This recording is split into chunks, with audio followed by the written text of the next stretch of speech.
At Nanbo Insurance, they share the same dedication to serve our community, from offering reliable home, auto, motorcycle, and business insurance to providing friendly holiday service. Nanbo Insurance is dedicated to serving Guam. From your Nanbo family, happy liberation, Guam. Worry less and stay connected when traveling for business. With Docomo Pacific's Data to Go, you can use your local data abroad, whether you're accessing emails, surfing the web, or just keeping in contact with your family and friends. For just $10 a day on any postpaid plan, you can get access to any of our 17 Data to Go destinations. Don't wait.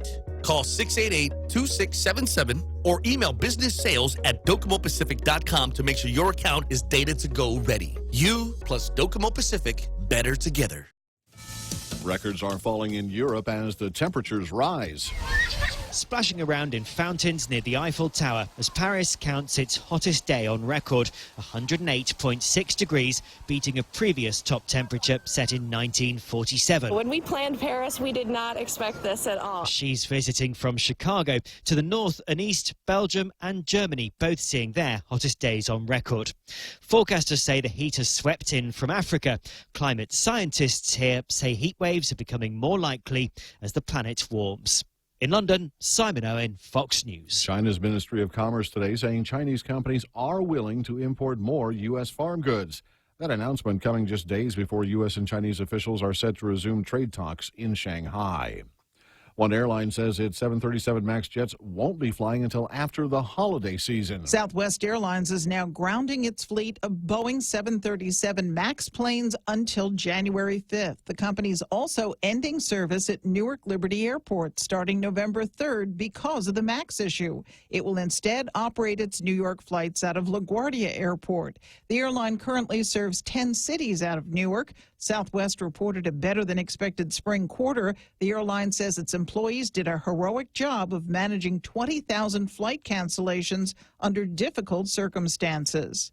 Ginny Cosola, Fox News. The head of a Pennsylvania school district's nonprofit foundation says it will accept a donation to wipe out student lunch bills that prompted a letter to parents warning their children could end up in foster care.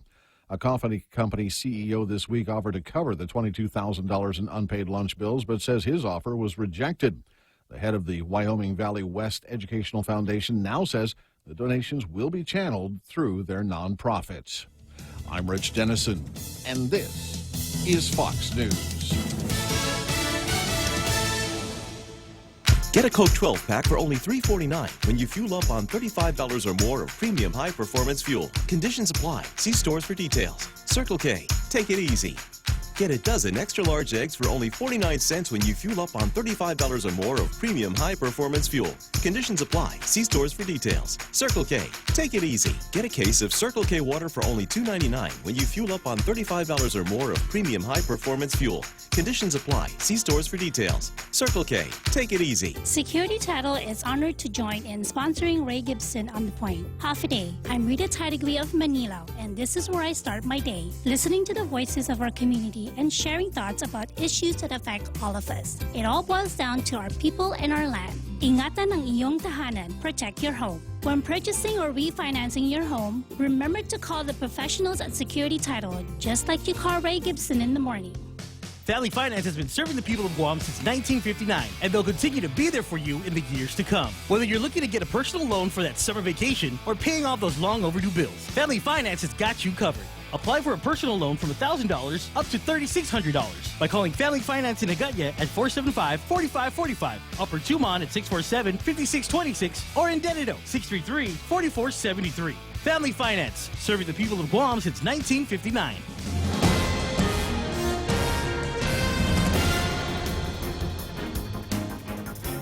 Half a day and good morning, Guam. News time here at The Point is 7 minutes past 6 a.m. this Friday morning. I'm Kevin Kerrigan. Here's a look now at some of the top stories from the Guam Daily Post. The U.S. House of Representatives has approved Delegate Michael San Nicolas's War Reparations Correction Bill that will allow the release of long-awaited reparation checks to the island survivors of the Japanese occupation during World War II. H.R. 1365 was passed by unanimous consent without a roll call Wednesday night in Washington, D.C., which was about 10 a.m. yesterday morning here on Guam. It still must be approved by the U.S. Senate and signed into law by President Trump. San Nicolas said passage of the bill is a testament of the full support of Guam from both parties to bring closure to our greatest generation. He said that the Republican Party of Guam was instrumental in securing the unanimous vote and deserves special recognition. The outcome, he said, exonerates the local distractions critical of our work and sends a clear message that the people's agenda in Washington, D.C. is best served by supporting his office. San Nicolas was referring to the bill introduced by Speaker Tina Muñoz Barnes and Minority Leader Will Castro last week to use local funds to pay out war claims, although the funding source has not been identified, and both senators acknowledged that their bill would be moot if San Nicolas's measure is signed into law by Trump first. The Guam Solid Waste Authority has committed to paying the debt service on the $30 million general obligation bond borrowing that is needed to pay for the construction of a third trash cell at the Luzon landfill. During the signing of the bond indenture agreement at the governor's office at Adelup yesterday, GSWA Board Chairman Andy Gale said GSWA is going to do its best to pay that debt service out of its revenues. The semi-autonomous agency will soon sign an agreement with the administration formally committing to repaying the debt from tipping fee revenues, said Gale. He again reiterated that there will be no increase in the cost of trash collection. The debt repayment on the $30 million in bonds will be about $3 million annually over the next 12 years. Demand for the bonds was high because of their triple tax exempt status, meaning the bonds are not subject to either local, state, or federal taxes. There were nearly 13 times more purchase orders than bonds available for the sale. That helped drive the interest rate down to 3.25%. The low interest rate saved us $1 million, said Governor Leon Guerrero. That means that investors trust our government. One of the key factors in that trust, she said, is the 5% business privilege tax. She again warned lawmakers against the danger of rolling back the BPT to 4%. If we roll it back to 4%, said the governor, we will be short by $58 million, and the investors will see that, and they will start questioning our ability to maintain public services. We'll have more news after this. Let's go for a drive. Let's take a stroll. Let's gallivant. Let's go cruising. We all have different ways to describe how we get up and go in our cars. But whatever you may call it, you can do more of it when you save 6% off your fuel purchases at any Shell station when you use your eligible Bank of Guam Visa and MasterCard credit cards. So stop by any Guam or CNMI Shell station and start saving today. Visit bankofguam.com for more information. Terms and conditions apply. Bank of Guam, the People's Bank. Member FDIC. Mezcla Chamorro Fusion Bistro brings you island hospitality with a true taste of modern Chamorro cuisine. A bistro look that feels like home. Their menu features local and traditional flavors with a twist. From their famous Calaguan Hapa to fresh ahi poke salad and their award-winning barbecue ribs. Mezcla takes your favorite local dishes and serves them with extra flair that you'll only find at Mezcla Chamorro Fusion Bistro. Stop by their newest location in the Grand Plaza Hotel in Tumon. For reservations, call 969-2652. Mezcla, a true taste of Guam. 11 minutes past 6 a.m. here at The Point. The Supreme Court of Guam has overturned a lower court ruling in one of the Port 7 cases after finding that the lower court erred by not considering the merits of the accusations against former port personnel specialist Francis Areola. Areola was among 7 port employees fired in December 2012 over an allegedly fraudulent workers' compensation claim filed by then Port Marketing Manager Bernadette Stern-Meno. She prepared the travel requests for Meno to go to Hawaii to seek treatment for injuries Meno claims she suffered during a slip and fall inside a port bathroom. Areola is alleged to have prepared the memo, extending Meno's travel dates by 5 days and including a per diem 3 times the appropriate rate. She is then accused of having backdated that memo, stating that the Port Safety Administrator told her to use the higher per diem.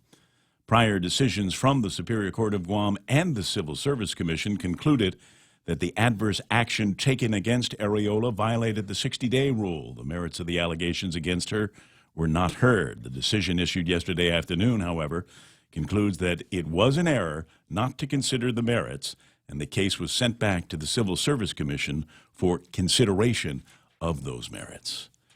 United Airlines Flight 197 on a flight to Guam from Narita, Japan, declared an emergency due to a possible landing gear problem Wednesday night. The airport rescue and firefighting team was placed on alert.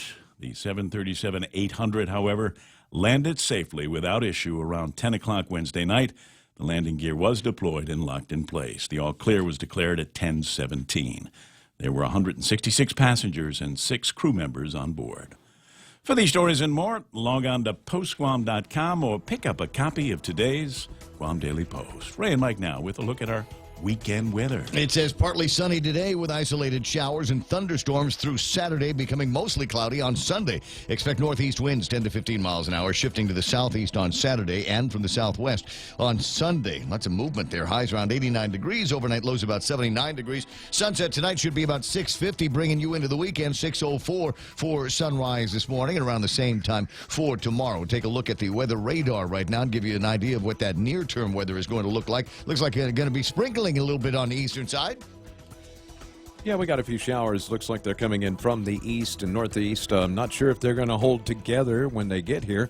We've been looking at shower activity in that area pretty much all night. It'll roll up to a certain point and then just kind of fizzle out. We'll see how it goes, but you could expect perhaps a bit of a shower on the first drive to work, at least first string traffic will. Looking at satellite, there's not much out there really. No major weather situations to deal with. The reason for the wind shift is going to be because of a very weak monsoon trough. You can see that down to the south, all of that moisture there. It will be slowly making its way up to the north, but it doesn't look like it's going to drag up a whole lot of moisture with it. So we'll see how that goes. The spinning in the clouds, that's that upper level low we were talking about yesterday. You can actually see it better here on the color satellite picture. And that's going to continue to move west as well. That may be what helps pull up some moisture. All in all, right now, they're just saying, maybe a chance of showers, but today, tomorrow's looking pretty good, and the moisture will probably move in on Sunday and stick with us through the first part of next week. So maybe some grill marks tomorrow, if nothing else, but watch out for it on Sunday. Yeah, I think so, yeah. Sunday will be good early on, and then starting later, it may start to cloud up. I think I got an idea of what the weekend's going to look like. It's 6:14. That's news and weather together, brought to you by Bank Pacific. Banking on the Pacific for 65 years. 65 years ago, Bank Pacific opened its doors to our community. As we celebrate, we offer you a special 65th anniversary personal loan rate for as low as 4.65%.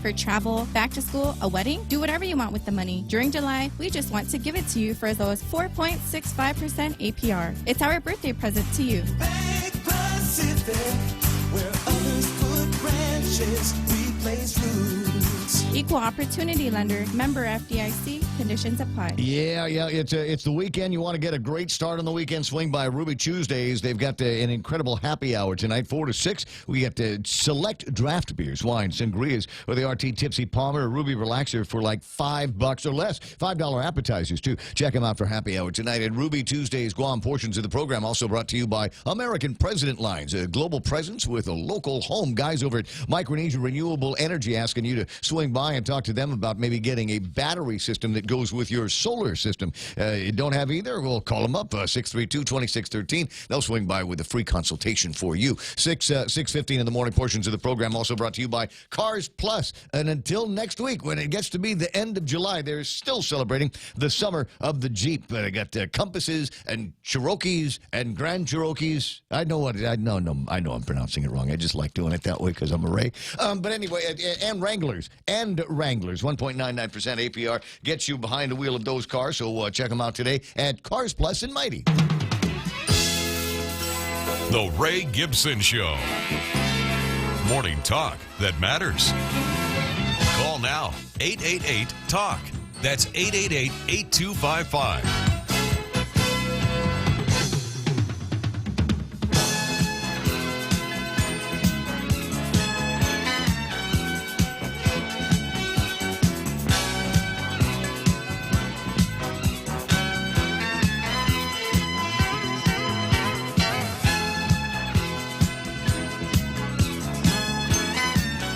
Comb hair, brush beard, brush teeth. Okay, I got everything lined up for the program where I'm supposed to be here. 6:16 in the morning. Welcome to the Ray Gibson Show on 93.3 The Point. My name is Ray Gibson, and delighted to be here with you on what I think is going to be an incredible Friday morning. It is Friday in the break.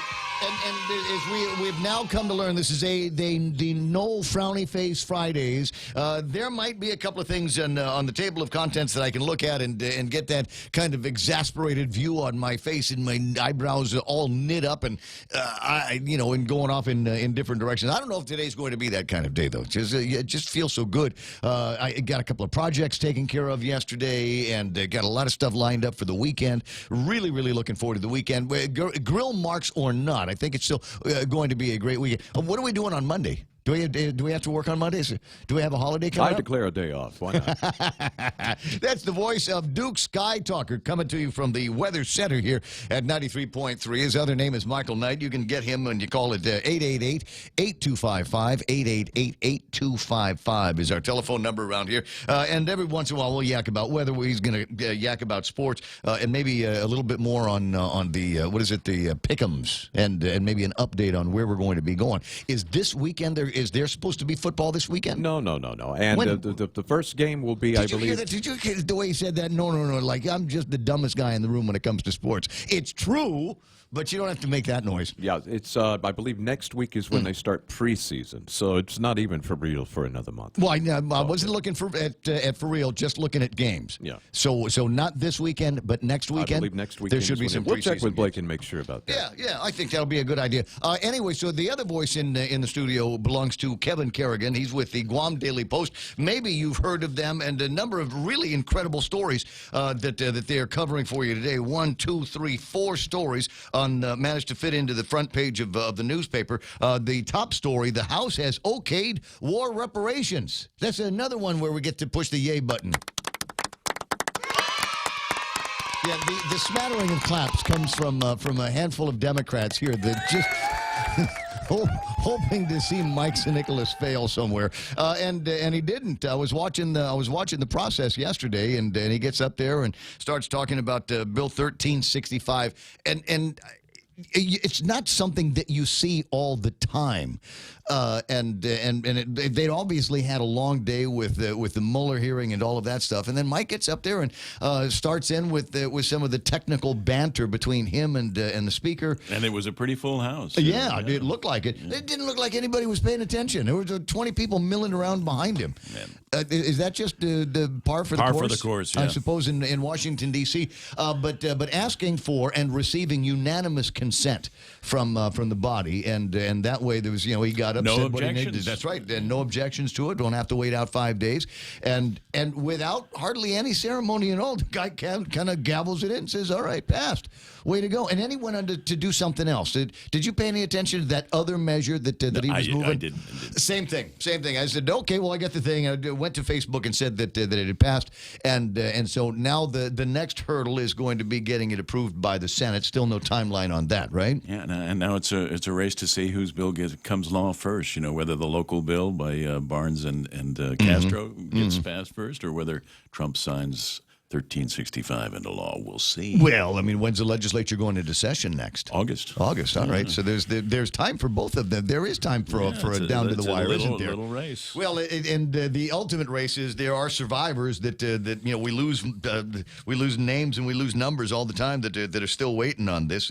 Keep working as quickly as we can to make sure that we can get something to them before they pass on. 20 after, that's a big story there. Watch out for boxed jellyfish is another guy attacks a woman with a metal bat. No Batman jokes, please.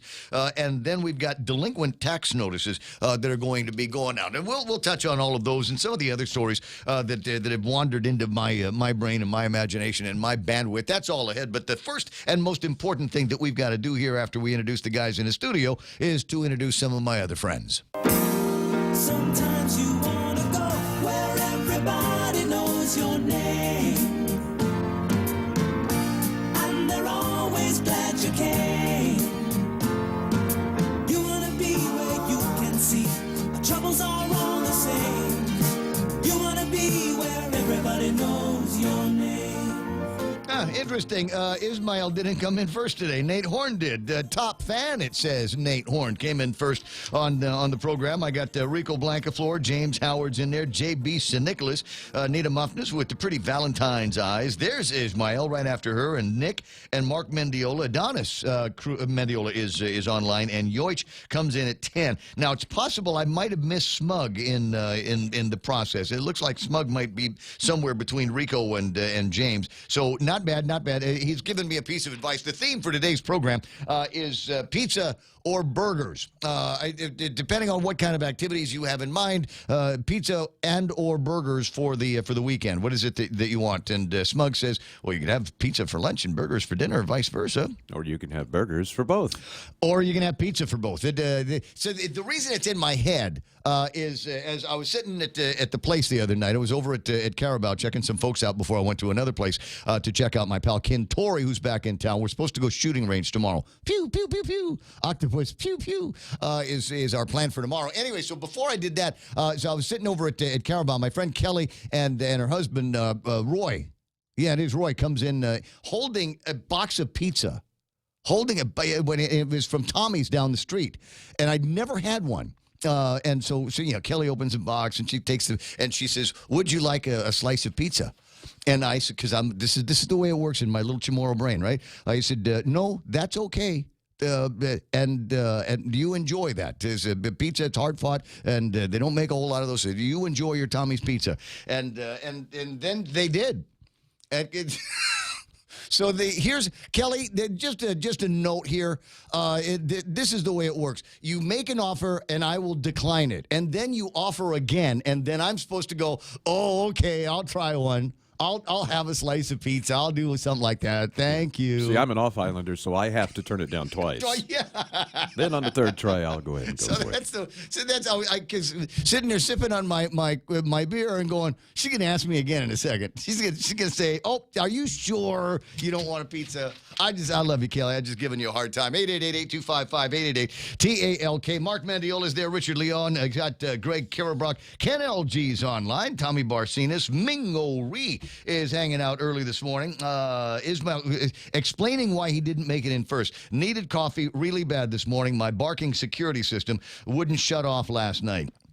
Yeah, that's one of those times you wish the windows were made of concrete. Cousin Tommy making some good morning Ramon signs out there. Love the emojis. Richard Leon, another day of questions and numerous avoidance. All points to Pari Connections and Familia Name Politrix Handbook. Yeah, that's the way it is here. James Howard says, "Did you guys watch that press conference?" Wow, which press conference are you referring to there? John Ray Titano's online saying buenos, and Biba Bietnes, welcome to Friday. The governor of Puerto Rico resigns due to pressure. That's an interesting story, is it not? And did you see the mobs that gathered around this guy? And I guess this tirade, these messages that he had sent out, about Ricky Martin and all these other people that they were complaining about. I guess it might have been the tip of the iceberg with this guy. But it sure kind of puts the wonder in your head, doesn't it? Do you suppose that there might be other governors of other territories and states saying we're not bulletproof? If this can happen there, it can happen anywhere. Yeah, well, probably not here. He's the governor of 3.2 million people, and it would, they had as many people out there protesting as live on the entire island of Guam. So for us, it probably not the case. That way. Therese Huggan Rigel's online. I see Lady D saying, and James going, "Power to the people." Good morning from Lady D. Cheryl Ochai is there. Frankie Gutierrez, good morning. And Lady D asking, "Are they kidding?" And I think this is in response to a story that Kevin was doing in the newscast just a couple of minutes ago, talking about, we've got the $38 million worth of surplus going in there. And in my mind, I'm thinking we're either pay down some important priorities like stuff at Guam Memorial Hospital and public safety and the Department of Education, or give me my 1% back. And Governor Lulion Guerrero still looking at that 5%, saying that's mine. You can't roll it back. You rolled that back. All the people that we're borrowing money from might have second thoughts about it. And I'm going, we've already got the money. What are they going to do? It's give us a hard time about the credit ratings again. I think both you guys have been hitting the bong this morning because Democrat is not going to roll any taxes. No, back. we're never, ever going to roll that tax back. You can keep asking for it. Ismail says if we roll it back to 4%, then she's going to have to pay out of her pocket for Jeff's travel and per diem. James Howard, like we said, they wouldn't do. That's some BS. Roll back to 4%. Got screwed again. And it didn't seem like there was anything that we could do about it. I mean, everybody in the media, the pundits, all of the usual guys got together and said, you can't do this. And then they sold us the line and said, no, this is just temporary.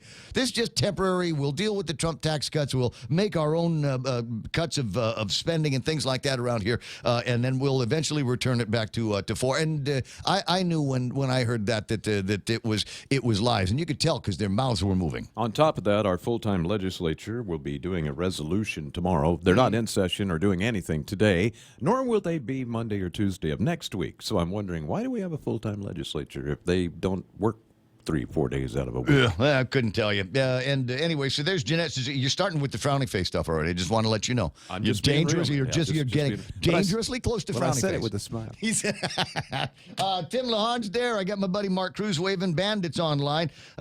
James Howard says, I'll be posting later large earthquake global watch this weekend because of coronal holes eyes open.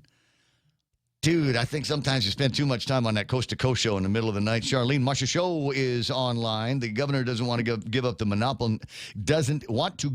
monopoly, money to blow through. Big Sister Shelley's there. James Schmidt, Marge C. Johnson, Ray Cruz is watching up in Saipan. Good morning, Randy Kruger, Pete Guerrero, and Neitz is online. Pat Gumabon Sablan, another viewer from up in the CNMI. Bananas Guam and the CNMI. That's nice.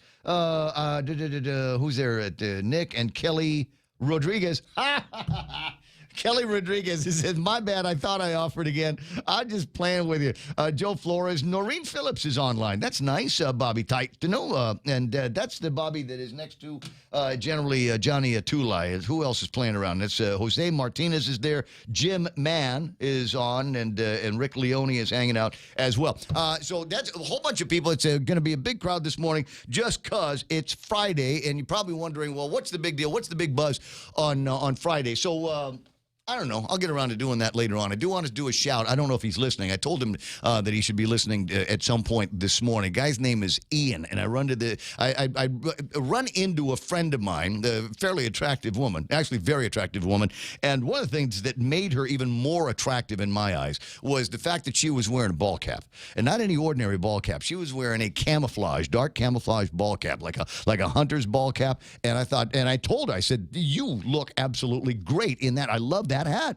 But I can't see the top of your head. It's okay. I knew she had hair up there.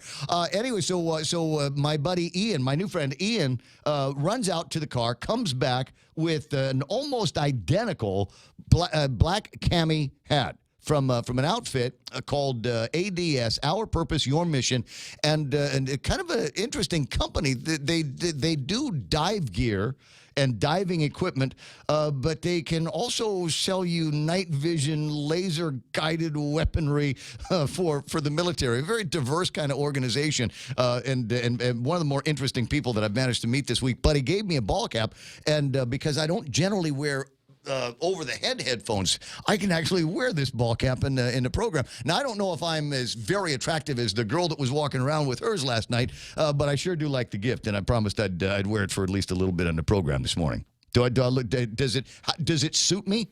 The cap suits you. I'll leave it at that. Oh, 6:30 in the morning, and I'm going to see if there's other things that I can shake up here this morning. I got the headlines from the Guam Daily Post. Look out for Kevin Kerrigan. Half a day and good morning, Guam. In the headlines from the Guam Daily Post this morning, 19-year-old Clarence Doon has been arrested on allegations of aggravated assault after he reportedly swung a metal baseball bat at a woman known to him and at another person who tried to stop him. According to the magistrate report, Doon reportedly became upset after the woman he's accused of swinging the bat at accused him of leering at her younger sister. Doon was charged with family violence and 2 counts of aggravated assault, along with a special allegation of possession and use of a deadly weapon in the commission of a felony. Guam Memorial Hospital Authority on Wednesday filed another $6.5 million in claims for reimbursement from the Centers for Medicare and Medicaid Services. GMH Administrator Lillian Perez-Posadas telling the Guam Daily Post that the reimbursement claims are for care provided to Medicaid patients through June 30th of this year. We're up to date, she said. On the same day, GMH filed its latest claim for reimbursements. The governor's office had announced $32.8 million in Medicaid claims recently paid out to island medical providers. GMH got only $855,000 of that amount, raising concerns that the hospital was behind in filing its claims. But Perez-Posadas said that isn't the case. GMH has been filing multiple monthly reimbursement claims, she said, and the hospital is dependent on both Medicare and Medicaid reimbursements. The bulk of that recent Medicaid payout went to Guam Regional Medical City. They got $25.8 million. Governor's office explained that GRMC has been waiting in some cases for years to be reimbursed. The Department of Revenue Tax sending out thousands of notices to Guam taxpayers, but the envelopes won't be containing tax refunds as it's done annually. Revenue Tax announced yesterday it'll be mailing out notices to more than 5,500 individual and business taxpayers to remind them of delinquent taxes. The mailed notices will be sent to seek payment covering 20,000 delinquent account balances. If you get the notification or currently have an outstanding tax liability with Revenue Tax, you can visit its collection branch to make a payment. For these stories and more, log on to postguam.com or pick up a copy of today's Guam Daily Post. Thank you very much, Kevin. 6:33 in the morning. That's the time from iConnect. Swing by the nearest iConnect or call them at 888-8888 and ask them how you're going to save money, and they'll help you save money on internet and mobile plans. We know too well the inconvenience of not having power after a storm. You worry about the food in the freezer going bad. Nights get hot. It's hard finding comfort when going to sleep.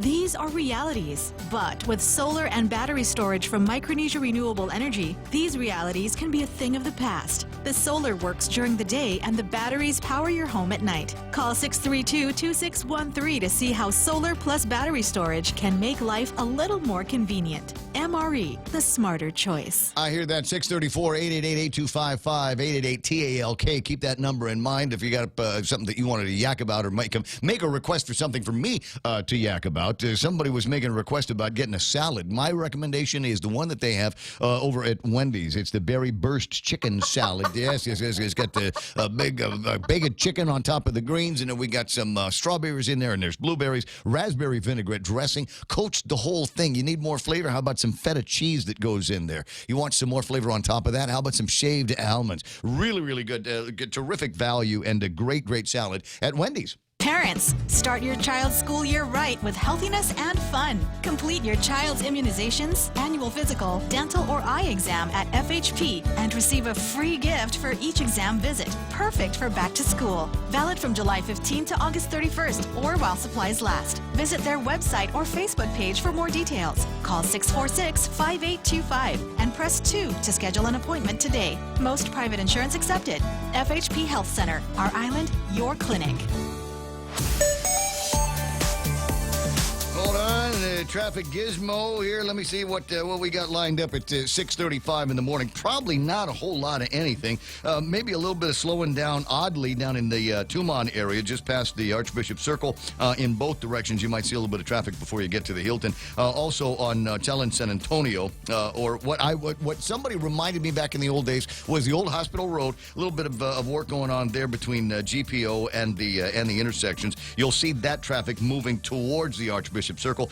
Traffic towards Marine Corps Drive, not so bad right now. A little bit of traffic up in the Stumbo area. Route 4 up around the Sinahanya area just before you get into the downtown Agutnia area. 4 and 10, a little bit busy over at that intersection right now. Must be a lot of people trying to get you know what? I don't know what a lot of people might be doing in and around the Jigo and Zotnia area, the Zotnia and Mangilao area, other than trying to get to work. 6:36, you got time to get to work. That's right now traffic here on The Point. Hey, welcome to this Subway ad for the new club collection. How do you want it? I'll take a book club. Absolutely. So, last week we sunk our teeth into Subway's meaty new release, The Steak Club. I didn't finish it yet. Oh, not again, Sandra. This week, it's the new Southwest Chicken Club, also by Subway. No spoilers, but there's a tasty twist. Jalapeno cheddar bread and guacamole? Sandra, get out. Subway, make it what you want. Good ending. Limited time only at participating restaurants. It's the Ray Gibson Show. Call now, 888-TALK. That's 888-8255.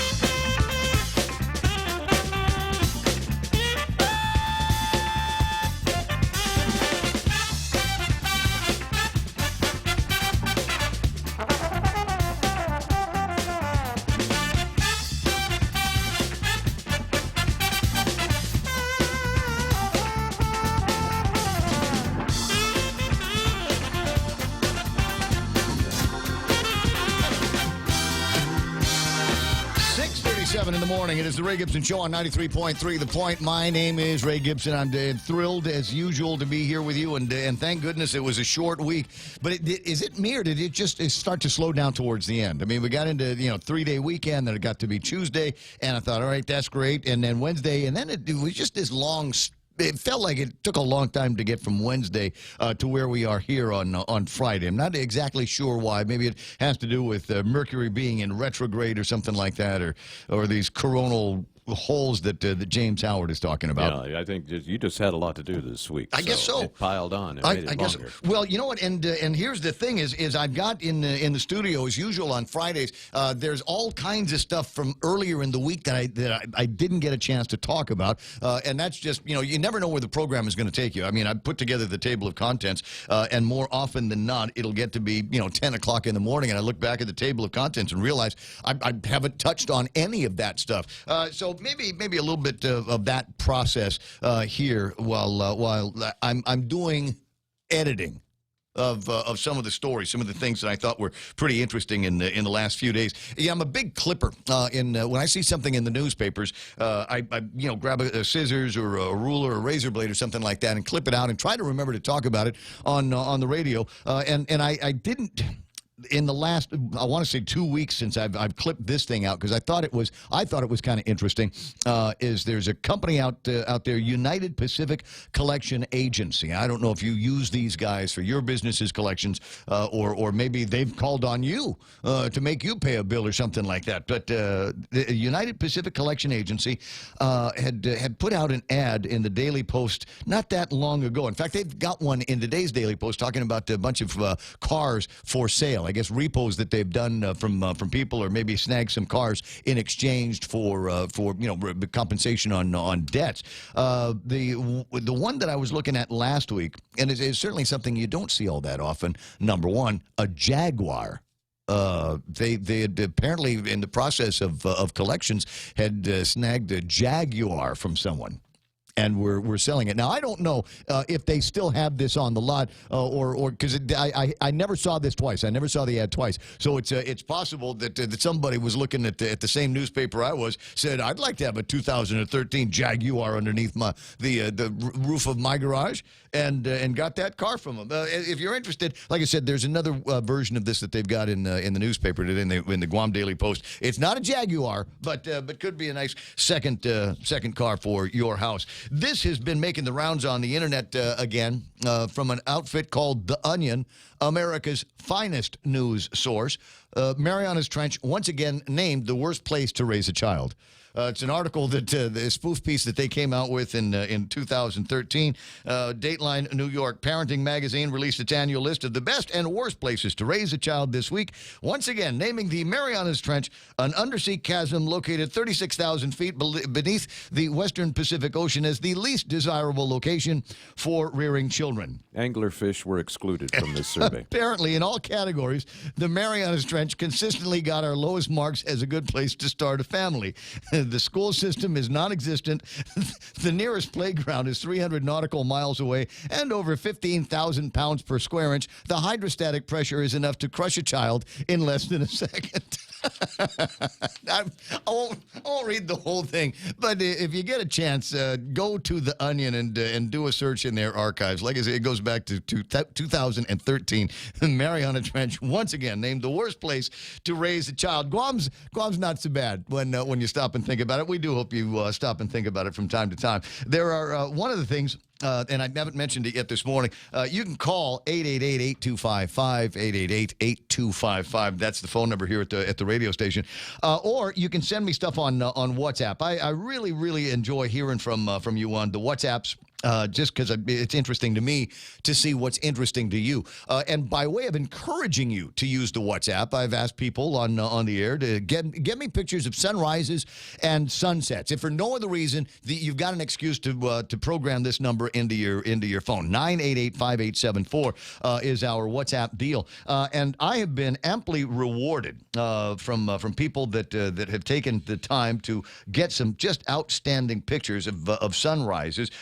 Kind of a mediocre sunrise for us here this morning on my side of the street. But a buddy of mine sent me this picture here, and as Michael would refer to them, you can make out the crepuscular rays of the sun coming up behind the cumulonimbus that are out there. That's a nice picture. I appreciate you sending that by to me. And another one here.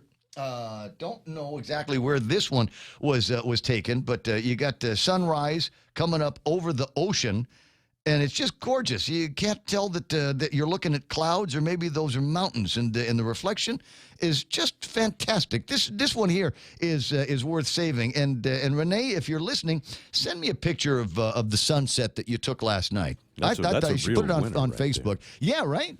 I mean, that is a nice shot. It kind of reminds me, there's a scene in the movie Forrest Gump where he's running, and he's one of these mountain lakes up there, and he says you can't tell the difference. You can't hard to see where the sky and the earth meet based on the clouds and the mountaintops in there. But yeah, that is a winner. And as I said, one of the other cool things is it prevents us from going into frowning face mode a little bit too early. 6:43 in the morning. 888-8255, as I said, is the telephone number. Among the other interesting things that we've got here is outside of Mike and Nicholas scoring in the house. Now, I sent a note to Sahara yesterday saying, hey, if it's possible, maybe we might be able to get Mike on the radio and talk about the adventure and the what's next and all of that. She says, well, it would be nice to get him on the radio tomorrow to talk with you, Ray, and I'm sure he'd enjoy it, but he's on airplane. So I think it's one of those things where as soon as he was done with his congressman business yesterday, went and got his suitcase and got on an airplane. He's winging his way back to Guam.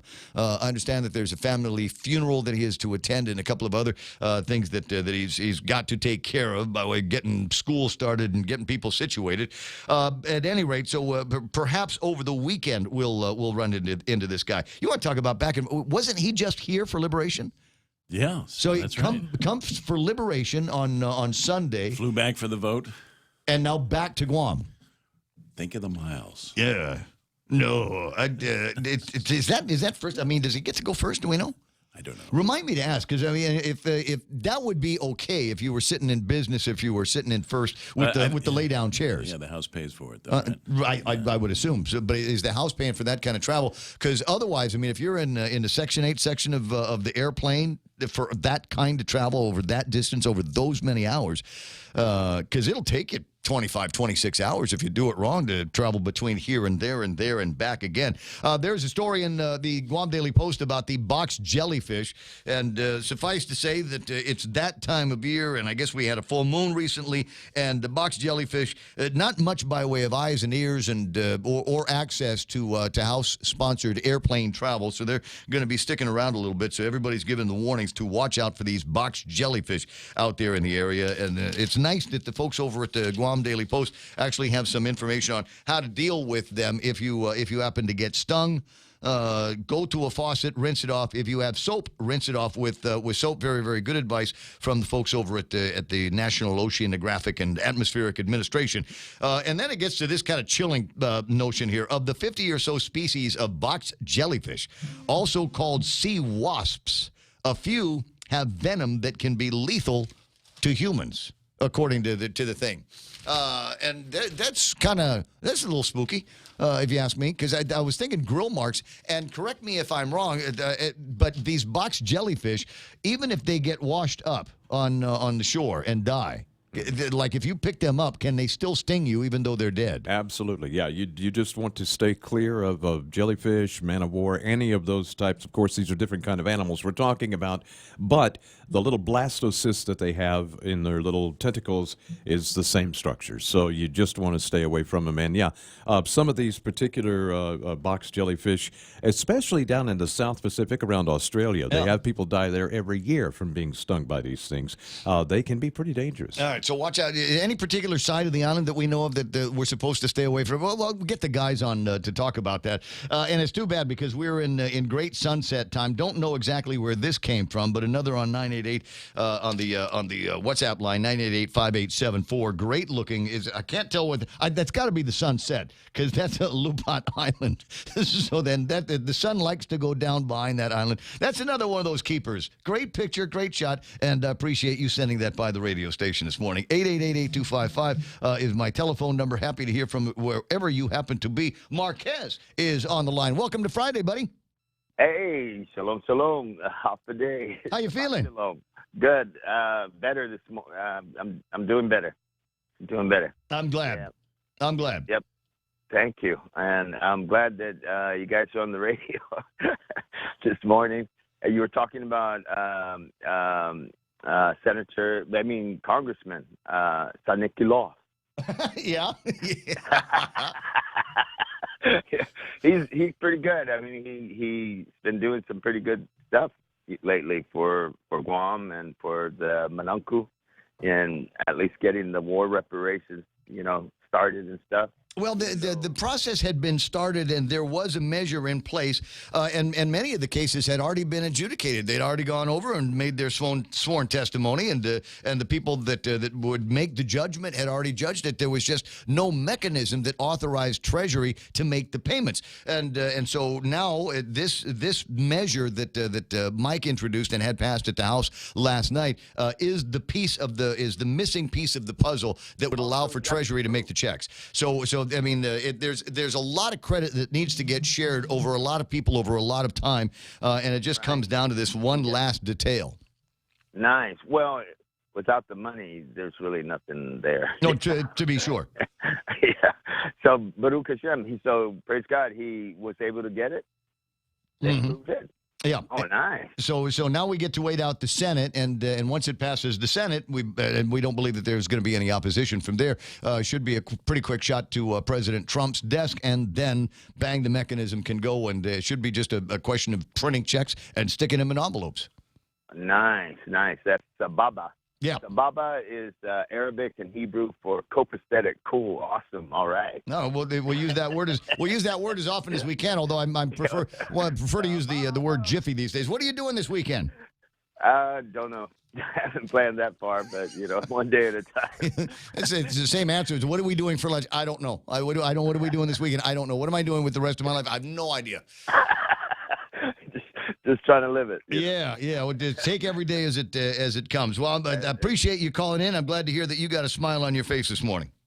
For Jewish modesty. All right. I'll talk to you later. It's the Ray Gibson Show on 93.3. You got the telephone numbers. Don't be shy about using them. You've got the WhatsApp deal. Don't be shy about using that. My buddy Dennis is online. I saw Dennis Bensour is online. And Dennis, I need you to do me a favor. Thanks, James. I need you to do me a favor and see where we are. I was looking for it this morning. The Thursday bingo last week was $66 million. I did not have a chance yesterday to find out what the jackpot for that bingo is.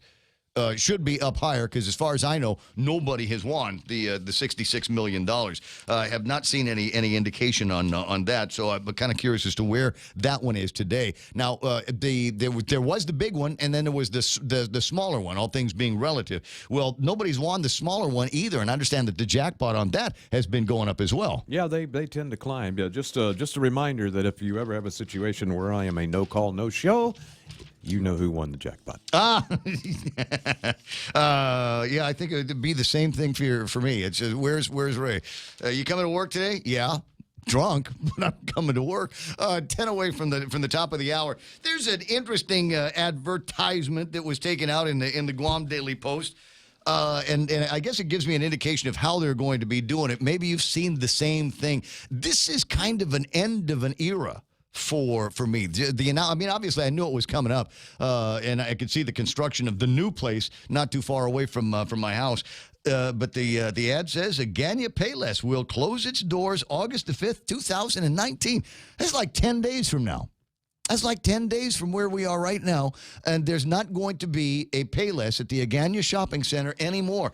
And I want to say that there has been a Payless at Agania Shopping Center since the day that they opened the Agania Shopping Center. So I'm thinking that folks, in Sinahanya and Agania Heights? Well, there's a Sinahanya areas? up there. I mean, there's a Payless in Sinahanya. Okay, that's right. So they're going to be okay. So I guess that's where everybody will be going now. Up there. I guess if that's your spot, so you get the 76 gas station over here, and then you go into the other road.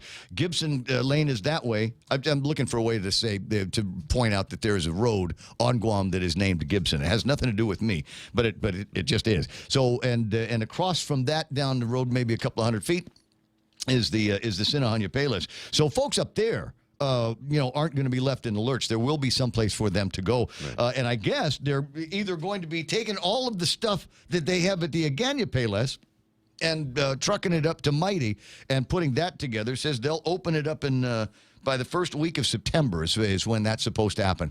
But they're doing a couple of things that I think are interesting. Going to be a coffee shop in there, super drug pharmacy, edu kitchen facility, and they're also going to be doing a thing where you can make your own peanut butter.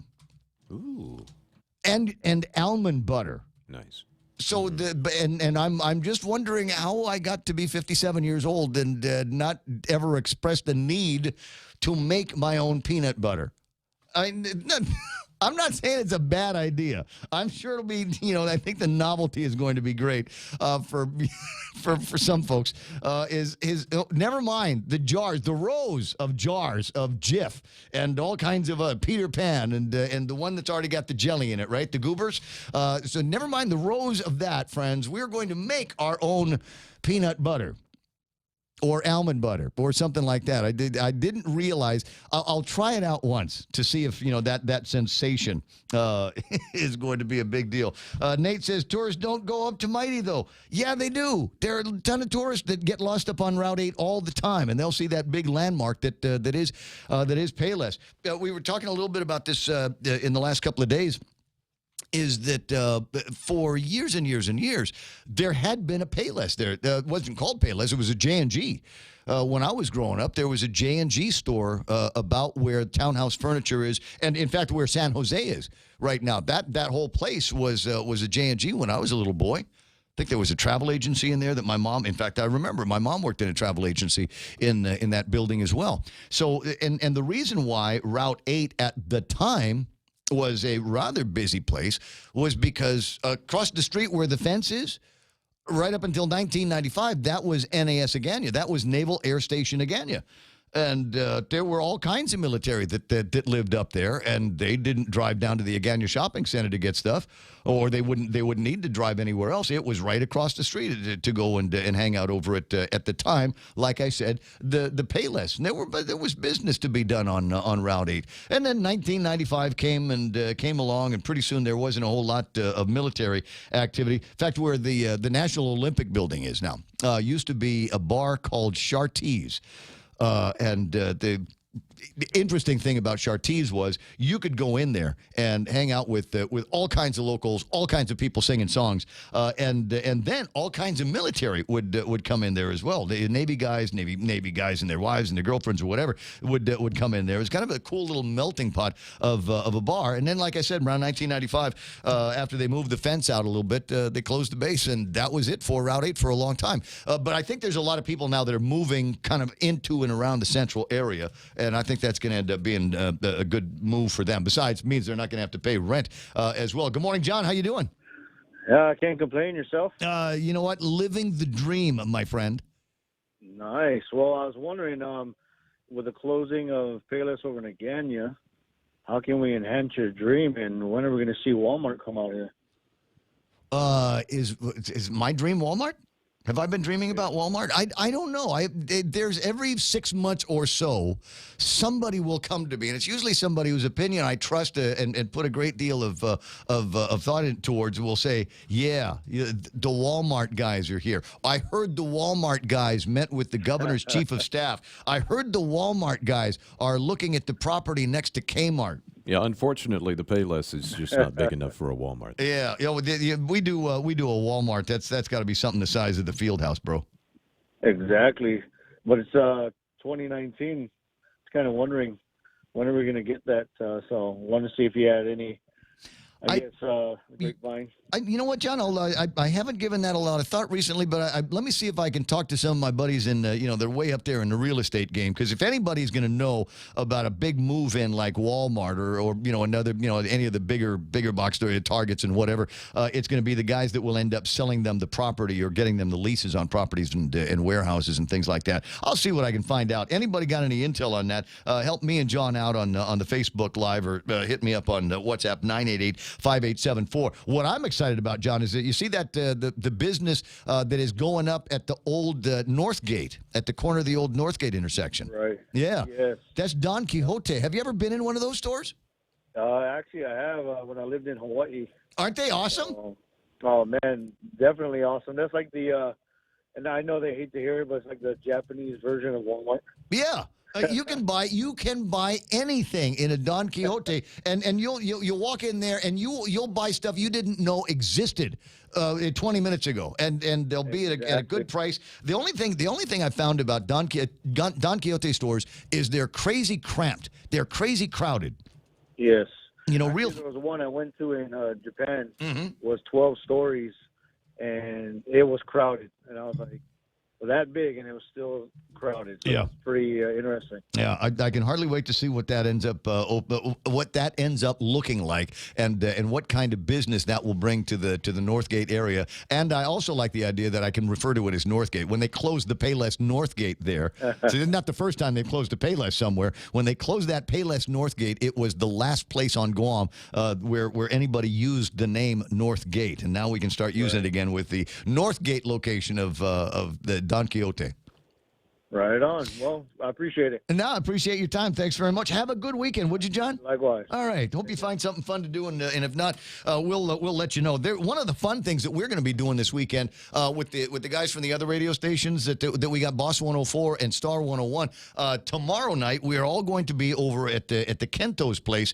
Daryl Lizama and Ryan, the mixologist, are bringing back DJ competitions, and they're so much fun. We got a bunch of guys in there, turntablists and CD guys that are going to be spinning tunes and doing some mixing and some MC work and shouts from the stage over at Kento's tomorrow night. So there's a very, very good chance that you might see me and either my bright red pants or my bright white pants in that location.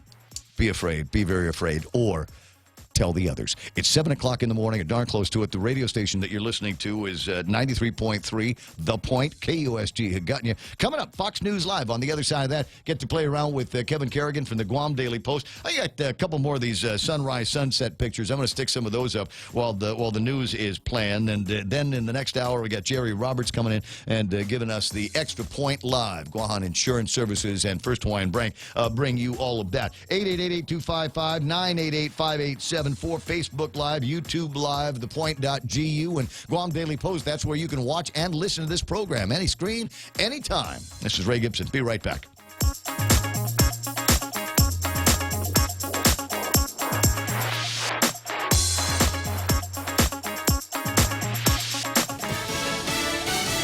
Finalizing a spending package. I'm Rich Dennison, Fox News. The House is nearing completion on a vote approving a package setting spending caps and debt limits for the next 2 years. The measure, mostly negotiated by House Speaker Nancy Pelosi and Treasury Secretary Steve Mnuchin, increases federal spending by $320 billion. Democrats supported increased spending limits for non-defense agencies and programs. President Trump posting several tweets in support of the measure, which increases funding for the military. The proposal would also suspend the U.S. debt limit until 2021. 16 Marines were arrested this morning at Camp Pendleton, California. Military officials say they're accused of taking part in illegal activities ranging from human smuggling to drug-related offenses. A previous human smuggling investigation led to today's arrests. 8 other Marines are being questioned for unrelated drug offenses. A Republican-led Senate panel today sending another signal of frustration to the Saudi royal family. 3 Republicans joined every Democrat on the Senate Foreign Relations Committee to advance legislation imposing new sanctions on Saudi Arabia's royal family and blocking additional weapons sales. President Trump has vetoed previous resolutions designed to curb weapons sales to the Arab ally, arguing the move would undermine U.S. interest and bolster Iranian-backed rebels in Yemen. The measure would require sanctions on anyone involved in the murder of U.S.-based journalist Jamal Khashoggi. The chairman of the committee, Republican Jim Risch, opposed the legislation, saying Saudi Arabia should be given an opportunity to change their conduct before sanctions are imposed. Fox's Jared Halpern on Capitol Hill. Puerto Rican Governor Ricardo Rosselló announcing he'll resign on August 2nd. It comes after 2 weeks of protest in the U.S. territory, sparked by a leak of crude and insulting chat messages. This is Fox News. The summer of Jeep, Compass, Cherokee, Wrangler, Cars Plus in Mighty.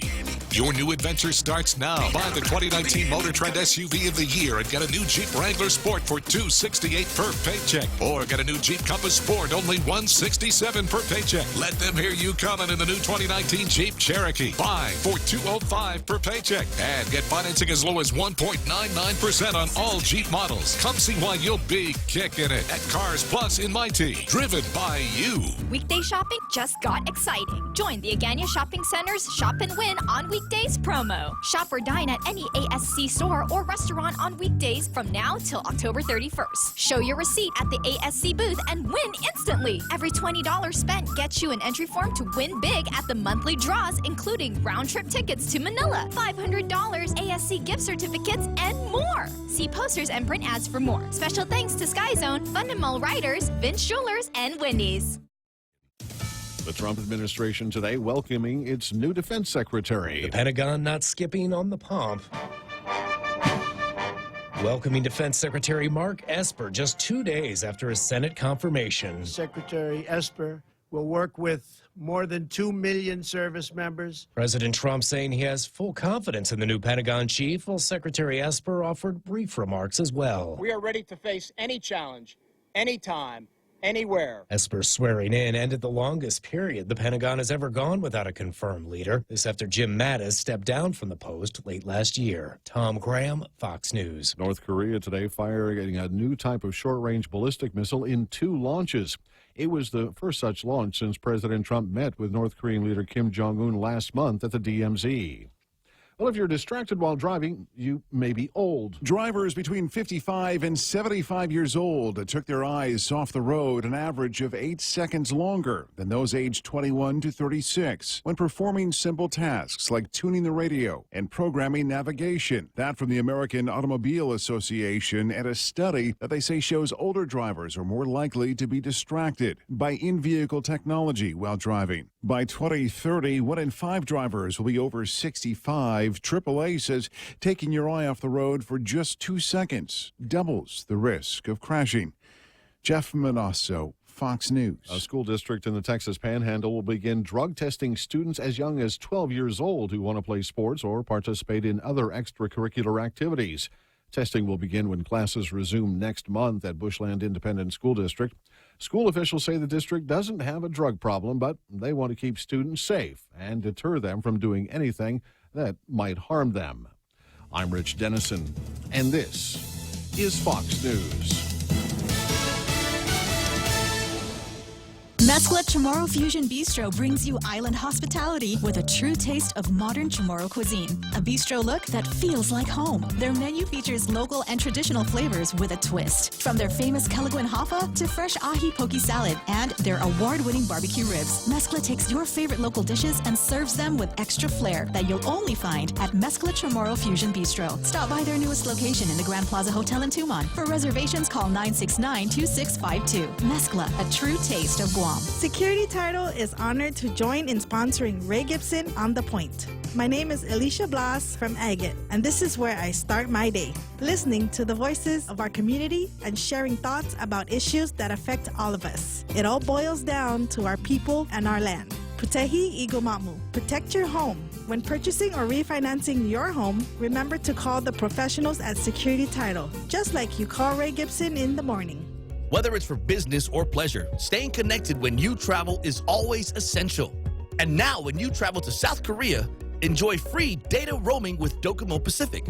Navigate the city, look up the best restaurants, email back home, or post all your pictures, all on the go for free.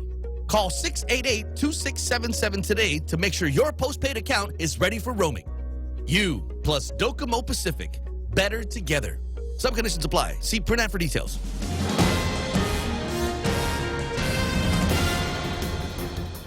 Half a day and good morning, Guam. News time here at The Point is 7 minutes past 7 a.m. this Friday morning. I'm Kevin Kerrigan. Here's a look now at some of the top stories from the Guam Daily Post.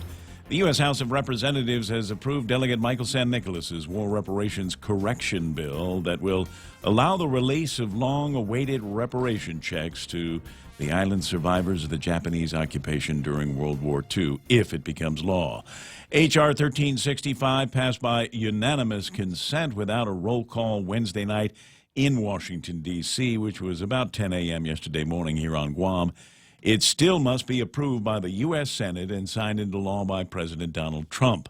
San Nicolas said passage of the bill is a testament of the full support Guam has in both parties to bring closure to our greatest generation, he said. San Nicolas also said the Republican Party of Guam was instrumental in securing the unanimous vote and deserves special recognition for working with his office. The outcome, he said, exonerates the local distractions critical of our work and sends a clear message that the people's agenda in Washington, D.C. is best served by supporting his office. San Nicolas was referring to the bill introduced last week by Speaker Tina Muñoz-Barnes and Minority Leader Will Castro to use local funds to pay out war claims, although the funding source has not been identified, and both senators acknowledged that their bill would be moot if San Nicolas's measure is signed into law by Trump first. Visitor arrivals in June fell 2.3% compared to June of last year, according to the latest figures released by the Guam Visitors Bureau. However, the 123,258 who did come to Guam last month was still the second highest recorded arrival number for June. The GVB Research Department reports the decline was probably due to the lack of any military exercises on island in June. Korean arrivals topped the arrival number with 62,413 visitors. However, that was an 8.2% decline from last year at the same time. Japanese arrivals continue to recover with 41,027 visitors in June, an increase of 14.8%. We'll have more news after this. KFC has finally answered the world's most important question. What came first, the chicken or the egg? And the answer is both. Introducing KFC's KFC AM, their new Southern and local-inspired breakfast. AM-loaded platter with chicken fried rice, waffles, and Colonel's chicken congee. KFC also has your all-time favorites, AM chicken and egg wraps, Southern biscuit and sausage sandwich, and hash browns. So for finger-licking good mornings, AM will never be the same at KFC. KFC, it's finger-licking good. 65 years ago, Bank Pacific opened its doors to our community. As we celebrate, we offer you a special 65th anniversary personal loan rate for as low as 4.65% for travel, back to school, a wedding. Do whatever you want with the money. During July, we just want to give it to you for as low as 4.65% APR. It's our birthday present to you. Bank Pacific, where others put branches, we place roots. Equal opportunity lender, member FDIC, conditions apply. 10 minutes past 7 a.m. here at The Point. Guam Memorial Hospital Wednesday filed another $6.5 million in claims for reimbursement from the Centers for Medicare and Medicaid Services. GMH Administrator Lillian Perez-Posadas telling the Guam Daily Post that the reimbursement claims are for care provided to Medicaid patients through June 30th of this year.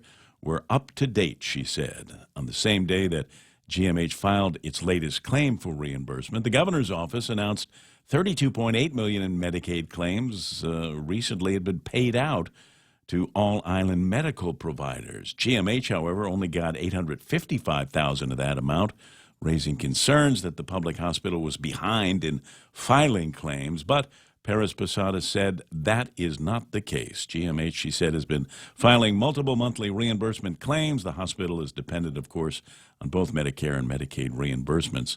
The bulk of the recent Medicaid payout, according to that Wednesday release, went to Guam Regional Medical City, which got $25.8 million.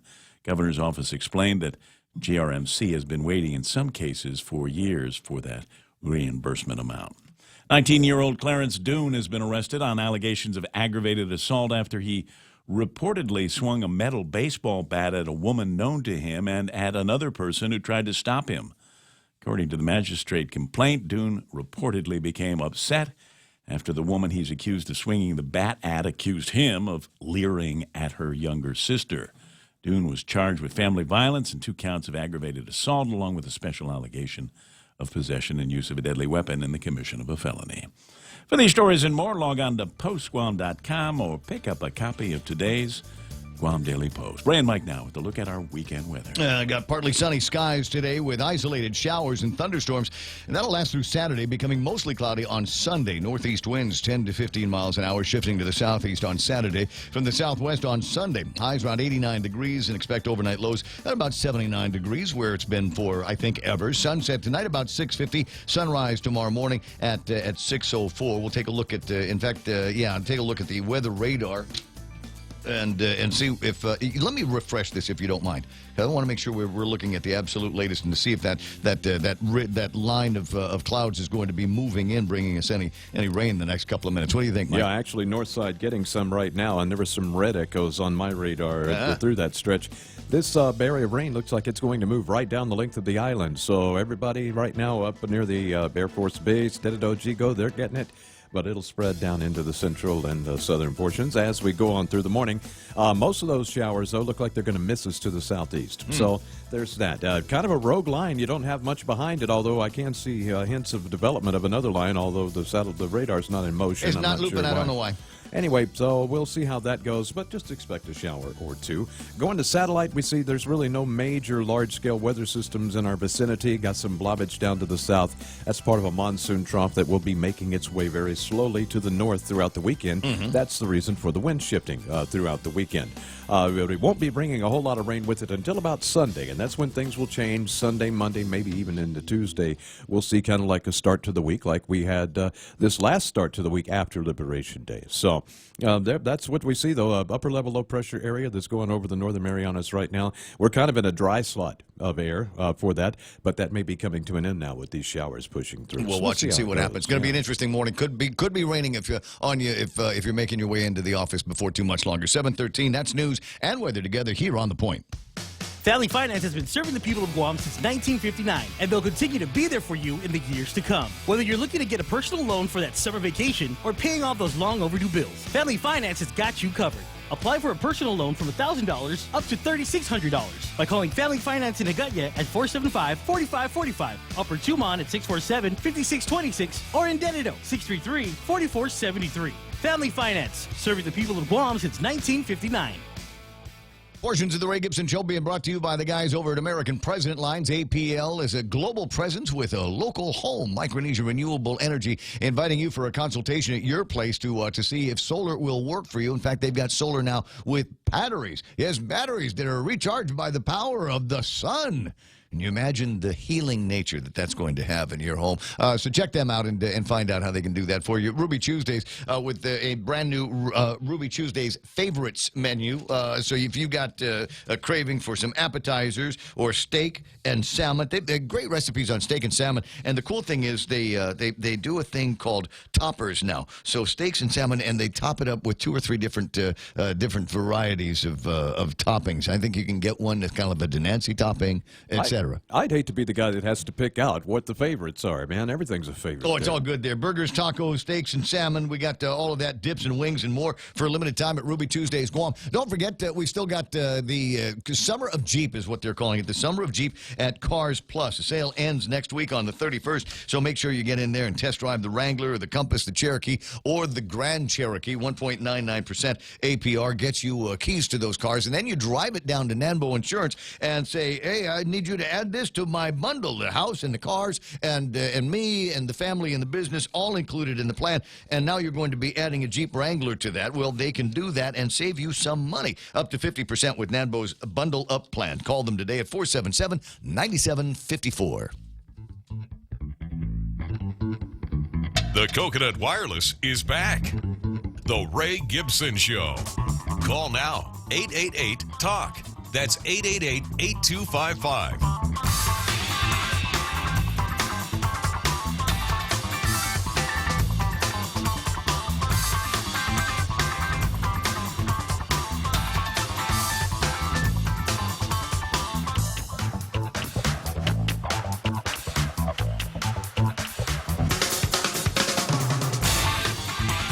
Looking for business opportunities, maybe? Oh, by the way, thanks very much. Another great one of these pictures here. Looks like sunset, I believe, down in the Assen area. The proliferation of phones that have cameras in them and getting the decent cameras and decent filmmaking, picture-taking skills into the hands of average, ordinary citizens has been such a boon for I want to say, the sunset printing business here on Guam. And just an absolute bunch of winners that we've been getting this morning. Not that there's a contest going on, just looking for an excuse for you to program me into your WhatsApp. 988-5874 is our WhatsApp here at the radio station, and delighted to be a part of your WhatsApp network. So check that out today. 7:17 in the morning, 888-8255, 888-TALK is the telephone number. Jerry Roberts has got the extra point coming up in just a second. Before, though, I did touch of sadness here that I've got to go over. Before I get into the market report, something that we do every day around this time at the radio station, I want to just say thank you very much to a guy named Mick Pexa. Mick passed away a few days ago. Very, very sad to hear of his passing. Was part of my Google search yesterday for Guam stuff, and in his obituary in the States, there's a lot of Guam here. After teaching math for 10 years for the Guam Department of Education, Mick transitioned to following his passion and opened a Guam office for Inter-Pacific Investor Services, a Seattle-based financial services firm. After his boss and mentor Ralph Stewart retired and sold the company, Mick struck out with his team and formed Asia Pacific Investor Services. After many years of growth, the company still stands today in its latest form, Asia Pacific Financial Management Group. He continued in the business until divesting himself in 2017 and selling his stake to a group of loyal and dedicated employees. I have, and since Mick has had been a part of Asia Pacific Investors, have had some of my accounts at his firm. And there was a time I was having a rough spot financially, and sat down with him because I was going to go into Asia Pacific Investors and grab a whole lot of cash out of one of the accounts. And he said, hold on just a second, and spent a lot of time with me explaining good and bad investing, good and bad taxes, good and bad interest rates, and things like that. It just really helped point me in the right direction financially. I always thought I knew what I was doing until I sat down with him, and it was always free advice, and it was always available all the time advice. And as I said, very, very sad to hear of his passing. He's just a terrific, terrific guy, and I know a lot of you are maybe hearing the news and going, wow, I didn't know. I'm told that there is going to be some kind of memorial being planned, but I don't know exactly when it is. I'll stay in touch with the family, with the common family and friends, and let you know as I find out about it. But God bless you, Mick, and the family. 7:19 in the morning, and let's take a look at the market. In fact, Mick had at one time or another was doing the market report on another version of the Ray Gibson Show years and years ago from Asia Pacific Investors, and he'd say, well, it's a down market, but it'll come back up. Dow Jones Industrial Average off by 128 points, NASDAQ off by 82 points to close at 8238, S&P 500 3,003. They're off by about 15, almost 16 points worth of a loss. How are the other markets looking? Well, the FTSE is down, but the Nikkei is up 21,756 for the Japanese exchange. Hang Seng at 28,594. They picked up 70 points. Shanghai index is in the green as well. So we got mixed markets all around the world, but looking pretty good here in Asia. For those of you that are buying oil these days, I got 55.91 for a barrel of West Texas crude. That benchmark about 11 cents or 12 cents higher than it was yesterday when it was about 55.88. Tapis crude continues to be trading up $67 yesterday, 67.93 today is where you're going to find Tapis. We were talking about the Bitcoin yesterday and a $1,500 swing over the last couple of days, and I don't know if anybody is not seasick enough to you want to take a look and see where Bitcoin. We should probably add Bitcoin just on a regular. Yeah, it's still down below 10,000. Okay, pretty good. Real below down. So, and now if you're looking for a job, there might be a couple of job opportunities for you. How'd you like to work in the tourism industry? I would love to. Wouldn't it be great? Now, have you and I have never done touristy business, have we? I mean, you train in the hotels. I train hotels. That's as close as you get to it. Pretty much. Yeah. Never been F&B. Never. I was approached once upon a time. Somebody wanted me to help manage parts of a hotel, and I was asking about what the benefits were. And when I was a young man of about 25, 26 when the offer came, and I was seriously looking at it because one of the benefits was, number one, you'd get to stay in the hotel. Yep. From time to time, these management plans where somebody's got to be on the property all the time. And so I would have been one of those guys that would have been on property. But the other one was virtually unlimited laundry. When you're a 25-year-old, 26-year-old bachelor, and you just go, I don't have to wash it anymore. That's gold, man. I don't have to wash it. I don't have to fold it. I don't have to iron it anymore. That is worth its weight in gold. Yeah, maybe I should pay you for the job. So I don't know. That could be cool. One of the other interesting things, and I'm going over the years in my head. I was talking in the last hour about Payless closing down in the Agana Shopping Center. August the 5th, according to the ad that they took out in the Post, is when they're going to be closing that down. There has always been a Payless at Agana Shopping Center, isn't that so? No, there has not always been a Payless in the Agana Shopping Center. What was there before? What was there before there was a Payless there? There was nothing. It opened up. I mean, it's always been in the Agana Shopping Center, but right. that's not the original location. Of Payless. Of the Payless. No, you're right. There was a J&G. Yeah, the J&G was up in Mighty, and then they moved down to Agana. So they opened up after the Agana Shopping Center. I guess so. Somewhere along those lines. The reason I ask is you should have a good memory of this. You got married once in the place. So I'm trying to remember. And wasn't it right in front of where the Payless is? Yeah, Isn't that where it took place? It was actually the reception. It wasn't the ceremony. It wasn't the ceremony. You're skating on thin ice, Gibson. I know it. But I figured if there was anybody that would know it, it would be my old friend Jerry. No, we're starting to get into that. There was some family stuff that we were talking about the other day, and actually on the radio, and we were talking about some stuff, and they said, well, we got to find somebody to find, and it occurred to me while I was thinking about this, how few people I know that are old enough to remember things like where the Payless was before it was at Agana Shopping Center, and will remember that there was a J&G up in Mighty once upon a time. Yeah. And they did good business because there was an NAS Agana across the street. Oh, yes, there was. They did a terrific business, and I remember Save More? Ooh. This will bring back some memories. The guy that, Al Shipley, the guy that at one time had run Payless Markets before Wayne Brown, had come back to the island and split off and decided to build his own market, and that was in the Harmon Industrial Park. Wayne Brown? Not Industrial Park. It was the Route 16. Uh-huh. Yeah, Wayne Brown was the manager of Payless back in the 70s and through the 80s, I believe. And then, but Shipley came back and put up a thing called Save More, which did great business for a while and then closed down. But Payless was a rocking place back in the day. Uh-huh. One side note, Payless gave birth in some ways to Harvest Baptist Church. How so? Because the butcher at Payless Market in Mighty was a fellow named John Lewis. John Lewis became Pastor John Lewis And I think they helped him with some investments early and some donations, etc. And that's where Harvest came about. Interesting. Yeah, the connections. Yeah. Connections that we have. Yeah. What was the name? There's another piece of trivia that you'll remember, and maybe only people in broadcasting will care. Do you recall the name of the guy that used to do the commercials for Payless? Dan Smith. Dan Smith, thank you very much. And the guy could come in most of the time. I used to produce when he'd come in and record the commercials. There's a couple of stories, but he was a one-take guy. He'd come in and just read, and he had a peculiar way of saying vegetables, and that was the way that all worked. Well, he made a mistake one day. Did he really? Yes, he did. And as his producer and afternoon drive host on the radio station, I kept that and played it a couple of times.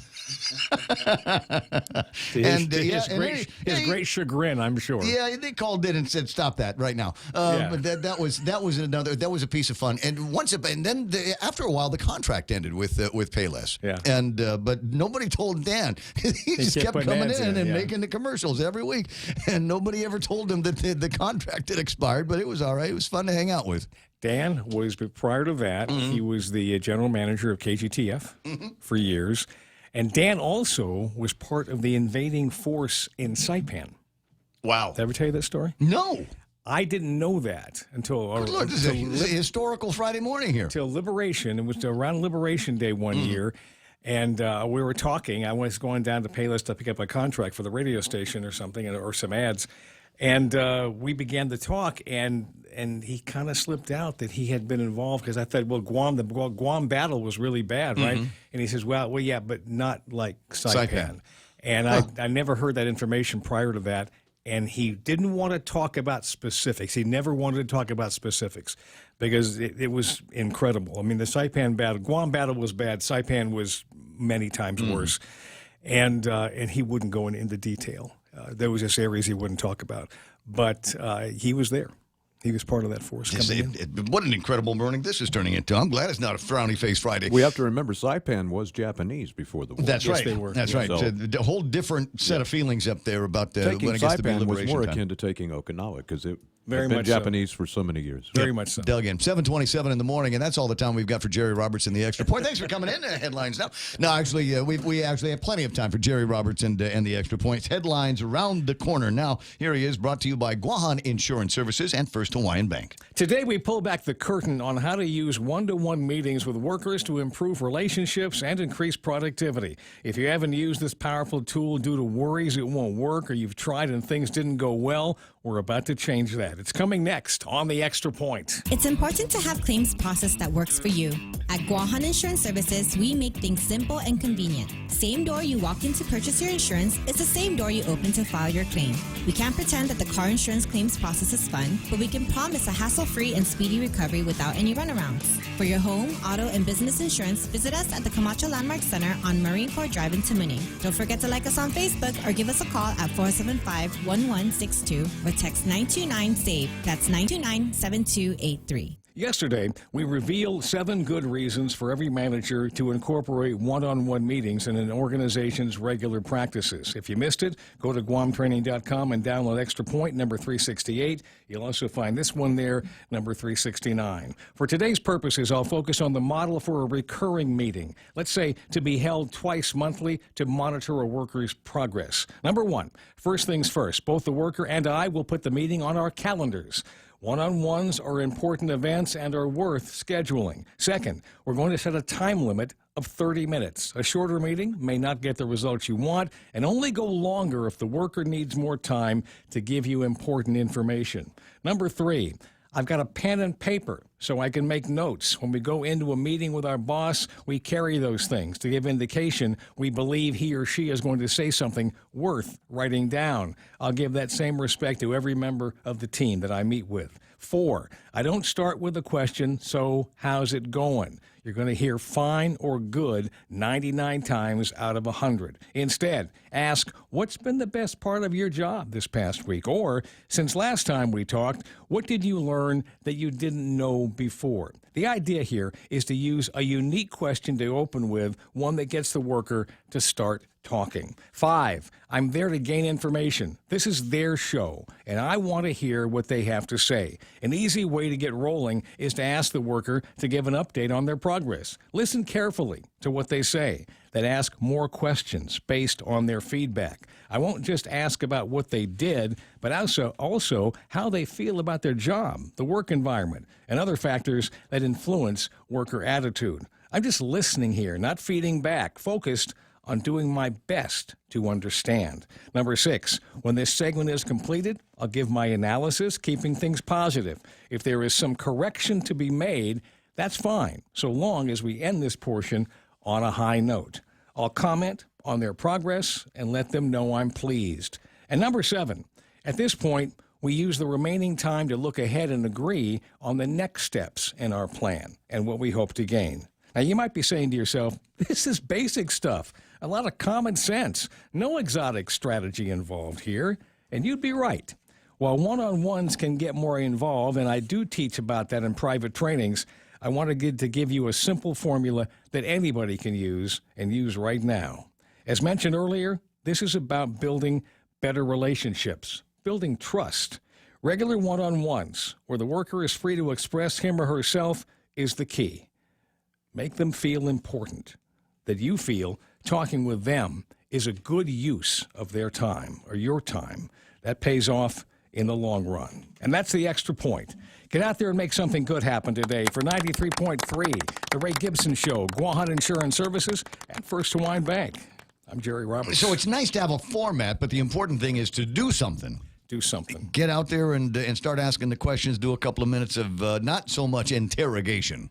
But let them talk. The key here is you're there to hear them. Give them what guidance you can, but hear them out. Make them feel that that it's worthwhile coming in and talking. They're getting something out of this. Yeah. Now, Monday, there was no time today to get from the worker's perspective. Monday, I'm going to enlist you, if you don't mind, and we're going to do a little role play during the extra point, and we're going to talk about from the worker's perspective how to come into one of these one-on-one meetings and turn your boss into your personal mentor and use the one-on-one tool to drive that. All right. Well, that sounds like fun. So can I have my lawyer present with me at the time? Yes, you can. All right, No problem. Mr. Cook, there will be a seat for you here at the radio station. It's 7:32. Jerry Roberts in the Extra Point. For details on this and transcripts of everyone that he's ever gone to go to GuamTraining.com on the World Wide Web. For news, go to the Guam Daily Posts. We got Kevin Kerrigan now with headlines. Half a day and good morning, Guam. In the headlines from the Guam Daily Post this morning, the Guam Solid Waste Authority has committed to paying the debt service on the $30 million general obligation bond borrowing that is needed to pay for the construction of a third trash cell at the Luzon landfill. During the signing of the bond indenture agreement at the governor's office at Adelup yesterday, GSWA Board Chairman Andy Gale said GSWA is going to do its best to pay the debt service out of its revenues. The semi-autonomous agency will soon sign an agreement with the administration, formally committing to repaying the debt from tipping fee revenues, said Gale. He again reiterated that there will be no increase in the cost of trash collection on island. The debt repayment on the $30 million in general obligation bonds will be about $3 million every year over the next 12 years. United Airlines Flight 197 on a flight to Guam from Narita, Japan, declared an emergency due to a possible landing gear problem Wednesday night. The airport rescue and firefighting team was placed on alert. The 737-800, however, landed safely without issue around 10 o'clock Wednesday night. The landing gear was deployed and locked in place. The all-clear declared at 10:17 p.m. There were 166 passengers and 6 crew members aboard that flight. As it does every year, Revan Tax yesterday announcing it'll be mailing out notices to more than 5,500 individual and business taxpayers to remind them of delinquent taxes owed. The notices seek payment on 20,000 delinquent account balances. If you get the notification or currently know that you have an outstanding tax liability with Revan Tax, you can visit the collection branch to make a payment. For these stories and more, log on to postguam.com or pick up a copy of today's Guam Daily Post. Thanks, Kevin. 7:34 is iConnect time. Their number is 888-8888, and they want to save you money on mobile and internet plans. Call them today. Get a half gallon of Minute Maid orange juice for only $1.99 when you fuel up on $35 or more of premium high-performance fuel. Conditions apply. See stores for details. Circle K. Take it easy. Get a half gallon of Dairy Gold milk for only $1.99 when you fuel up on $35 or more of premium high-performance fuel. Conditions apply. See stores for details. Circle K. Take it easy. Get a $7 meal for only $1.99 when you fuel up on $35 or more of premium high-performance fuel. Conditions apply. See stores for details. Circle K. Take it easy. I'm taking it easy. IHOP celebrating 4 years in Guam, and they are offering new and improved menu selections at prices you can afford. They've got Ama Littles, smaller in size but big in value. And I've said a couple of times as I've read this spot, I've had an Ama Little from the guys over at IHOP, and they're just as big as everybody else's. But you're going to love them. You're going to love it. Enjoy the same omelet goodness you've come to love at IHOP for less than $10 all day, any day. Available only in Tamuning. We know too well the inconvenience of not having power after a storm. You worry about food in the freezer going bad. Nights get hot. It's hard finding comfort when going to sleep. These are realities. But with solar and battery storage from Micronesia Renewable Energy, these realities can be a thing of the past. The solar works during the day and the batteries power your home at night. Call 632-2613 to see how solar plus battery storage can make life a little more convenient. MRE, the smarter choice. Traffic gizmo time. Let me see if there's anything that's going to make a difference to you as you're driving to work. First string traffic, that's what I like to call this, because most people on the road right now need to be in the office by 8. And it looks like you should have it's fairly smooth going, depending on where you are. Southbound Marine Corps Drive, all the way from Anderson Air Force Base, looking clear. Looks like the busiest intersection is going to be the one at 1 and 3, but that's just traffic getting off of 3 onto Marine Corps Drive. It'll slow things down by the time you get to the Micronesia Mall intersection, and then you've got stop and go until you get past the Kmart area. Traffic around ITC building and the King's Restaurant, all of that seems to be moving all right. Expect some delays over at the intersections. On Route 8, you'll have some stop and go traffic between 8, 10, and 16 and the downtown Hagutnya area. And right now, things starting to get a little bit busy at the major intersections in Agana. 1 and 8, 1 and 4, and 7 are all starting to look like they're busying up as everybody trying to get into the office as quick as they can so they can leave the office as quick as they can. Over by Navy Hospital, things starting to get a little bit busy and starting to get very busy on the way in and out of Sumai. Big Navy and Sumai is starting to look busy at that intersection of 1 and 2. So watch out for that and expect some delays. It's 7:37. Right now, traffic is here on the point. Parents, start your child's school year right with healthiness and fun. Complete your child's immunizations, annual physical, dental, or eye exam at FHP and receive a free gift for each exam visit. Perfect for back to school. Valid from July 15th to August 31st or while supplies last. Visit their website or Facebook page for more details. Call 646-5825 and press 2 to schedule an appointment today. Most private insurance accepted. FHP Health Center, our island, your clinic.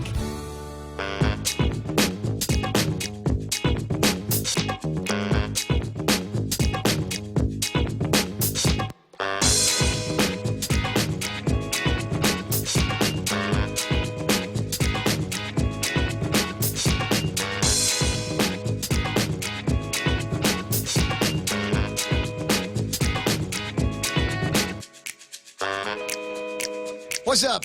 738-888-8255, 888-TALK. Got a message on the FB from somebody says, what's that WhatsApp number again? 988-5874 is the WhatsApp here. It's a 2019, and I don't know anybody. It was so strange yesterday. My phone actually rang. Somebody was looking for me and called me on the phone.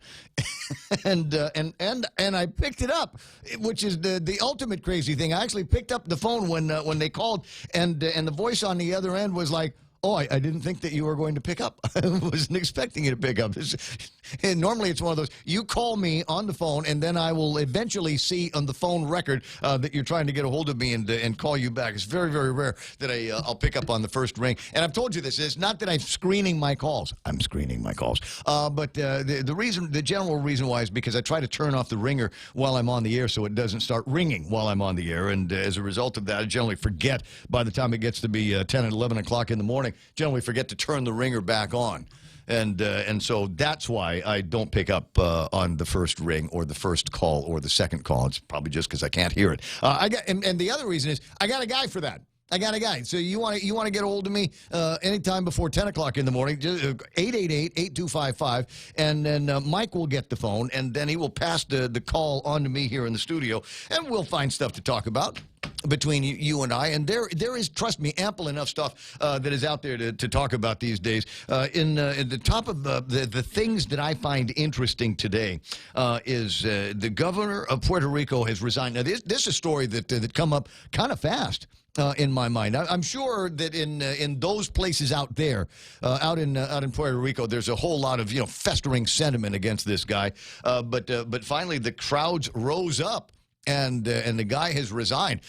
And I'm kind of curious as to what's going to happen next in I want to say that island nation, but they're a territory of the United States, just like Guam. Well, sort of like Guam. Well, if you're Ken Leon Guerrero, then Ken will say that the story of Puerto Rico is the horrible warning for Guam. And if we are not careful, one of the things that could happen to us is deficits turn into debts and spin the island financially out of control. We'll spend a couple of minutes talking about that in just a bit. In the meantime, I've got my very close, very dear personal friend, Senator Jim Moylan, who is back from a quick trip out of town. Morning, Jimmy. How you doing? Very good, Ray. Thank you. It's a great morning. Happy Friday to you. Happy belated birthday to you, old man. Hey, thank you. It is. Yeah, you can call me an old man, and I can line up in the short line now. Oh, that's right. You're Manumco class now. That's. Yeah.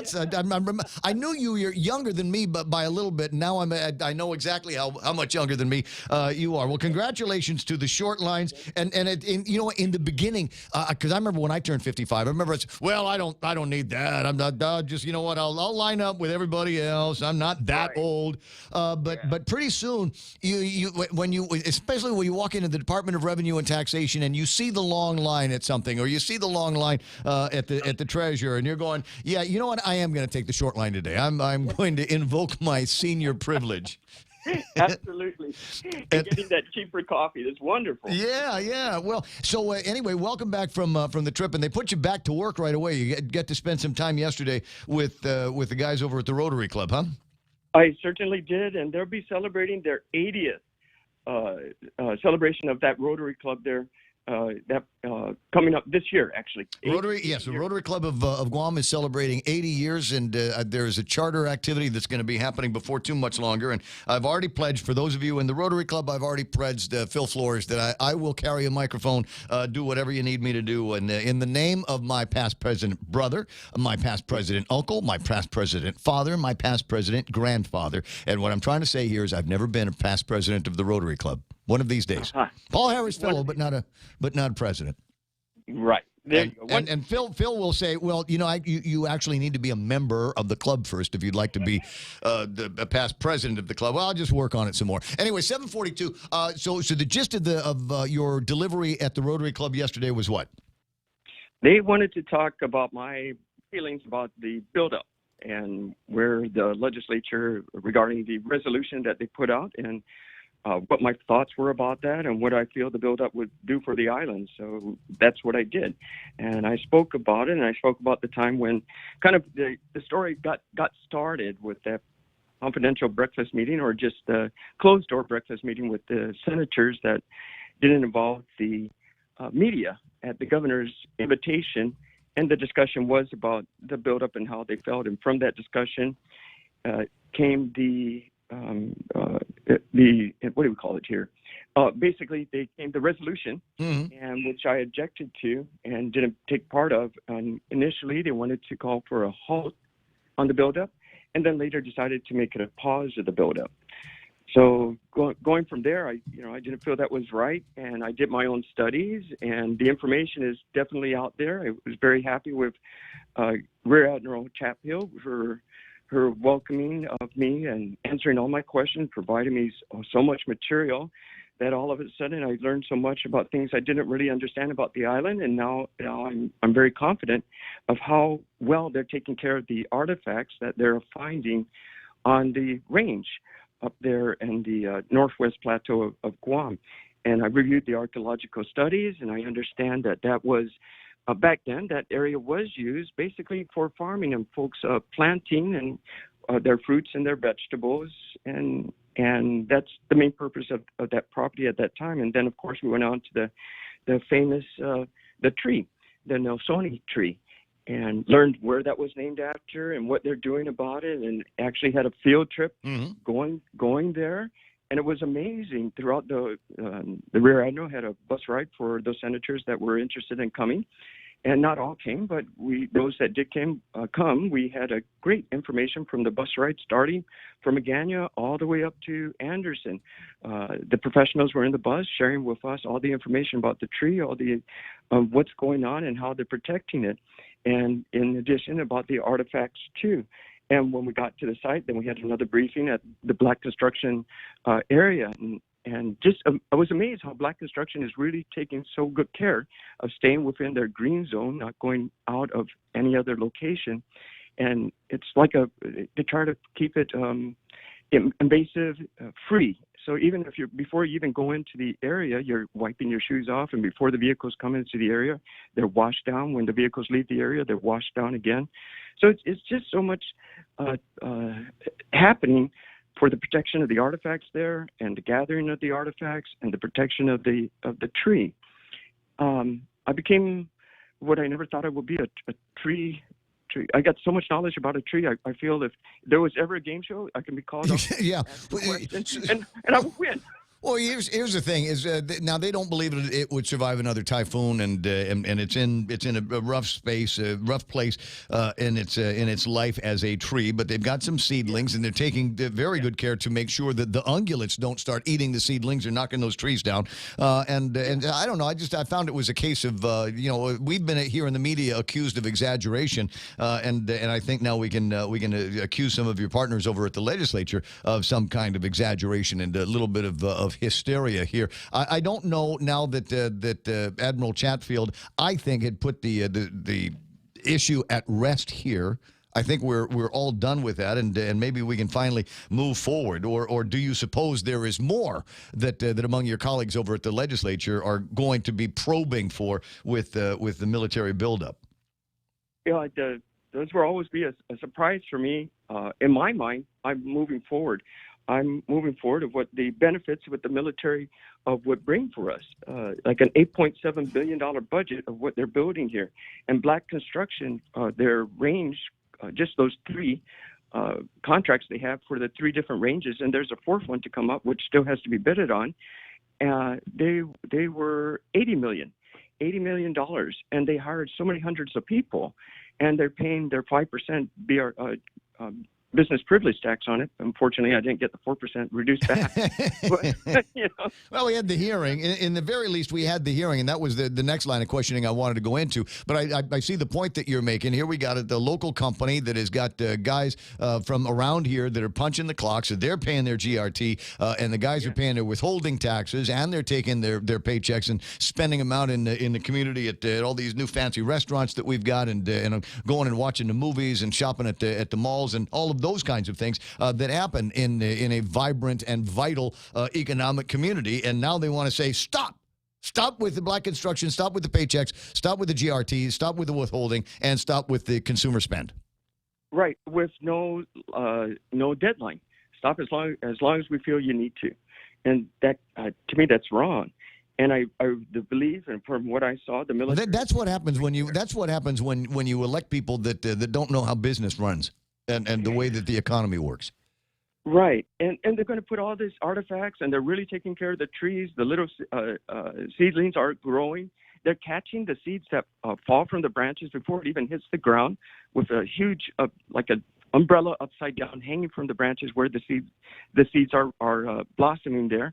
And then they're taking those and they're replanting them, and they're really taking great care of it, like it's your pet animal or something. They're really, really taking good care. It's fenced in. They're They're also keeping out the wild pigs and the deers as well, which is the ones that are eating all the new springs from the. That's why we need to have more hunting derbies. You and I and my friend Jane need to get together and take some long guns up there and catch some deer and pigs in the name of saving the Nelsoni tree, the fire tree that we've got up there. And when it does go, just a suggestion here, when that tree does go, what I'd like to do is gather up some of the wood and we'll use that to cook, I don't know, dolphins and sea turtles. Can we do that?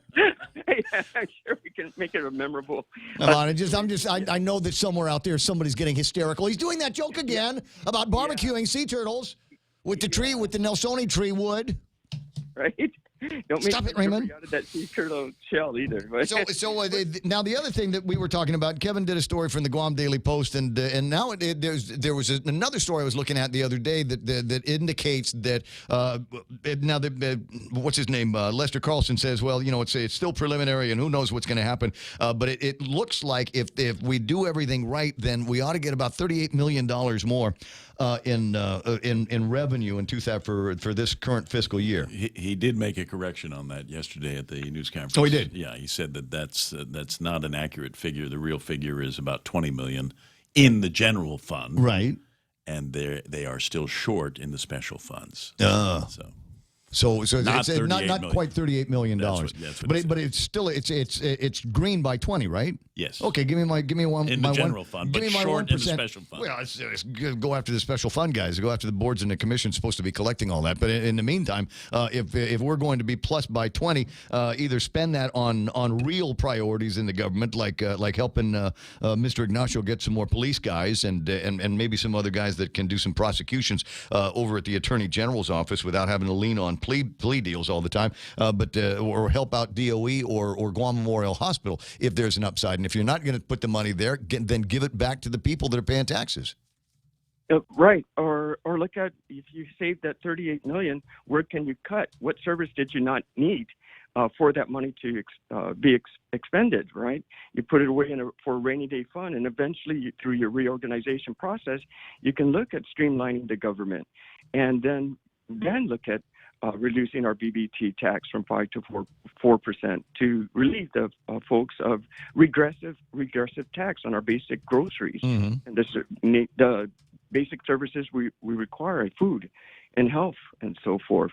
So by doing so, just relooking at, maybe my government is too big. Where can I reorganize? The governor did say, don't do the rollback just yet. FY19, maybe we could look at FY20 at that point. So that's wonderful. Well, you guys are going into you got budget talks coming. Have we got a draft from the governor's office yet? We did. Yes, we did.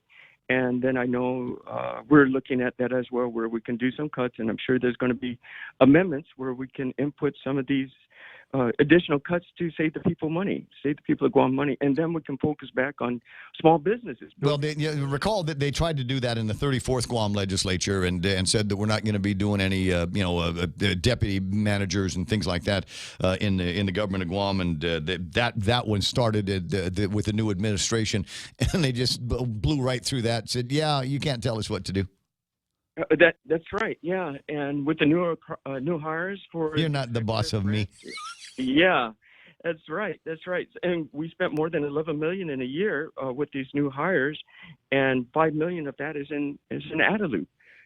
So yeah, we want to work. I want to work closely with the governor. I believe in my governor, and I know she wants to do good things for the island.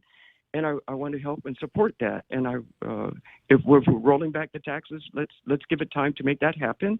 But let's start making plans now, so we can get things in place. So by FY20, if that's her goal, then we work together in doing that and remove these regressive tax from the people of Guam. I'm with you. So you just need what do we need here? Another 7 Republicans in the legislature? Hey, we do. Okay. You got to start working on that one. You need to start working on that one as well here at 7:53. Take a look at the calendar. We're halfway through 2019, and as the lady over at the Guam Election Commission, Maria Pangilinan, mentioned to me last week, the candidate packets will be available in January. So maybe start talking to some guys. And the other thing is, remind me later on. I want to find out if a lot of people showed up over at Ken Leon Guerrero's thing. Ken is making the pitch again for a part-time legislature and some other sweeping changes in the government. That maybe the only way it can be done is with a people power movement. That's right. Yeah, and I'm glad the interest is there, and we do need more folks interested in serving as a legislature. We do need those ideas, and we definitely need folks that are business friendly, wanting to expand our small business industries, because they're the ones that really make our economy grow. And when tourism is down, the small business people are still here. Mm-hmm. When something goes with the military, situations change, the small business people are here. At the end of the day, it's all about us on the island, and how we participate is by people getting involved and running for elected positions. So I'm looking forward to that. Always a good conversation with you, Jimmy. I'll see you pretty soon. We'll get a beer summit. Yeah, there we go. All right. Like that. Right. One of these days we ought to actually do a beer summit with microphones, and we'll just edit out all of any off color language, off color jokes from Ding and that kind of thing. But we ought to record that one of these days, if for no other reason. So we've got a recording of all these great ideas that we've got to save the island from ourselves. I'll see you soon, man. Cheers to you. And happy birthday. Welcome to being a senior citizen, my friend. It's 7:55 in the morning, 888-825-5888-TALK. I had alluded on the program earlier to maybe the possibility that you can get some kind of a job. And I want to let you know that there's a couple of groovy opportunities waiting for you in the field of first responders and public safety. There's going to be a job fair tomorrow at the Outrigger Resort in the mezzanine ballroom that they've got up in that place. Starts at 10 o'clock and will go until 4 o'clock on Saturday. Again, the Outrigger Resort's mezzanine ballroom. That's the one where you have to go in the little hallway where there's the banks of the elevators. And then you have to Outriggers elevators. Boy, some days isn't that a trip. But then you go upstairs, and that's where they're going to be doing the job fair. Near as I can tell, virtually everybody ought to be eligible to at least apply for the job. I think Clint Rigel was doing some asking around and checked with the Department of Administration. Even immigrants, FAS-FSM immigrants that live here will be allowed to apply for these jobs. I've already been practicing. All the phone calls that come in this morning, I've been answering. 911, what's your emergency? Oh, see? Well, that's cool. It's important to have, a sideline, a side gig, as it were. So to show up, I think all we need to have from you is a high school diploma. So it'll be Citizens on Patrol for the Guam Police Department. They're looking for people at the Department of Corrections and Customs as well. You need a high school diploma? I think that's all they need for something like this. Never mind. Well, I'll write you one. All right, we get the one of those cool notes, right? Yeah. We got a laser printer out here. I can make you. Which school you want to graduate from? Father Duenas? Sure. Why not? Academy. See if that makes it through. There's my friend Mike. He graduated with me, the father in the Academy's class of 1980, 757 and James. Now, but there's another cool gig that they're advertising for. Guam Visitors Bureau is establishing a list for the following positions, and some of these are I guess there could be some decent dollars here. Tourism Research Analyst. And that job starts at about $33,911. And if you come in at max, they can bring you in at just over $50,000 a year. Marketing coordinator, $55,000 a year at max. Communications coordinator and spokesperson. That's Joshy's job, isn't it? What, Josh? Why are they advertising for somebody to take over your job? They're moving you up? Tell me they're grooming you for something else in there. So communications coordinator spokesman. This is one of those gigs there where you get people that this does not apply to Josh, but in many cases you get some people that work in radio and television news and get washed out. Sometimes they end up as spokespersons in departments and agencies in the government of Guam. And if you're one of those people that is occupying this position, I'm not talking about you. I'm talking about the other one. Accounting managers it can come in at about $67,000, and marketing associates at $34,757. So the question that I've got, and this always comes down to when I'm talking about jobs at the Guam Visitors Bureau. And the job that I'm looking for would have, I don't like any of these salaries, they're all too low. I'm looking at something that comes in at least six figures with a lot of travel involved. I'd like to do a lot of traveling on the government dime and very low expectations of any kind of results. That, in my mind, would be the perfect job. And I know some of you are listening in the government of Guam going, yeah, that's right, Gib, but I've already got that job. Hovering around six figures, get to travel around a lot, and nobody expects anything from me other than to show up Monday through Friday. And then, hey, listen, we got to break away. What do I got coming up next? It's 8 o'clock already, Fox News Live, and then Kevin Kerrigan with all the big stories from the Guam Daily Post. Blake Watson's going to come into the studio, and today we're going to be talking, we'll pretend to talk about sports. And one of the big deals in sports, can you name the world's most valuable sports franchise? I'll tell you what it is in the next hour on The Ray Gibson Show on The Point.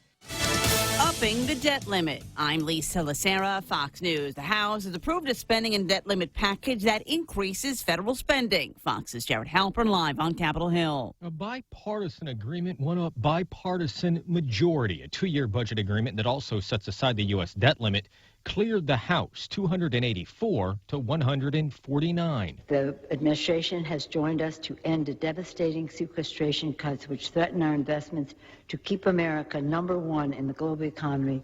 House Speaker Nancy Pelosi brokered the deal with the Trump administration, lifting spending caps across the board. President Trump urged support, pointing to increased spending levels for the military despite that endorsement. More than 130 Republicans voted no, twice as many has voted for the agreement. Lisa. Jared, the federal government set to resume executions. Attorney General William Barr directed the Bureau of Prisons to schedule the executions of 5 inmates convicted of murdering and in some cases torturing and raping children and the elderly. The first of those executions are scheduled for this December. Fox's John Decker at the White House. Russia directed extensive activity against U.S. election systems ahead of the 2016 election. That's the finding of a report from the Senate Intelligence Committee. The report says states weren't warned appropriately of the threat against their systems and warns many of them still have outdated voting machines. President Trump attending an armed forces welcome ceremony outside the Pentagon for Defense Secretary Mark Esper. I have absolute confidence that Mark will ensure that our incredible military is fully prepared to deter conflict and to defeat any foe. Secretary Esper was sworn in shortly after he was confirmed by the Senate with a 90-8 vote earlier this week. Wall Street at the close, the Dow lost 128, the Nasdaq fell 82. This is Fox News. The summer of Jeep, Compass, Cherokee, Wrangler, Cars Plus in Mighty.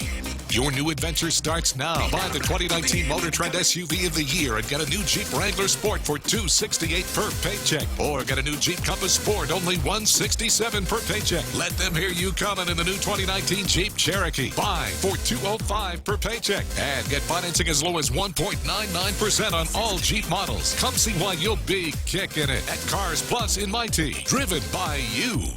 65 years ago, Bank Pacific opened its doors to our community. As we celebrate, we offer you a special 65th anniversary personal loan rate for as low as 4.65% for travel, back to school, a wedding. Do whatever you want with the money. During July, we just want to give it to you for as low as 4.65% APR. It's our birthday present to you. Bank Pacific, where others put branches, we place roots. Equal opportunity lender, member FDIC, conditions apply. A California judge ordering the release of search warrants used in the investigation of a synagogue shooting earlier this year. A judge in San Diego ordered 17 search warrants be unsealed in the investigation of John Ernest. The 20-year-old nursing student has been charged with murder and attempted murder for allegedly opening fire at a synagogue in Poway in April. A woman was killed and 3 people were injured. Media organizations had asked for the search warrants to be released, arguing that such transparency would have a therapeutic effect on the impacted community. Authorities say Ernest published a manifesto online before the shooting in which he wrote that he needed to protect the European race from the Jews.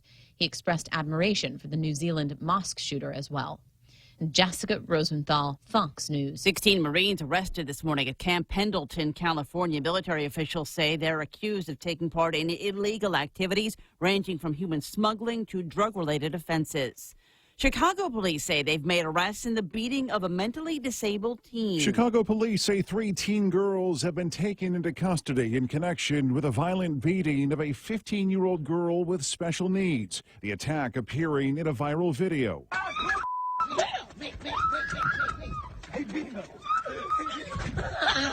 Police say the beating happened during the time the girl had gone missing for about 5 days. All 3 suspects have been charged with battery and mob action. Others are being sought. Police are also investigating whether the victim was sexually assaulted. In Chicago, Jeff Manasso, Fox News. Leaders of a small Arkansas city planning to draft an ordinance next month addressing a problematic rooster that has been attacking area residents. Jasper Mayor Jan Larson says the vicious rooster scratches and chases people. She says a woman fell while fleeing the rooster and also went after a small boy. I'm Lisa Lacera, and this is Fox News. Take it to KFC. Family Finance has been serving the people of Guam since 1959, and they'll continue to be there for you in the years to come. Whether you're looking to get a personal loan for that summer vacation or paying off those long overdue bills, Family Finance has got you covered. Apply for a personal loan from $1,000 up to $3,600 by calling Family Finance in Hagutya at 475-4545, Upper Tumon at 647-5626, or in Dededo 633-4473. Family Finance, serving the people of Guam since 1959. Get a Coke 12-pack for only $3.49 when you fuel up on $35 or more of premium high-performance fuel. Conditions apply. See stores for details. Circle K. Take it easy. Get a dozen extra-large eggs for only 49 cents when you fuel up on $35 or more of premium high-performance fuel. Conditions apply. See stores for details. Circle K. Take it easy. Get a case of Circle K water for only $2.99 when you fuel up on $35 or more of premium high-performance fuel. Conditions apply. See stores for details. Circle K. Take it easy.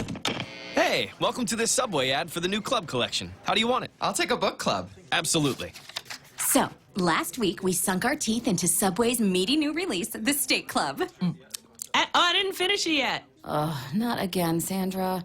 This week, it's the new Southwest Chicken Club, also by Subway. No spoilers, but there's a tasty twist. Jalapeno cheddar bread and guacamole? Sandra, get out. Subway, make it what you want.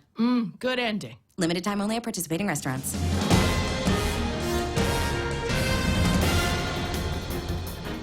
Half a day and good morning, Guam. News time here at The Point is 7 minutes past 8 a.m. this Friday morning. I'm Kevin Kerrigan. Here's a look now at some of the top stories from the Guam Daily Post.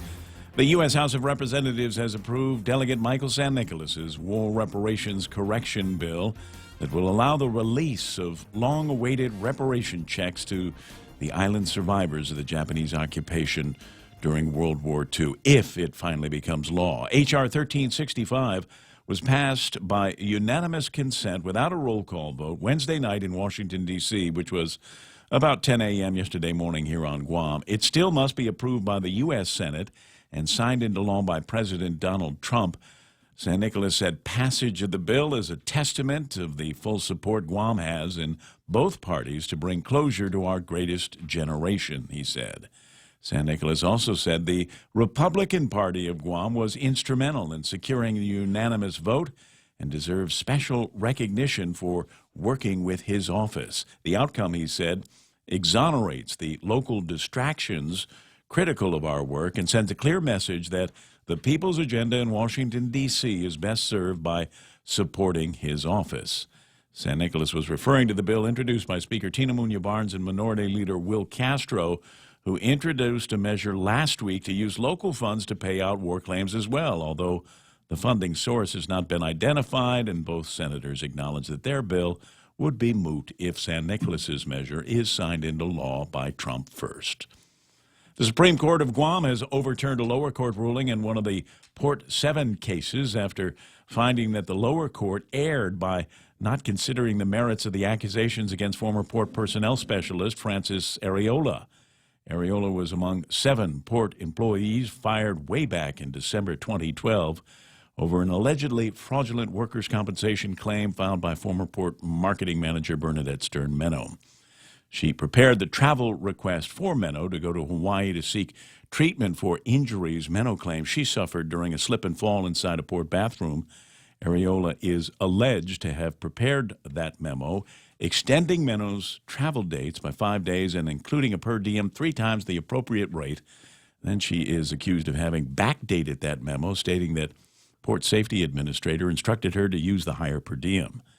Prior decisions from the Superior Court of Guam and the Civil Service Commission concluded that the firing of Areola violated the 60-day rule. The merits of the allegation were never heard, but the decision issued by the Supreme Court yesterday afternoon concludes that it was an error not to consider the merits of the misconduct, and the case was remanded back to the Civil Service Commission for consideration of those merits. We'll have more news after this. Whether it's for business or pleasure, staying connected when you travel is always essential. And now when you travel to South Korea, enjoy free data roaming with Docomo Pacific. Navigate the city, look up the best restaurants, email back home, or post all your pictures, all on the go for free. Call 688-2677 today to make sure your postpaid account is ready for roaming. You plus Docomo Pacific. Better together.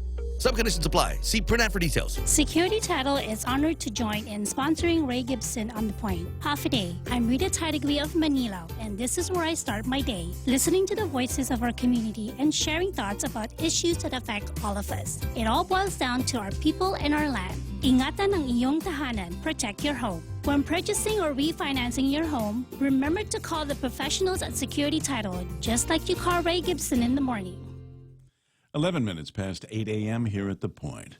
The Guam Solid Waste Authority has committed to paying the debt service on the $30 million general obligation bond borrowing that is needed to pay for the construction of a third trash cell at the Luzon landfill. During the signing of the bond indenture agreement yesterday at the governor's office, GSWA Board Chairman Andy Gale said GSWA is going to do its best to pay the debt service out of its revenues. The semi-autonomous agency will soon sign an agreement with the administration, formally committing to repaying the debt from tipping fees, said Gale. He again, however, reiterated that there won't be any increase in the cost of trash collection on island. The debt repayment on the $30 million in general obligation bonds will be about $3 million every year over the next 12 years. Demand for the bonds was high because of their triple tax exempt status, meaning the bonds are not subject to any local, state, or federal taxes. There were nearly 13 times more purchase orders for those bonds available for sale. That helped drive the interest rate down to 3.25%. The low interest rate saved us $1 million, said Governor Lou Leon Guerrero. That means that investors trust the Guam government. One of the key factors in that trust, said the governor, is the 5% business privilege tax. She again warned lawmakers against the danger of rolling back the BPT to 4%. If we roll it back to 4%, said the governor, we will be short by $58 million, and the investors will see that, and they will start questioning our ability to maintain public services.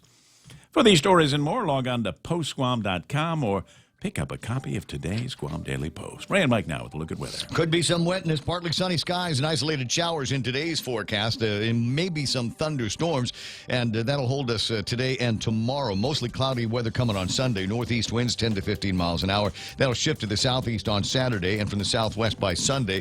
Daytime highs 89 degrees. Overnight lows should be in the upper 70s as well. Sunset tonight about 6:50. Sunrise tomorrow morning about 6:04 on, is there a 5K? I'll get the details on on the races for tomorrow. 8:12 in the morning, we'll take a look at the weather radar, and if it's not on you now, it will be in mere seconds. We're talking about a whole bunch of rain getting ready to wash over the island, huh, Mike? Well, what happened? We had a shower cell approaching the northern parts, and it rained over the Air Force Base, and I guess they hit it with some seeding or something, and it fizzled out. It's still big storms down to the southeast of us, though, and you can go outside and see that big cloud. It's just kind of hanging out there, but there's nothing else around. So once this line moves through, we'll see if this other line that looks like it's building back behind it will form into anything. Otherwise, just an isolated chance for a shower, maybe a thunderstorm right on through Saturday, and then things may tick up just a bit Sunday as this weak monsoon trough pulls to the north of us and brings some of that blobbage just down south with it. We got a big upper level low. That's the spinning part that you see right over the Marianas there. Again, it's an upper level low, and we're in the clear slot right now, where we have been really for the last 12 hours or so. We may pull out of that as it pulls west, and that may bring in some moisture, but again, none of it will be widespread. No big deal. Just enjoy a shower or two if you get them. Grill marks should be good for today and tomorrow. And tomorrow, yeah. Yeah, and then the early part of Sunday as well. There's enough clouds out there that we ought to have some decent sunset tonight, right? I think so. Should be nice. Yeah, there's a bunch of people I think are going to start lining up for that about 3 o'clock in the afternoon over at some of the usual spots. We'll see where you happen to be. 8:14 in the morning. That's news and weather together here on The Point. Viva Guam! As Guam celebrates 75 years of liberation, Nambo Insurance honors the brave heroes who dedicated their lives to fight for our freedom. With great pride, we salute those who made our liberation possible. At Nambo Insurance, they share the same dedication to serve our community, from offering reliable home, auto, motorcycle, and business insurance to providing friendly holiday service. Nambo Insurance is dedicated to serving Guam. From your Nambo family, happy liberation, Guam. Biba, Biba. Portions of the Ray Gibson Show brought to you by the guys over at Ruby Tuesdays, and they've always got something fantastic to celebrate. My favorite is the one that they say only read on Tuesdays.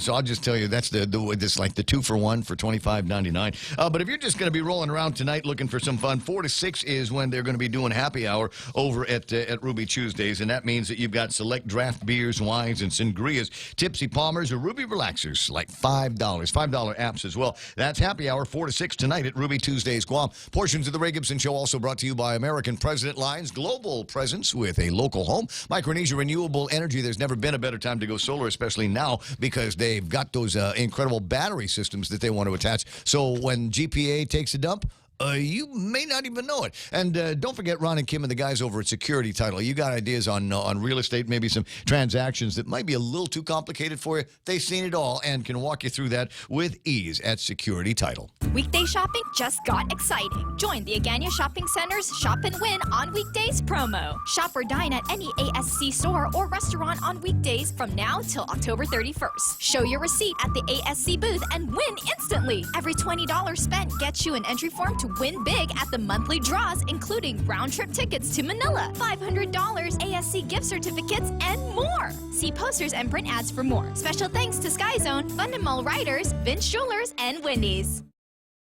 Wait a second.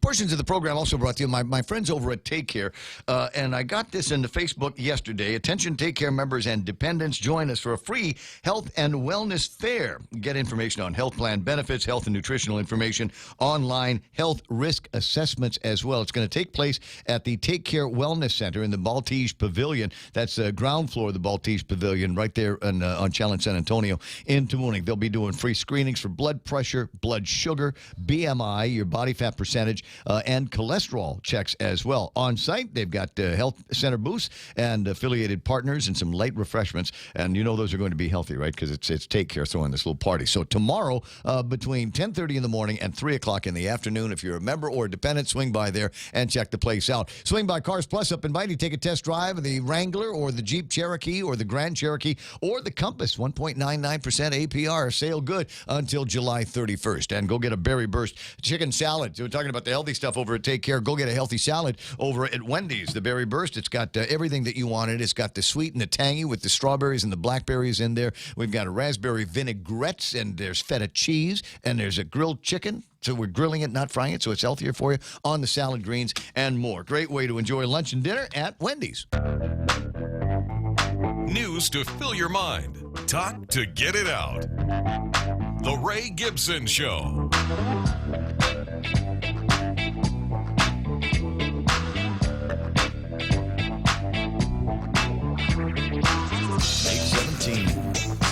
Here we are, counting down to the weekend. I don't know what time your weekend starts, but for guys like Blake and me and Mike, about 10 o'clock starts to feel like Friday night, doesn't it? Yeah, I need it too. You know, this has been the longest feeling 4-day week that there's been. I was just mentioning that. I mentioned that this morning. We came, get into the office on Tuesday, and you're going, oh, right, this is a short week. It's Tuesday. We ought to be just ramming to Friday. No. It took forever. And I'm battling a little bit of sickness, so I could use the couple days off. Yeah, hanging out in Liberation, outside in the rain, then in the sun, then in the rain, and then the sun, rain, sun. It kind of got me sick. It's either that or shaking hands with a lot of people. There's the great transference, so everybody getting together with all of their different germs and boogers, and I think that might have had an effect on you. And the sinuses that were already kind of kicking up anyway, so that didn't really help the nasal passages when you mix that with a little sickness. And you got little kids, and they were sick too. Little kids, this little booger factories right there. All right, so 8:19 in the morning. Let me do a couple of shouts. Lillian Cruz is online. I see Melissa Salas Akimoto, Sandra De Leon Guerrero is watching. Benita Menglot. Yeah. This Benita Manzanita from the Guam Memorial Hospital is watching the program this morning. We got this a who's who on listening on this radio station. Lawrence Valencia, Jeff Chris is here. Happy to have. I'm sure he's happy to have the whole family together. His daughter Janina had been out traveling and doing she's the one that got the silver medal at the SPGs. That's Jeff's her dad. Okay. So it's great to have him online. Charlie Laron is there. James Howard, Catherine Cruz Norton, wishing us a happy Friday. Hey, Kitty Cat, happy Friday to you. Nice to have Hannah Iriarte. Director Cho is there. Commissioner Roy Gamboa is online. Debbie asking a question about the Rotary Club of Guam meeting during the years of the Japanese occupation. They've got their 80th charter night coming up, and my recollection, I could be wrong, but it seems to me that my recollection is after the Japanese invasion, they just kind of took everything and stuck it in a jar and buried the jar for the duration of the war. Really? Yeah. Like a time capsule? Something like they just knew they couldn't meet. I mean, there's not much to, you can't have a Rotary Club meeting with everybody, it's what's the meeting going to be? What did we do in the rice paddies today? Right. Anybody else get picked up by the Kamatai and get tortured?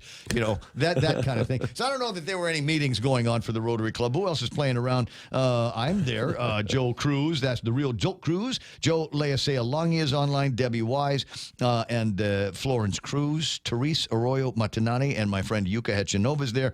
Valine Iriarte. Valine, she's awake. She's awake. Another day, and she's saying, good morning. It's another day of planning for the raid on Area 671. Did you hear the raid on Storm Loch Ness, too? They're going to storm Loch Ness and find that big boy. That's the new one. Now they're storming Loch Ness. So I bought yesterday because I'm stupid, right? Like 50 other priorities in my life, like, I don't know, food and water bills and power bills and all of that stuff. And it cost me $32, but I got a Area 51 5K T-shirt. Really? Yeah. It shows people getting ready. They get the little emoticons, and the last one is a runner, a form of a runner doing a Naruto run. Have you seen the people training for the storming Area 51 on they're doing Naruto runs on treadmills on gyms all around, so people are just filming themselves. What a great idea. Being on treadmills or just running. This needs to be the summer of that kind of frivolity. I mean, it's just we're surrounded by so much serious crap in the world, and we got a divided country, the left and the versus the right. We got the governor of Puerto Rico resigns. Just all kinds of bad news. I'm just in love with the idea that somebody has decided, screw all of that. I'm going to have fun and ponder just a ridiculous imponderable. And I'm glad that my friend Val has picked up the idea and is going to be doing a Guam version of it. Storm Area 671. Area 671, and watch out for details. Lynn's online, and Min's Bar is online as well. And Valine says, had a reopening. This is funny. She says, the direct message. She says, invite your friend, whoever that is. That's Blake. You know Valine, don't you? I think so. Yeah. We're all Facebook friends one way or the other. Did you say from that, Facebook? Yeah. Did you say that Min's Bar is reopening this weekend? I think I saw that they had a grand reopen. They're doing a grand reopening. Is what I thought I saw somewhere. All right. Well, I'm going to look that up here. Maybe maybe it's like a sponsored Instagram post or Facebook or something. Could be. Yeah. I don't know. I'm clicking on it now. It's a fun place. I like that place. Didn't they just have a trivia championship or something like that? Maybe. Whoever that is. You're so funny. 8:23 in the morning, time for Sports with Blake.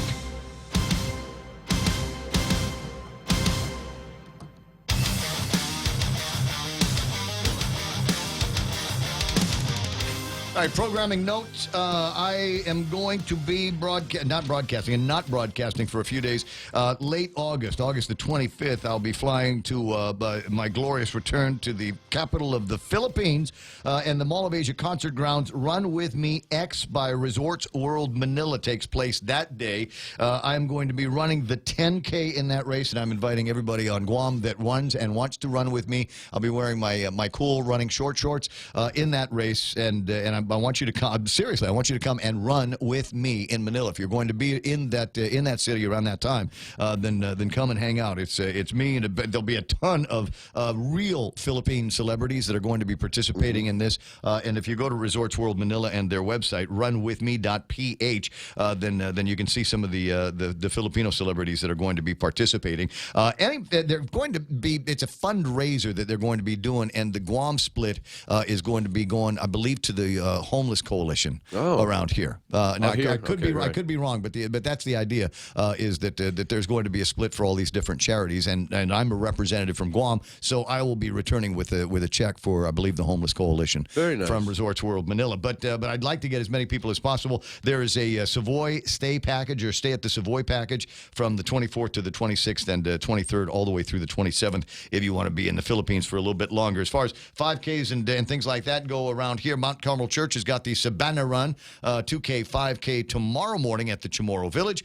You can register at Mount Carmel at the parish office in American Printing, and I'm sure you'll be able to register online. And then there is this one in a couple of weeks. The First Church of God has got a 2K, 5K run the race, and this is nice. Where it says they got a cross. Oh, I see. That's nice. That's so Christian. A trip to Osaka is a grand prize. That's the grand prize. That's a trip to Osaka, Japan. It's a fun place. Dry fit shirts. We've got medals for the first 125 finishers, and raffle drawing and refreshments. And again, the grand raffle prize for that one, Osaka, Japan. Nice. I like Osaka, Japan. I love Osaka. I can't. You know what? We're always talking about Osaka. There's always an excuse to talk about Osaka. Yeah. So nice. The excuse today is earlier we were talking about the Don Quixote that's going up at Northgate, right? That's going to be a Don Quixote, that piece of construction over there. Yep. And the last time I was in a Don Quixote, it was in Osaka.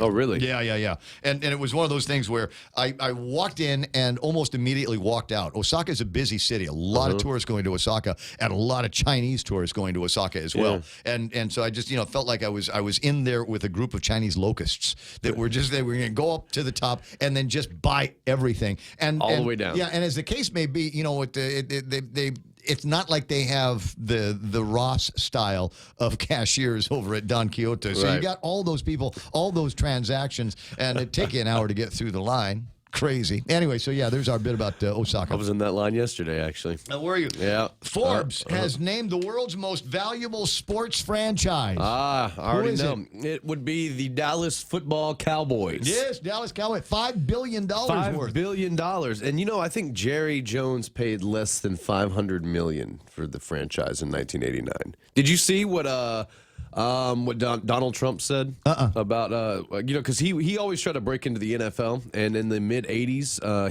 he basically said about whoever buys the Dallas Cowboys that if it's a no-win situation, because if they win, who cares? Because they've always won. You know? But then if they lose, and they probably will, because at the time they were really terrible, then the guy's going to be a loser.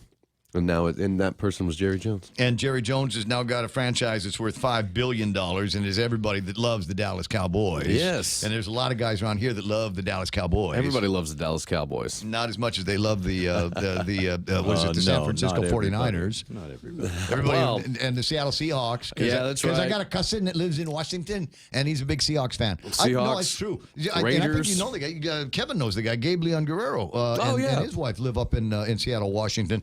And from the start of the football season until the end of the football season, they will wear, that will be their daily uniform, is something that's got the Seattle Seahawks in it. They are the ultimate 12th men for that particular team. Yeah. He's been up there for a while, right? Up in Seattle. I keep trying to bring him back down here. I want him to. guy knows how to sell radio advertising. He's a nice guy. So it'd be nice to have him and the missus back down here in this part of the world. 8:27. And speaking of football, we don't have it today, this weekend, right? No. But you guys were saying that there's going to be some preseason August stuff. 1st, a week from yesterday, so less than a week away. Will be. I'm trying to pull it up here, but I believe it's on NBC. But it's it'll be the Hall of Fame game, and it's the Broncos against somebody. Big Sister Shelley says, Broncos, baby. Broncos versus the Falcons. Falcons. I think you have to imagine it with that little circle over the A. Oh, yeah. Yeah, Falcons. Falcons. I don't know if that's the correct pronunciation. 10 a.m. is the kickoff on NBC. That is Thursday, August 1st for us. So Gotcha. Yep, that's the first 4 weeks of preseason action, and then the regular season will start this weekend. I'll go ahead and get our Pick'em League ready.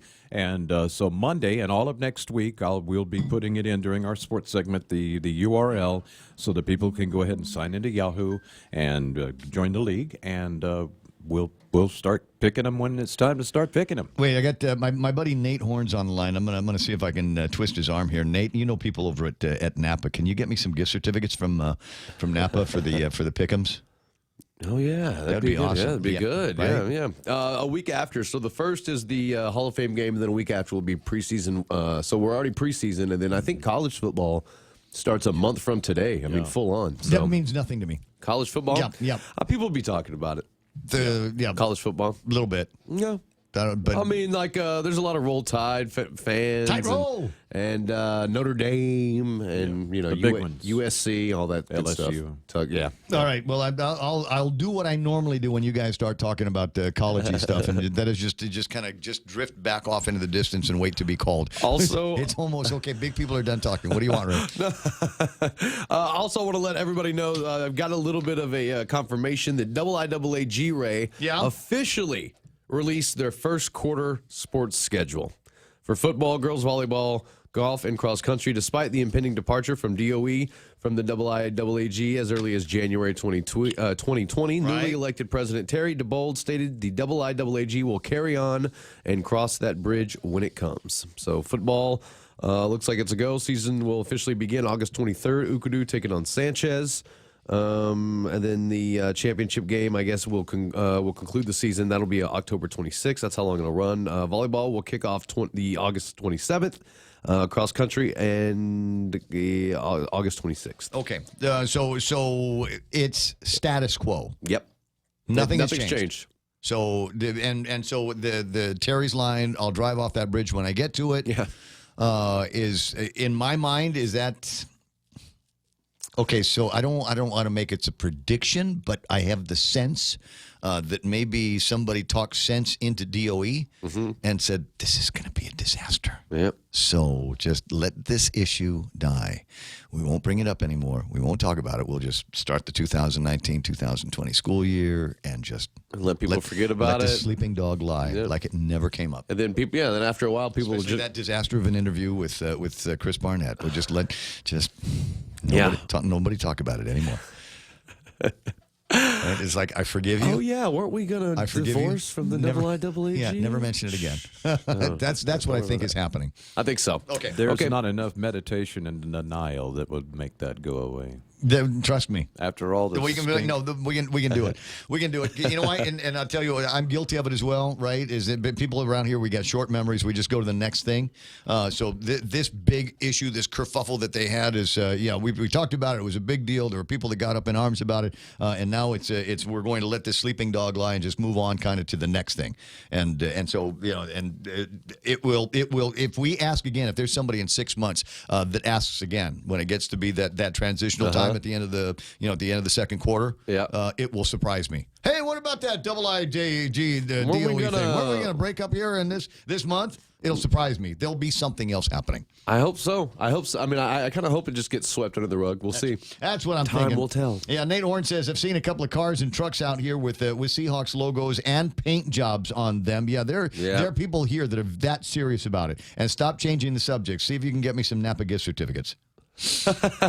Yeah, you just kind of glossed over that. Yeah, look over the rest of the Facebook list and see if there's anybody else. Hey, there's my friend Renee Lowe from iConnect. Hey, Renee, go get me something from Beyond the Box, one of the other companies that we own. That'd be awesome. Yeah. A computer or something like that, or a big Apple monitor. I don't know. Some headphones. Yeah, all of those things. 8:32 in the morning. And you got anything else that's fun? No, that is it. That is it. That's all the sports we got. We're pretty much just waiting for the end of the summer and the start of the school year. Yeah, and then we'll have all kinds of stuff to talk. Kinds of stuff. Then here's what's going to happen is after all these different games that are going to be coming up, we're going to be hearing from people that say, you didn't mention my kid's name.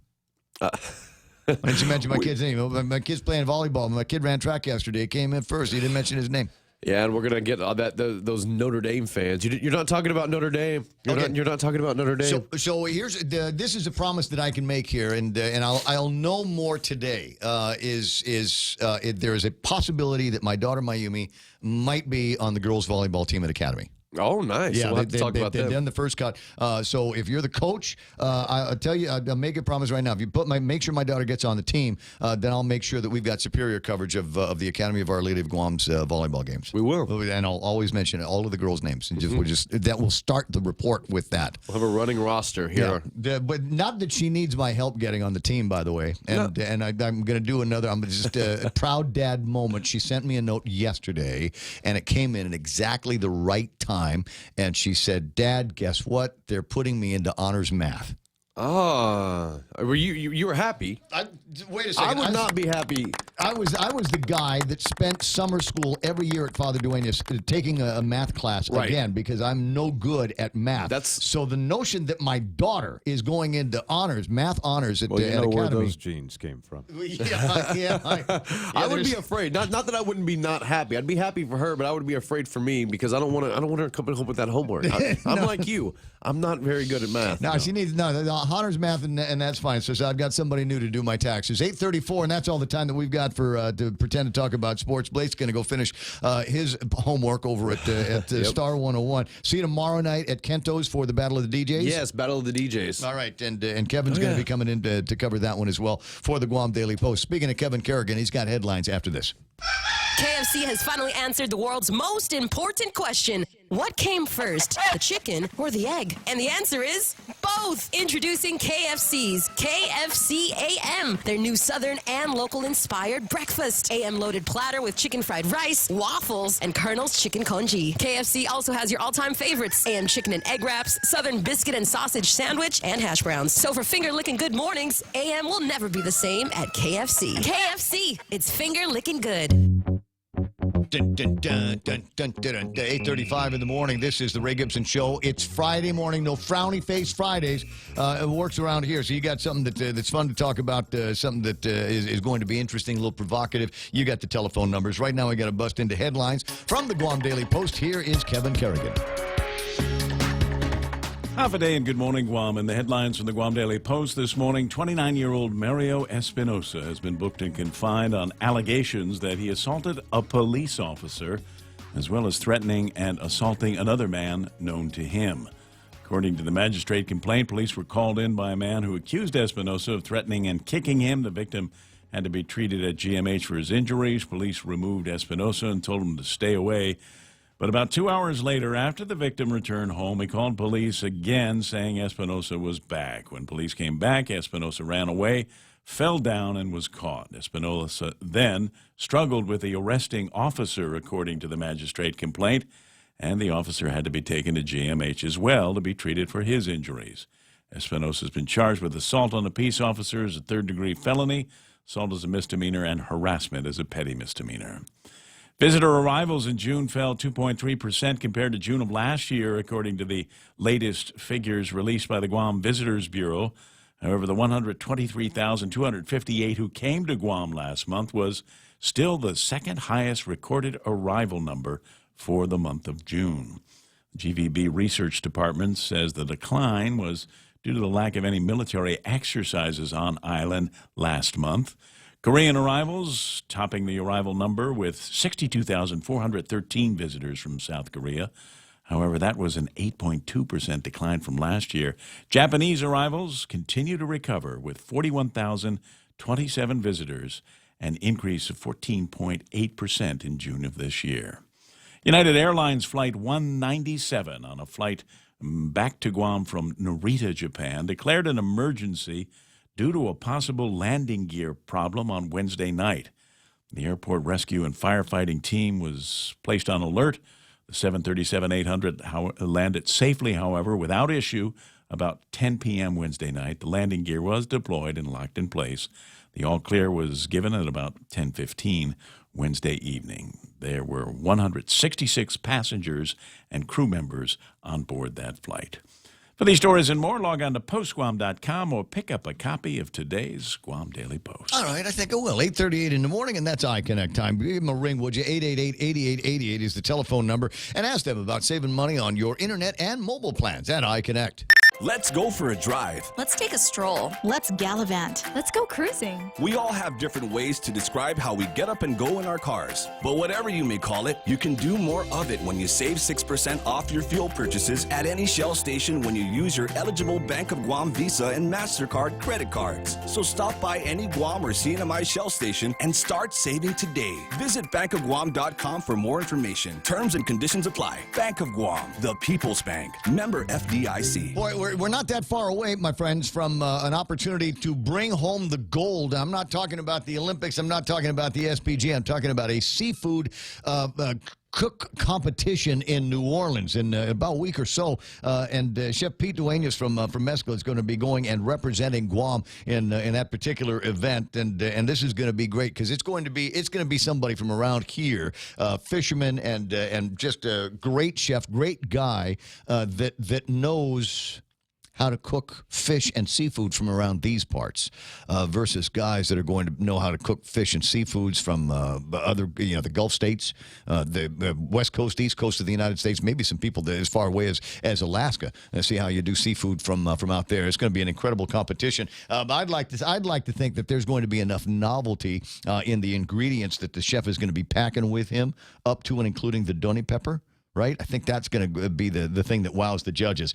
You don't have to be in the competition to enjoy the great flavors of Chef Peter Duenas and the guys over at Mescla. They have got seafood lao lao, a medley of salmon and shrimp and scallops and fresh spinach, all wrapped up in tea leaves, steamed to order and topped with soy butter sauce. Soy sauce, right? So, and that's another one of the secret ingredients that we might be able to throw in there. A little bit of umami and some MSG with that. Give that some additional flavor. Anyway, Mescla in Agaya and in Tuman at the Grand Plaza Hotel. For Rez, call 969-2652. We know too well the inconvenience of not having power after a storm. You worry about the food in the freezer going bad. Nights get hot. It's hard finding comfort when going to sleep.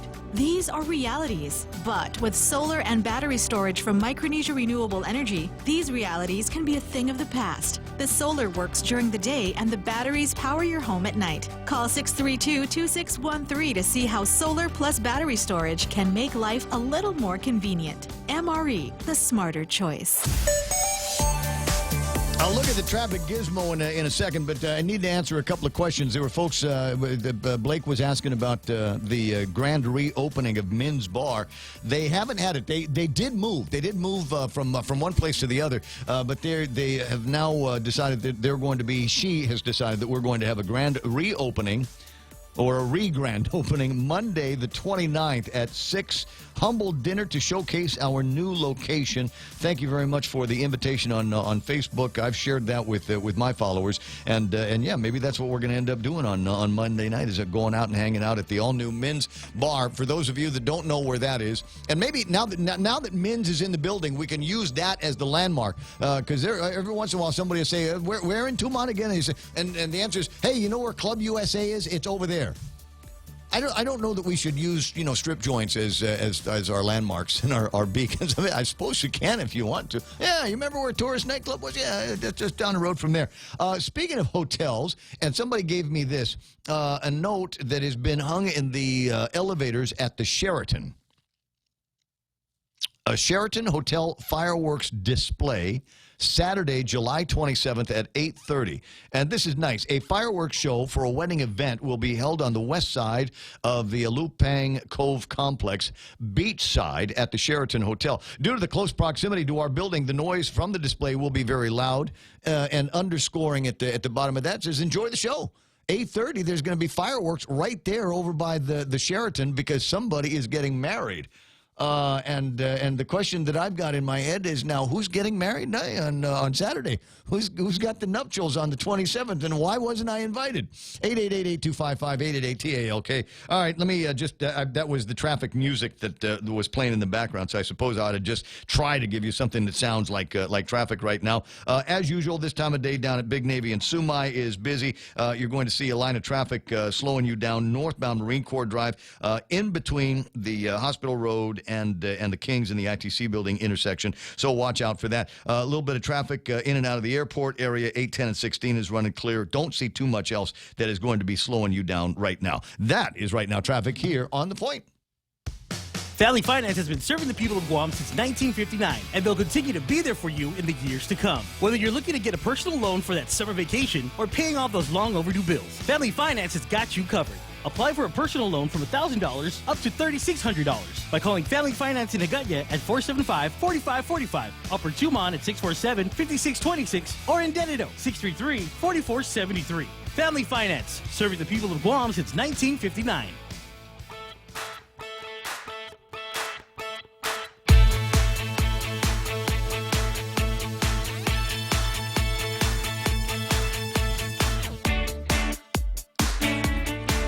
So I got this hat from my buddy Ian, and I don't know. It's somebody said that the shade covers my beautiful eyes, and normally I'd be flattered by that, but the comment came from a guy, so I'm not sure. But I don't know. It's kind of fun to wear a trucker's cap on the radio every once in a while. I got this hillbilly beard going, and could throw the rest of the program into some kind of a tizzy if I keep talking like Rhett Nick. You look like one of my uncles. I was going to say, the only difference, I got all my teeth.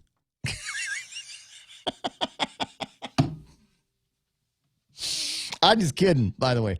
That wasn't supposed to be a bad joke. We do take requests around here, and there's a bunch of different ways to get me to talk about stuff on the radio, and one of them is put it into Facebook Live. Pam Duvall says, we're not playing enough bong sounds. Considering it's Friday, there needs to be more bong sound effects here. But, Pam, not everybody takes their THC legal on Guam. Not everybody does it like that. Not everybody does the bong thing. I never tried a bong, and I've once years and years ago I tried to smoke a cigarette, regular old cigarette, through a hookah, and it got me coughing like the Dickens. It was terrible. And I remember my throat hurt for an hour after that because it's kind of harsh if you don't know what to expect. But I guess there's some ways that you can do the hookah smoking. I guess when you get used to it or something where you can flavor up the water and put different things in there. Generally speaking, with a hookah, you want to use like pipe tobacco, something that's a little smoother. I see. Cigarette tobacco is just too harsh. It's got too many preps in it, too many chemicals. But go with like a nice pipe tobacco. Okay, so now what's the fascination with the bong? It's just another way to kind of filter out the impurities of the smoke as you draw it through and then inhale it. So it's kind of a stepping stone between just taking it straight from the bowl and the heat and then all that comes with it. You actually get to filter some of the nastiness. Okay, so gross question, what do you do with the bong water? Well, you let it, you let it sit in there for a little while, but after a while, depending on how clean you are, I mean, you change it, you clean out your bong, and then you refill it with water and go start over. Can you pour it back into the plant that it came from? No. You don't want to do that? No. Can you use it to clean the toilet? Maybe. I'm looking at. There's got to have another value on the thing. I'm just looking for a kind of efficiency using marijuana and bongs and stuff like that. 846 and completely innocent questions. I don't know how they work. I mean, I hear the stoners talk about it all the time, but I have no idea how it works or whether it's supposed to enhance my high or anything like that. 847. And you know what? I'm high on life. I'm high on Jesus, and I'm high on Ken. Good morning, Ken. How you doing there, buddy? The other Governor, Leon Guerrero. Thank you very much. Rambo, remember? Yeah, but that was yesterday's gag. Today's gag is it burger or pizza day? Burger. Burger. Absolutely. I mean, why would was it? I don't know. I mean, I might do a thing a little bit later on, and I don't know whether I want to do my thing with pizza or whether I want to do my thing with a burger. And now, considering last night on the way home was the stopover, and I swear this is getting to be a tradition now.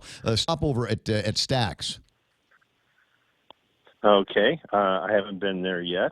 But what's the matter with you? I'll have to put it on. I'll have to put it on my list. That might be one of the best burgers. That might be one of the best. Oh, that's right. You had your Citizen thing last night. All right. So what yeah.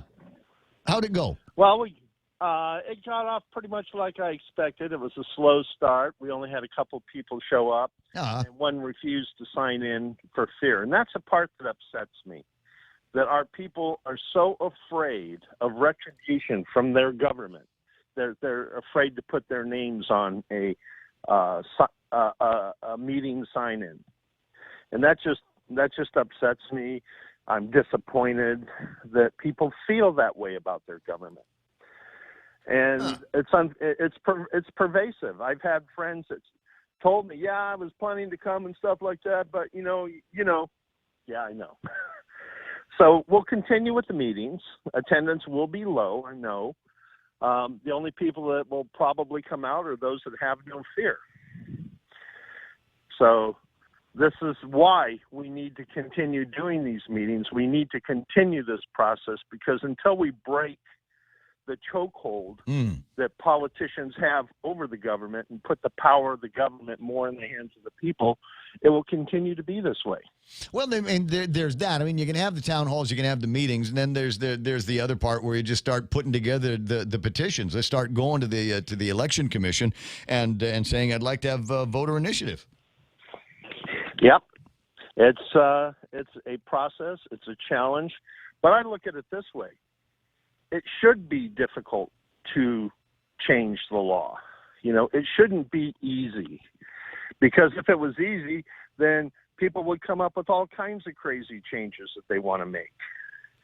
And if it was easy, it could actually happen. But by the process being a little difficult, and it's just a little difficult, it's not impossible, it requires diligence, it requires attention, it requires... Well, it requires money. I mean, there's that to be sure. I mean, you're going to go out there, and I'm sure that there are people that would back you up on this, that are simply waiting for the chance to do it, and maybe spend some anonymous cash into your direction to support the publicizing of some of the more important things. I mean, of the 5 or 6 deals that are on your platform, it seems to me the number one thing that we've got to do is initiate law on a voter initiative that requires the legislature to go back to being part-time. I mean, in the very least, let's do that and make it easier for people that don't want to be career politicians, that don't want to be 24-hour-a-day, 7-day-a-week elected representatives of the people of Guam. I just want to go in there, handle a bunch of bills that are important enough to vote on, and pass a budget, and then I'm finished. I'm going to go back to work, or I'm going to go back to church, or I'm going to go back to my community group. Well, that would be the best way for the legislature to operate, because when we look back at the years when the legislature was part-time, they didn't introduce many bills. They didn't pass many bills, but the bills they introduced and passed were beefy bills, meaty bills, meaningful bills. And you know what they didn't do? They didn't introduce 25 or 30 resolutions a month. We're at 100. I think we're knocking on 200 resolutions now. Birthday resolutions, wedding resolutions. Why is my marriage on a Saturday afternoon at the Hilton important enough for the legislature to issue a resolution congratulating me? Yeah, I have no idea. So we wouldn't have any of those things.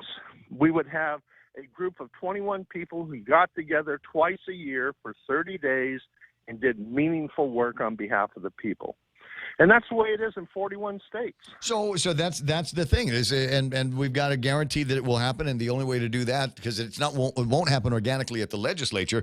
So we've got to, it's got to be in some kind of a voter initiative. And so in my mind, that's the first thing that we've got to work on is taking the steps. I say we because this is an idea that I would be interested in, and I've said if there are two things that would happen, and I'd be interested in pursuing not a career in public service, but I'd put in my time over at the legislature if I could do that and this at the same time, and if I didn't have to run as a Republican or Democrat. I don't need anything from either one of those parties. So in other words, you would be willing to serve the people of Guam. And that's the difference between what we see now and the politicians we get, because they're serving a paycheck. The actions we see taking place in the legislature and the soundbite legislation being introduced is more about keeping this paycheck. And to that point, I would also not take a paycheck. Well, if you were a senator in New Mexico, you would not get a paycheck. You get $40 a day to cover your expenses during session. What expenses? What? Well, there's a Motel 6 next to the State House in Albuquerque. Yeah, I guess that is. Well, I don't know that I'd have to travel too far. Maybe just give me a gift certificate to one of the gas stations. I'll be happy. 8:53. So when is the next one? When's your next big one? Tonight. Oh, tonight. Same place. The next 10 days in a row. Okay. So tonight is Agate. Tomorrow is Manilo at the University of Guam Professional Assembly Building at 2 o'clock. Tonight, Agate Community Center, 7 o'clock. And the schedule is on our Facebook page and our website. On the Facebook page, do you have a copy of your State of the Island address? There will be. I shot it, but I ran into computer problems last night, so I'm fixing my computer. It's a 9-year-old i3, if you can believe that. I believe it. I was just looking at my MacBook the other day and trying to justify in my head going out and buying another MacBook. Not that I have the money for it, but and B, not that I actually need it. It's just one of those kind of want things because my MacBook is now running about 5 or 6 years old. But the problem is it runs perfectly. I know. That was the problem with my 10-year-old laptop, my 10-year-old Dell. Yeah. And then last night, just as we were starting the presentation, it went black on me. I'm still trying to figure out what's wrong. Well, so I'm going to have to buy a dongle to run it off my phone. Have a good time with that. I wish you a lot of luck. So good luck tonight. And if anybody wants details, what's the name of the Facebook page? Guam C4PA. C number 4 PA. Right. Citizens for Public Accountability. Yes, and the top post is the schedule. Pam Duvall says she's going to go because she wants to meet the other great Governor Guerrero. I look forward to seeing her. She's a terrific lady, and if you're lucky, she'll bring you abas. Well, maybe I'll bring some avocados. Ooh, it's starting to sound fun. 8:55 in the morning. Governor Leon Guerrero, I'll talk to you soon. Have a great weekend. You too. All right, 888-8255. I was talking about hookahs earlier because this is the Ray Gibson Show, and you just never know where the topics are going to be flying in from. My very close, very dear personal friend, Bob Kelly's on the line. Good morning, Bob. Good morning. As you know, I go to Kuwait about once a month for a project I'm working on there. Yeah. And all of the people in the evening when I go to restaurants are all sitting around smoking hookahs. There is no such thing as a no smoking section because every table has the hookahs. Cool. And I've tried them, and they've got all sorts of varieties and stuff of the, lemon, citrus, cherry, whatever. But I really just can't get into it. I would like a fine cigar to smoke, but they don't have a good, fine, mild but flavorful cigar. But they all have the hookahs out there, women, men, young, old, everybody. I've seen ladies that were like in their 70s and 80s in there, as well as young people that would be teenagers. Everybody does it. It sounds like it's more of a social activity than, just sitting around and smoking. Well, yeah, and you sit around there with your little hose, and each person has their own on a little stand next to their chair, and they have kind of like white shirted butlers or something that walk around and drop the charcoal coals and keep them hot and put additional smoking. I don't know if it's tobaccos, but additional. Well, it's camel poop. I'm pretty sure it's camel poop. Probably is. Yeah. But, I sit there and all I want, which you could never get in Kuwait because it's totally dry, is I would just rather have just a nice fine IPA to sit and have with my meal. Yeah. But, that's not it. The thing in there is the hookahs. Well, maybe that's the thing. It's a dry town, so this might be the closest thing that we're going to get to being able to have a buzz on. And I like that. And speaking of fine IPAs, I think the next time we get together in the downtown Agutnia area, it's going to be over at the Carabao place.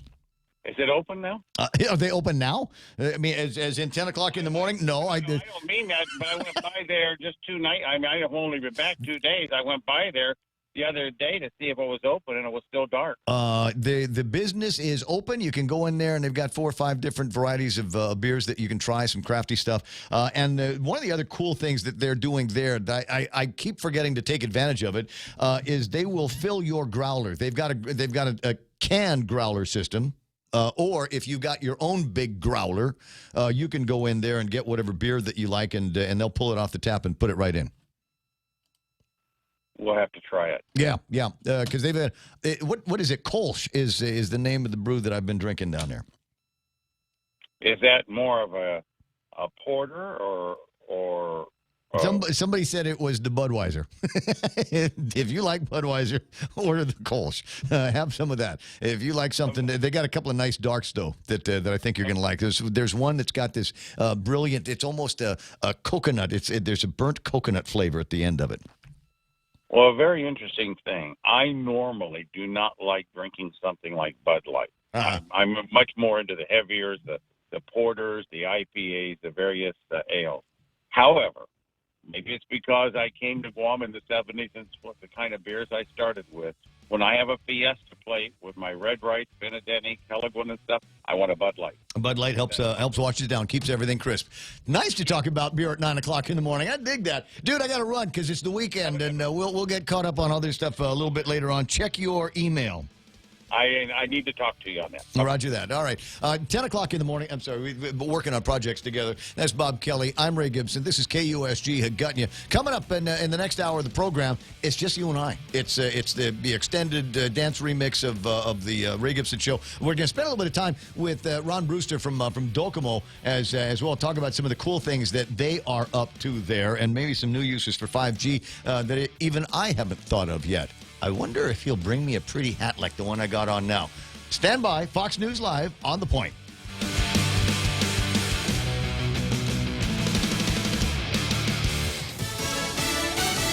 Budget and debt deal passed. I'm Lisa Lacera, Fox News. By a vote of 284 to 149, the House passing a measure that will head off another government shutdown. Texas Republican Mac Thornberry, one of 65 Republicans who voted yay. One of the big misunderstandings is that somehow this increases spending by $300 billion. No, it's $300 billion over sequester, which would never have occurred. The other big misunderstanding is this is the budget.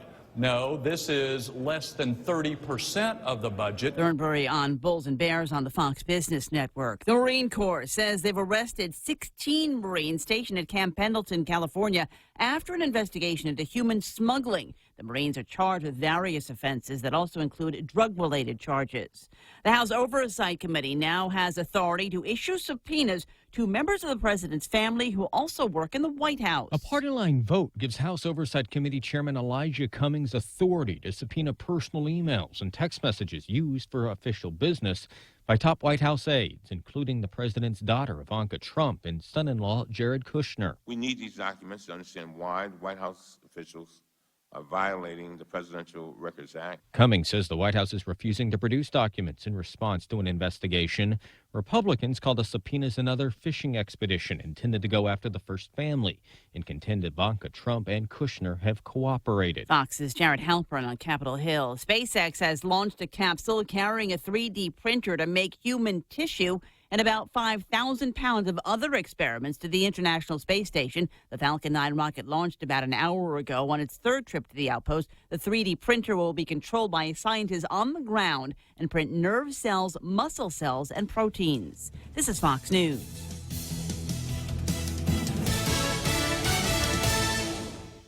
Get a free Polar Pop any size when you fuel up on $35 or more of premium high-performance fuel. Conditions apply. See stores for details. Circle K. Take it easy. Get a free coffee any size when you fuel up on $35 or more of premium high-performance fuel. Conditions apply. See stores for details. Circle K. Take it easy. Get $5 off any Circle K car wash package when you purchase $35 or more of premium high-performance fuel. Conditions apply. See stores for details. Circle K. Take it easy. Hey, welcome to this Subway ad for the new club collection. How do you want it? I'll take a book club. Absolutely. So, last week we sunk our teeth into Subway's meaty new release, the Steak Club. I didn't finish it yet. Oh, not again, Sandra. This week, it's the new Southwest Chicken Club, also by Subway. No spoilers, but there's a tasty twist. Jalapeno cheddar bread and guacamole? Sandra, get out. Subway, make it what you want. Good ending. Limited time only at participating restaurants. And a Fox News alert now. Iran has test-fired a medium-range ballistic missile Wednesday night last night called the Shabab-3, which flew over 600 miles from southern Iran to an area outside the capital of Tehran in northern Iran. That's according to a U.S. official who told Fox News. This, of course, as Iran continues to hold a British oil tanker and its 23 crew members captive since late last week. A North Carolina man has died of a rare brain-eating amoeba after swimming in a man-made lake. The man became sick after swimming in Fantasy Lake Water Park in Hope Mills in Cumberland County. The State Department of Health and Human Services says the infection was caused by the amoeba naturally present in warm, fresh water. This type of amoeba is able to do what it does only when you are in a situation where water is forced into the nasal cavity. Dwayne Holder, the interim director of the Cumberland County Health Department. The civil suit between Bill Cosby and former model Janice Dickinson has been settled. Dickinson claimed the comedian slandered her when he said her claims of sexual assault were not true, but Cosby is not happy about the settlement that was done at the hands of his insurance company and not Cosby. Dickinson said in a press conference that the settlement is a measure of justice. But in reality, nothing can ever erase the experience and memories of an assault. Cosby fought the lawsuit, but his insurance company, AIG, agreed to settle. This is the third case in recent months AIG settled over Cosby's protests. Michelle Polino, Fox News. Screen Actors Guild Awards will be shifting a week later than planned to avoid airing the same time as the Grammy Awards. The awards are voted on by Acting Guild members. The decision by the Oscars was to move up its 2020 ceremony. Happened last year. I'm Lisa Lacera. This is Fox News. Whether it's for business or pleasure, staying connected when you travel is always essential. And now when you travel to South Korea, enjoy free data roaming with Docomo Pacific. Navigate the city, look up the best restaurants, email back home, or post all your pictures, all on the go for free. Call 688-2677 today to make sure your postpaid account is ready for roaming. You plus Docomo Pacific. Better together. Right. Some conditions apply. See printout for details. Call them up and ask what a postpaid account is. I have no idea what that kind of language is, but they'll answer the phone over at Docomo and give you the correct answer. Portions of the Ray Gibson Show being brought to you by a whole bunch of people, including the guys over at Micronesia Renewable Energy. Never been a better time to go solar because now they got battery systems that attach to your gizmos. Not those gizmos, the electrical gizmos. Best starters, lunch, and dinners priced to please on a brand new Ruby Tuesdays. Favorite menu, dips and wings and burgers and tacos and steaks and salmon with toppers and more. For a limited time at Ruby Tuesdays, Guam, it's still the summer of Jeep and will be until next week on the 31st. That's right, 31 days this month, so it feels a little bit longer, doesn't it? We got the MotorTran SUV of the year, including the Compass, the Cherokee, Grand Cherokee. When I say Jeep, you say Wrangler. That's what they've got on sale today at the summer of Jeep at Cars Plus up in Mighty. Also brought to you by American President Lines. Global presence with a local home. Morning talk that matters. It's the Ray Gibson Show.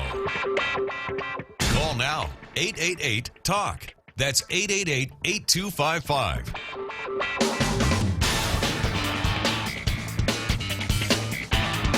You can call if you want to.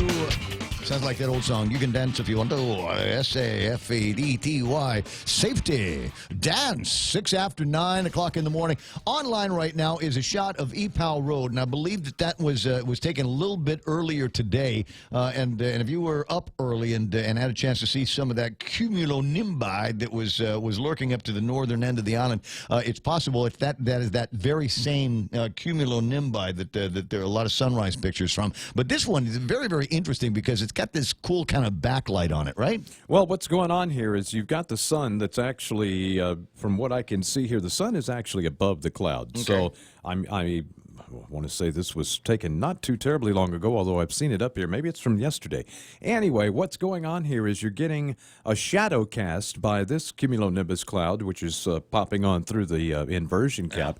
And there's a deck of clouds, cirrus clouds, very light, icy crystals type clouds that are underneath that billowing mushroom of a cloud. And so the sun is literally casting a shadow onto that shelf. They call it shelf cloud. And so really, really very cool interesting stuff, picture. Yeah, and I'm glad that you shared it with me. 988-5874 is the Sunrise Sunset sharing number. It's actually a WhatsApp account that I got, and as you can tell, it's a Docomo number, 988-5874, and that's how we keep track of what's going on with you. And it's an excuse to get you to send me something and make sure that the Points WhatsApp is on your phone. That way, when you've got something really important to send me, like a picture that says there's going to be a fireworks show at Sheraton on Saturday night because somebody's getting married in the backyard. Which is another WhatsApp that somebody sent me on the Gizmo. So very, very cool technology. When you got important stuff to share, then share it with us that way.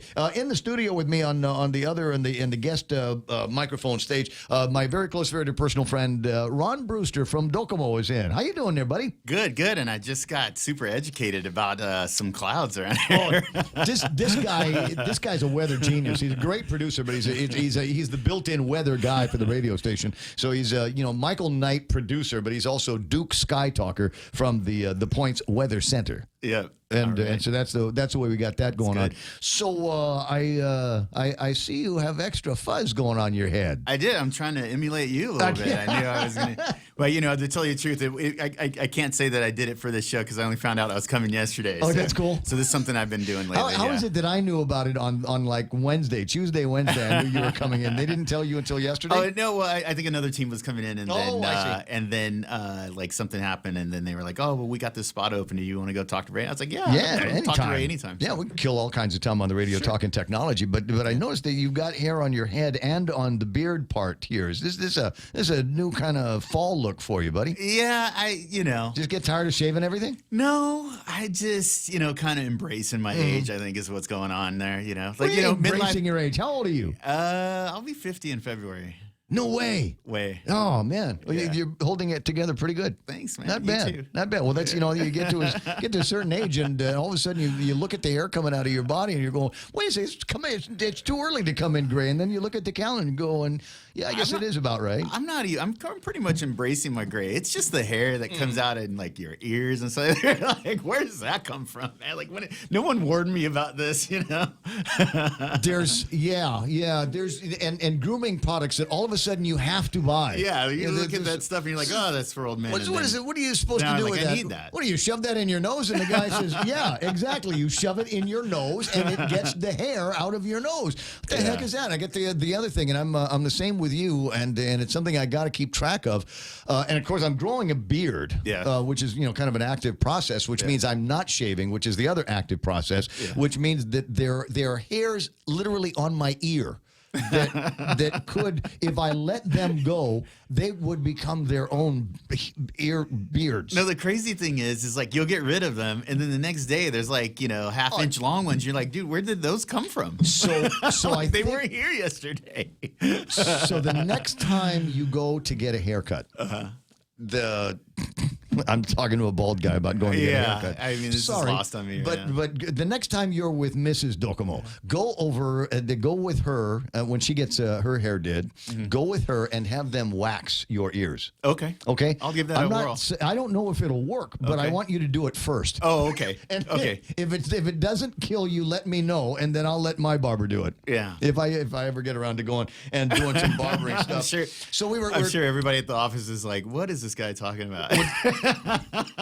Oh, you know, we already did the Docomo commercial. This is as far as I'm concerned, this is my time. I want to see how good whatever you want are, to talk Ray about. Gibson. Let's do it. I want to see you segue ear hair into cell Ear hair? phones. No, because we're talking about style. This is the long segue. We're talking about style, and and Ron was remarking about the shirt that I've got. He said it's hard to find kind of white, brighter island printy shirts, and you're right. It's hard to find them on Guam, but I didn't get this on Guam. I use a company called Stitch Fix, and in addition to purchases that I make here on Guam, Stitch Fix, you can go online and boys, girls, they do this for kids, and you give them your profile. So there's a 57-year-old man, and here's my height, my weight, my chest, and my shoe size, and then it's as I mentioned, a constructive process. They'll show you pictures of clothes, and you either thumbs up or thumbs down. Right. Would you wear this? Would you wear this? Would you wear this? And it's shirts and pants and jackets and shoes and socks and underwear. It's like Tinder for clothes. Exactly. And then there is a profiler. Then they say, okay, this guy just is never ever going to wear a three-piece suit. He's not going to wear this kind of not good with stripes or not horizontal good with stripes. Yeah, horizontal stripes. So it gets a sense of what you will wear, what you won't wear. Right. And then they hook you up with a stylist. Okay. And the stylist that I use at Stitch Fix is Lisa Babin's daughter. Lisa, and so she's from here. Okay. Which is she's great. there. She's there at the Stitch Fix place. Okay. And so Lisa's daughter, she knows me. She knows Guam. She knows the climate here. So she knows not to send thick clothes. She knows not to send me jackets, things like Corduroy. that. Yeah, corduroys. Actually, though, I'm throwing in a request now I'd like some cool cord pants. Actually, man, I'm super fan of the cord shorts, the old Yes, school OP. yeah, those. Yeah, if I yeah. could find those again, I would totally rock those. The ones that are like the 8-inch shorts. Yeah, with the pockets on the front. Any shorter and there's junk showing. So, oh man, yeah, But not I know that it's- short. I know which ones but you're you know what I'm talking talking about. about. They've got the flat pocket on the front. Man, I miss those shorts. I would totally wear those. So you would tell her that that's what you're looking for, and then she'd scour the world looking for it, and then stick it into the box. So every couple of months I get, and the segue into Docomo is that's one of the things that I use my Docomo phone for. There is you can use the website. I think they've got an app for it as well. So it's all of these things now that our lives have changed because we've got access to the internet, and we can. It's not just shopping for clothes. It's a whole interaction that you're doing with strangers. There's an app where you basically have to get up against a light colored wall, and then you set your phone up, and then you kind of have to stand in a certain range, and then it'll actually take the shape of your body, and then it knows like what size you are, and then it'll custom fit clothes for you and all that. Send me the link on that app. The other one is I was doing some remodeling, and so I'm looking at doing some remodeling in the kitchen. And a real estate friend of mine, Maka, told me that there is this app that you can do, and it'll like you take a picture of the room, and then you can start moving things around and adding things, and say, okay, this is where the sink would go. What would it look like against this wall? And then you start doing things with colors. All right, redo the cabinets. Redo. I thought I was going to go copper, but maybe stainless steel is going to work better for me. And you can ask all of these what if questions, and it's all happening right there on the phone. It's stuff we used to use desktops for, but the power is now in the phone. The processing is incredible. I tell you where I want to be next is I want one of those Oculus VR goggles that you can watch Netflix with your friends. Have you seen this? Oh my gosh. So like if you had one and I had one, you could be at your house, I could be at my house, and we could watch a movie together and then talk to each other, and then you have like avatars inside. Why would we want to talk to each other while the movie is playing? Well, I mean, like you could say, hey, I love that scene. Yeah, I love this scene. Or watch this. So like I can look over and see your avatar. You can look over and see my avatar, and then there's a movie screen, like we're sitting in a movie theater.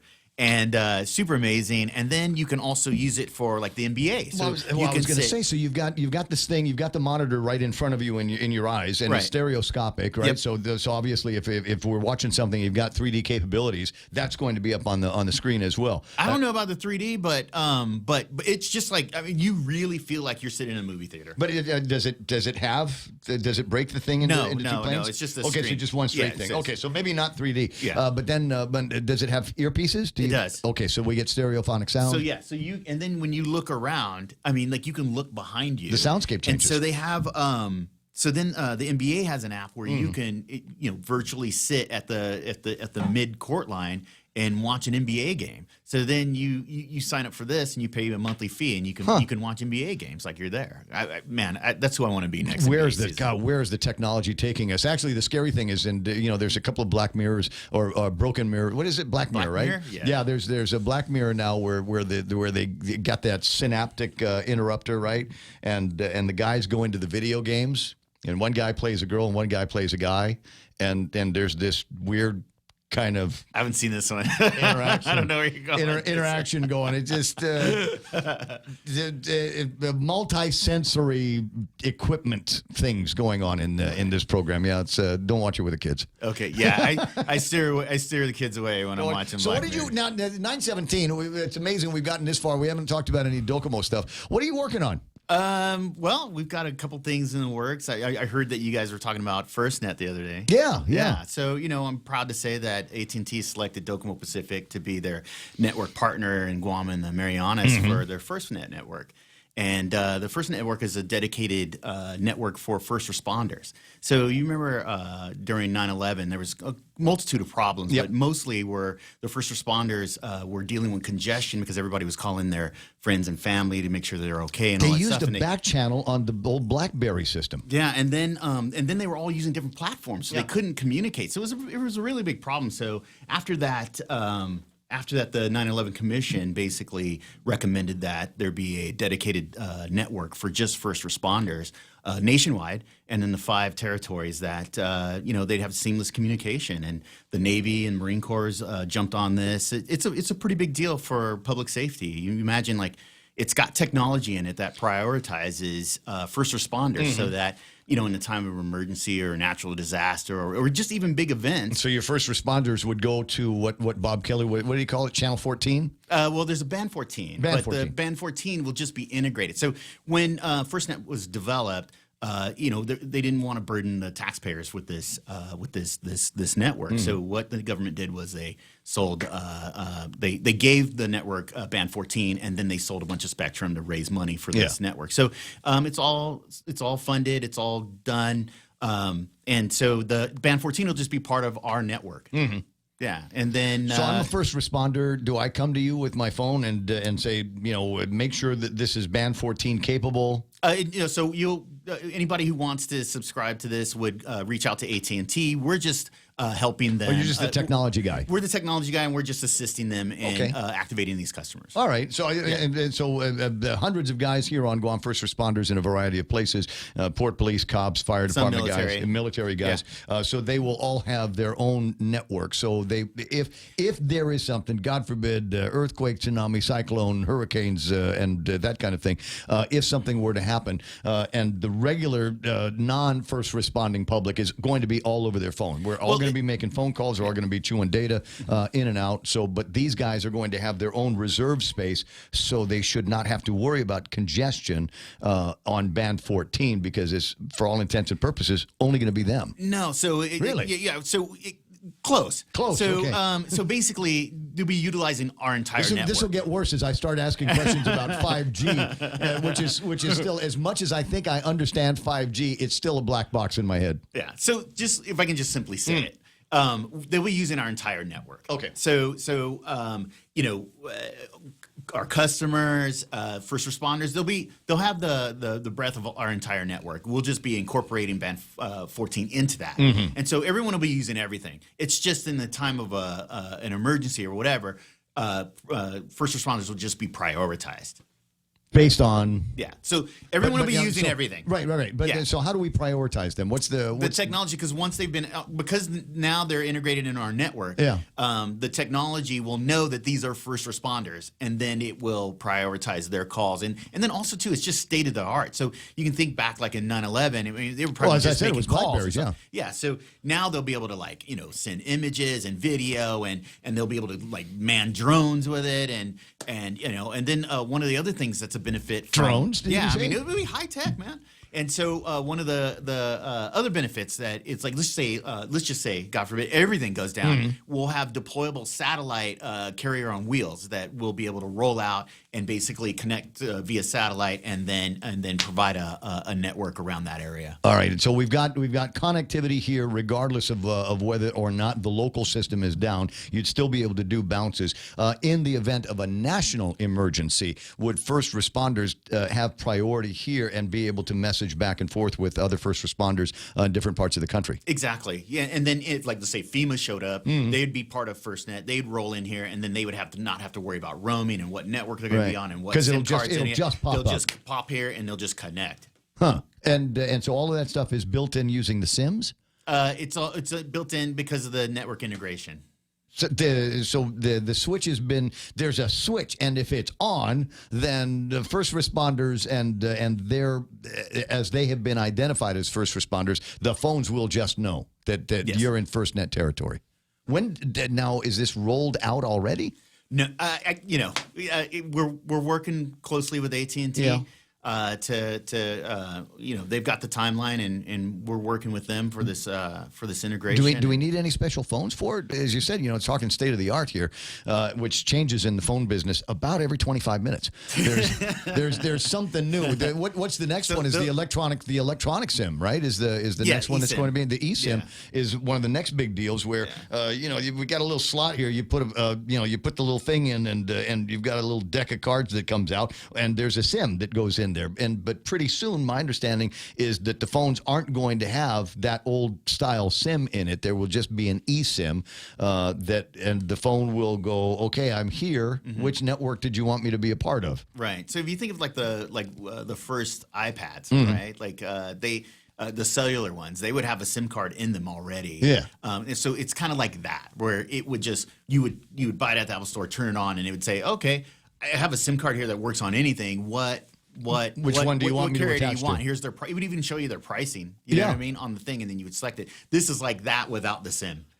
So the first step, though, is having a phone with a SIM. You remember like dual SIM phones, right? Still my favorite thing. Yeah. So an eSIM will act as that. You'll still have one SIM in the phone, but then the eSIM will act like the second SIM. So like if you wanted to go to Japan and you wanted to use your home phone SIM for receiving calls still, but then you wanted to use local data, then you could set up an eSIM for a local carrier and then just use the data the data from there. And then it would right. be smart enough to know that, Ray's just using data locally, but he's using phone calls to receive calls. So that's where we're headed. Yeah, but you can configure. Configuration of that is already in the phone, right? I mean, it'd just be using the same technology. You would just decide what you wanted to do. I think it's very, very cool stuff. I mean, where do you want but your you're texts right. to It's go? changing every day, man. Oh yeah. I love it though. It's like my favorite. So thing. we got that working. So the FirstNet is a reality, and as it gets rolled out, we'll let you know when it's going to happen. But I think a lot of folks among the first responders on Guam are going to be pretty excited about having something it's kind of carved out just for them. Yeah, and it's just seamless communication, right? So whenever something happens, we're assuring that they're gonna. If I was like a Rambo dude and I was a first respondering guy and I was traveling and I went someplace where there was a FirstNet and there was an emergency there, I would be able to become a first responder there too, right? Yeah, if you were in the States. Yeah. So it would roam with me then. Yes. Oh, I like that. Yeah. I like, and no additional. Nationwide. And would there be a charge for me as the user? That's Whatever you'd the be an subscription AT&T is. customer. Okay. Yeah. Now, what if heaven forbid that I'm a first responder, but I'm not a Docomo client? Oh, yeah. But see, the thing is, you're being AT&T. If you want to be on FirstNet, you'd be an AT&T customer, essentially. Oh, not okay, but so not necessarily. We're assisting that. We collect information for them and set and help them. Okay, so you're just kind of a through point there. So if I was a GTA customer and a first responder, how would that work? You'd have to contact AT&T. AT&T fixes it, but the technology is there so that we'd be able to share regardless. It would be agnostic as to carriers. Yes. Okay, got it. So what else is going on over at Docomo? Well, let's see. Still right now, you guys are still in the TV game, right? Well, yeah, we're still in the TV game. What? Yeah. Look at me like that. I just know more and more people don't get uncomfortable, but I know a lot of people that are going, yeah, cable TV. You know what? I'm just Netflixing and Hulu these days. I don't need 200 channels. Well, I mean, have you heard of like subscription fatigue? Mm-hmm. So it's like the whole now, like for me, I had. I got them all. I had Apple I Music. got 'em all, yeah. I had Spotify at the same time, and then I've got Hulu that I barely watch. But then I've got Netflix that I watch a little bit when I have time, and then I still watch a lot of regular TV. I mean, I still need to watch my sports and. Man, in these HD channels that have like the Turner movie classics. I made my kids watch the old school black and white Grapes of Wrath. Wow. Yeah, super great. I mean, they were really, intrigued by that movie. So then my wife went off island, and my daughter and I, we went on a binge of the MGM channel and these Turner classic movies. We watched Jaws. Oh, see, now you Jaws got me together. missing it. Now, see, mission accomplished. You've got me missing it. Yeah, Jaws, except for the part, at the very end where the shark's on the back of the boat going rah, rah, rah. But up until then, I mean, the cinematography still holds up. It's still really good. No, absolutely a terrific show. 9:27 in the morning. What are you trying to get me to do? What do you want me to do? So I got a thing here. The producer's waving me off and doing something. Oh yeah. Okay, that's fine. I appreciate it. All right. It's basically saying we'll do the iConnect spot after you leave. Okay. So anyway, Jaws. Okay, so you got me missing. You got me So missing. we watched Jaws. We watched. But you still got the TiVo thing, right? Oh yeah. Okay. All right. Yeah. Move Man, a little closer to the microphone. Oh, sorry, man. Sorry. So I have so much recorded on my TiVo right now that I have this massive queue in there of things that I want to watch. But what happens is I go in this. I'm like a huge '80s buff still, and so they have all these '80s movies like Roller Babies and oh, wow. my favorites is like Fast Weird Times at Science, Ridgemont High, Fast Times at Yep, Ridgemont High, and all that stuff. So I record all those things, and then I go back and watch them later. Well, it's always nice to have that where you've got kind of your own video on demand system, so that I don't have time to finish this show today, or I don't have time to finish the movie and pick up where you left off. Exactly. Plus, one of the other things I liked about the TiVo system when I had it was being able to search for things. Yes. Extremely good search capabilities, you know. To think that just a few years ago, scheduling was a pretty basic process. I mean, it was there, but you didn't have it wasn't as searchable, as taggable as it is now, and it was kind of amazing to me to be able to remote in, use my remote control and say I wanted to search for Sean Connery movies, or if I wanted to find what's that? I'm trying to think of the movie now about the OK Corral, whichever one it is. Tombstone. Tombstone. I think is the name of it. The one Be with able Val to find. Kilmer. Yeah, I'm your Huckleberry. Yeah, I love that movie. I love that movie too. It's hard to find, even on the Netflix and Hulus and the Amazons. It's hard to find. So, but if you've got a TiVo, it'll tell you when in the last couple of weeks it might have played, and or when it's coming up. And by the way, do you want to record it? Or if you have your OTT platforms hooked up to, because you can integrate Hulu and HBO Go and Netflix into your TiVo. It will know that it's available on one of those platforms, and it'll say, "Do you just want to watch this now?" Yeah, and then you press a button, and you. then it'll just go grab it for you. So you used the phrase OTT. That's over the top. Yes. And for the listeners that don't know where that comes from, is once upon a time you had a television and it had a tuner in it. That was the way it worked. TV and it was a tuner, and it could bring down a bunch of VHF channels and UHF channels and the smaller bands back in the olden days. And then they said, well, wait a second, we want to be able to have 55,000 channels available to you. So they brought a set-top box, and that's the set-top box, and that replaced the tuner. And it had a tuner on its own, but it had other addressable features, so that it would talk back and forth with the cable company, and it sat on top of your set-top box.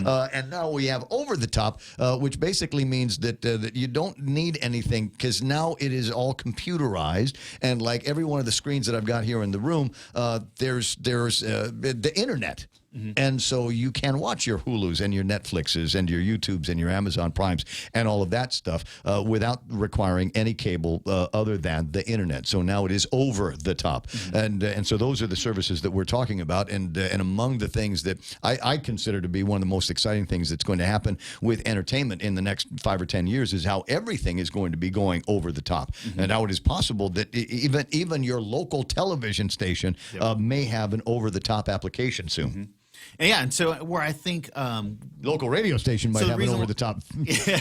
Hey, So the reason why what we're doing here on Facebook Live, YouTube Live, and on the websites, and every program that we've ever recorded is on YouTube right now. So the only thing that stops me from being able to be an over the top provider myself is the fact that I don't know how to code. Now, if I knew how to code, I'd make an app. Make an app. Well, they say coders will be the magicians of the future. They right? already are, buddy. Yeah. Already are. That and graphics people, I think. But that's why I brought up. That's a good segue because that's why I brought up the subscription fatigue. Because I see at some point when you have all these, it's all about media now, and so I've got my hands are in so many things. I'm kind of feeling like I need to get rid of some of those things or claw back some aggregation, and I think that's where the future will be for us. Is to customers will just get so spread out that they'll need somebody to kind of manage that for them, and then they've already got apps that kind of go through your bank accounts to see what hidden subscriptions you have that you don't realize, and then close those out and stuff yeah, like I that. think I need that. might actually need something along those lines, or every once in a while somebody will say, "Well, have you seen this?" And I'm going, "Where did you watch that?" I said, "Amazon Prime," and I go, "Oh, I forgot I have Amazon and Amazon Prime." Prime's on TiVo also. So TiVo's a perfect platform of the thing that I'm talking about, right? So you mentioned that the search was so strong. Yeah, so you search for something, you don't have to go to Amazon and search there. You don't have to go to Netflix and search there. You don't have to go to Hulu and search. You do one search search at one place and it looks everywhere else. Looks everywhere else and tells you where it's at. Yeah. So the crazy things are going to be happening. You were talking about drones a second ago, and so I'm wondering where that technology is going to be taking us. You ever get time to play? So I was at CES a couple of years ago, and I didn't go last year, but I went the year before. And South Hall, so if you can imagine, there's the Central Hall, which is massive, I've been to that. and then South Hall convention is center there. typically Sure, like mobile phones and things like a that. 1 million square feet. Yeah, so the South Hall downstairs was half robotics and half drones. I mean, it's crazy to go every year and see how everything changes. But then they had full size drones outside. But I definitely see it becoming, especially with 5G, becoming something of the future where I have this fantasy basically about we need to send a phone to Rhoda. We send it in a drone, and a guy goes over to this helicopter spot or a small one in a parking lot, and this drone comes down and drops a box. Here's your phone. But I mean, we're talking about small payloads, but anymore, I mean, there is no reason. There doesn't seem to be a reason, especially with 5G, especially with the ultra fast computers that we've got now.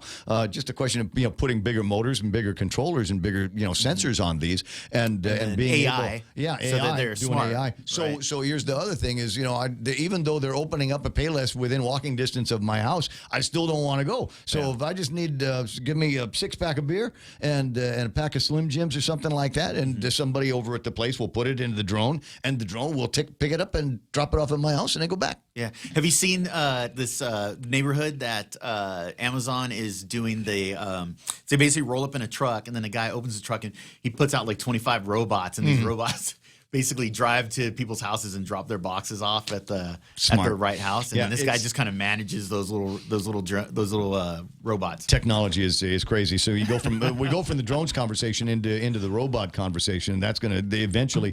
I think there are real good opportunities for stuff like that, I'm especially super around excited. here. Construction, the work that they need to do over at the port, and we don't want to send people down there. Send a robot. Well, you're talking about think about the military. How the military uses drones. They got a bunch of guys sitting there drinking coffee inside of a van in California office, bombing something in Iran. And they're flying drones over in another part of the world.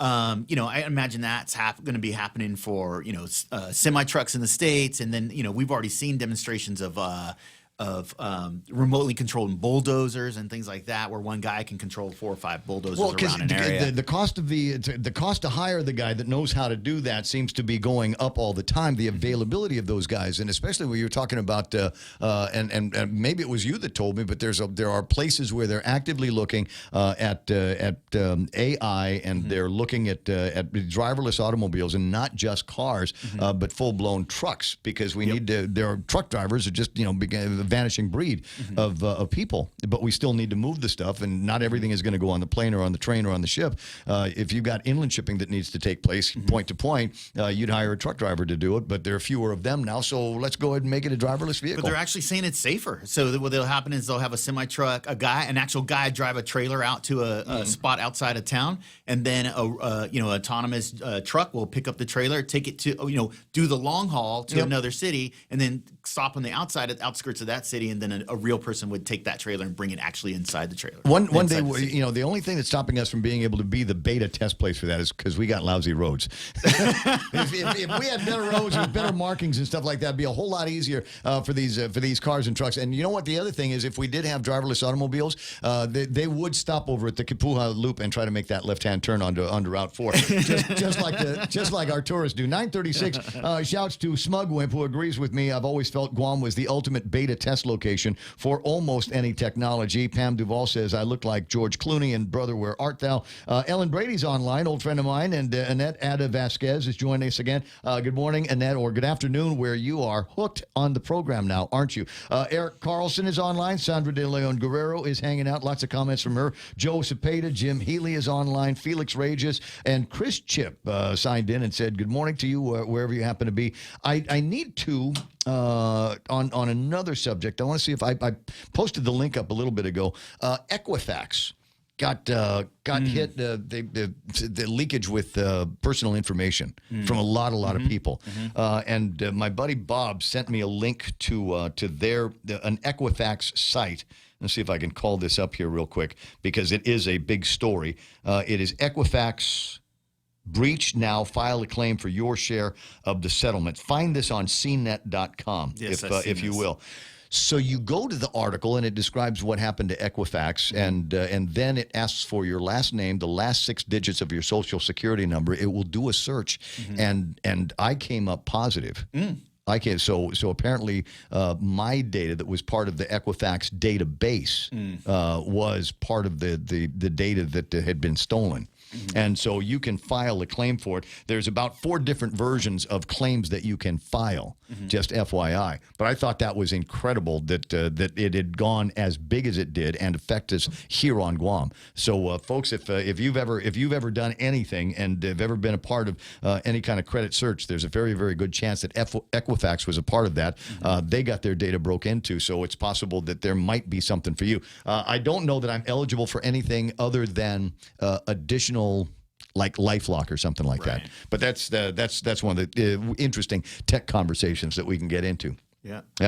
So, did you have anything else from Docomo? I do, actually. Again, we've got our 5G lab over at Docomo Pacific. I still haven't gone. I know, we got to get you in there. I know we tried to arrange it, but then you had to go off island or something like that. I'm going to go We around got to get you in Manila. there to check out that stuff. And then the other thing is we've got free Korea roaming on KT right now. So if you're traveling to Korea until October 31st, you can data roam for free over there. Data for free now. Yeah. Not reduced price. No. Data for free in as long as Korea. you're on KT, Korean Telecom. Oh, that's nice. Yeah. That's nice. Okay, well, then how do I ensure that I'm on Korea Telecom when I get there? You have to select it on your phone. Okay. Yeah. But just remember that it's KT. Yep. And if you're a Docomo subscriber, select KT, and you guys have already got the. Yep, exactly. Will that hit me on? Will it count against my data on Docomo? Yes. It will. Okay. Yeah. But there's no additional charge, is the point. Yeah. So you can surf and you can take pictures and you can upload and you can download and do the Facebook and the WhatsApp with everything. Exactly. I like it. You want details on that, then just call Docomo or visit their website. Yep. And if anybody has any more questions about FirstNet, just go to AT&T or FirstNet's website and they can find out. Yeah, like I said, that and 5G is still black box in my head. I'm going to file that under, nice to know, don't need to know every day. But it's, if it's happening, it's happening because AT&T selected Docomo as their technology partners here. Okay, network, so I'd asked a question of a telecom professional recently, and I'd like to know if you will give me an answer. When is the new iPhone coming out? And what is going to be so cool about the new iPhone that I can't resist? Man, we all know when it's going to come out. I mean, it's roughly it's that October-ish. time of the year. Yeah, it's I only know what they keep that super tight. I don't know. But the guys are at your place too, right? The guys are coming over and they're testing it against the systems. You've seen those guys. They look like Men in Black. There's some guys that come through there. The Apple once in a guys, while. yeah, the Apple guys that come out here. They look like the dudes from Men in Black, and they got, they'll walk in with the prototype of the new version of an iPhone and all the software. I got to tell you, I mean, even if I could tell you. I mean, like, I used to be able to tell you, but I wouldn't tell you. But I can't even tell you because I'm not even in that group anymore. Okay. So they keep it really tight, the people that go in and that stuff, and I'm not even in that group anymore. Okay, so when will I be able to buy my first 5G phone that will go with the 5G systems that you guys are testing in your 5G labs? Sooner than later. Really? Yeah. Huh. Is there any capability in what I've got now that might be 5G ready, 5G capable? Oh man, it's hard to say. I'll have to keep you in tune on that. We'll have to save that for another. Okay, visit. well, and you're always welcome around here, because Docomo's a big client. My man. Did you see the trailer for Top Gun? I saw the trailer for the Top Gun, but I got to laugh because while you were outside in the green room prepping, I was watching the trailer for Zombieland 2. Oh, I haven't seen that. Zombieland 1 or 2? I've seen Zombieland 1. I just haven't seen the trailer for Zombieland 2. It'll be the movie will be out in October, and if it's anything like the preview, it's going to be must watch. Okay, guaranteed. That's going to be the deal. 888-8255. I was gonna put the link for that online as well, but I changed my mind because I wanted you if I put the link for the new Zombieland trailer on the Facebook Live, everybody will go to YouTube and watch nothing but trailers of movies that are coming out between now and the new year, and I'll be stuck in it. Yeah. So 942. That's Ron Brewster from Docomo. You want information? Like I said, hit the website, give them a call. What's the number at your place again? 688-CARE. That's it. Ron, we'll talk again soon. It's 9:42 in the morning. It's the Ray Gibson Show, and I'll be right back. Whether it's for business or pleasure, staying connected when you travel is always essential. And now when you travel to South Korea, enjoy free data roaming with Docomo Pacific. Navigate the city, look up the best restaurants, email back home, or post all your pictures, all on the go for free. Call 688-2677 today to make sure your postpaid account is ready for roaming. You plus Docomo Pacific. Better together. Some conditions apply. See print ad for details. Weekday shopping just got exciting. Join the Agania Shopping Center's Shop and Win on Weekdays promo. Shop or dine at any ASC store or restaurant on weekdays from now till October 31st. Show your receipt at the ASC booth and win instantly. Every $20 spent gets you an entry form to win big at the monthly draws, including round-trip tickets to Manila, $500 ASC gift certificates, and more. See posters and print ads for more. Special thanks to Sky Zone, Fundamental Riders, Vince Jewelers, and Wendy's. 65 years ago, Bank Pacific opened its doors to our community. As we celebrate, we offer you a special 65th anniversary personal loan rate for as low as 4.65%. For travel, back to school, a wedding, do whatever you want with the money. During July, we just want to give it to you for as low as 4.65% APR. It's our birthday present to you. Bank Pacific, where others put branches, we place roots. Equal opportunity lender, member FDIC, conditions apply. Yeah, buddy, it's at 9:43 in the morning. This is the Ray Gibson Show, and maybe for lunch today it's going to be a berry burst chicken salad that they got over at Wendy's. That's the only thing that we're missing now is the sound effect of that chicken getting shot. Right? Okay. You're my production whiz. You remember at Christmas time we got the sound effect of the jingle bells and then the thud? So we got to do the same thing with that one. Is it chicken clucking, shotgun, and then thud? Either that or tick, tick, tick, whack.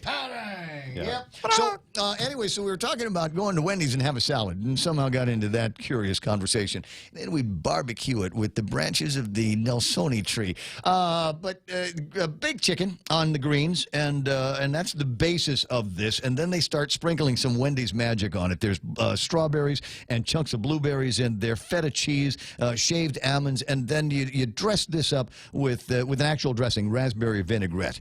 And sometimes when I say vinaigrette, I begin to salivate uncontrollably. And that's what's happening right now. The only solution? Salad from Wendy's.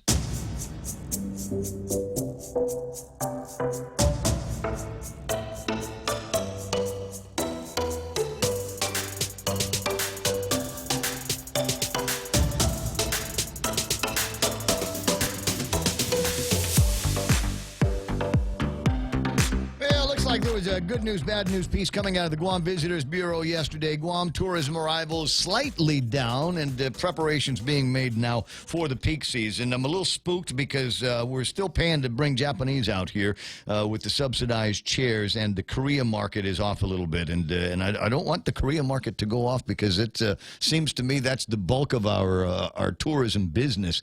And I worry. I'll worry because you know what?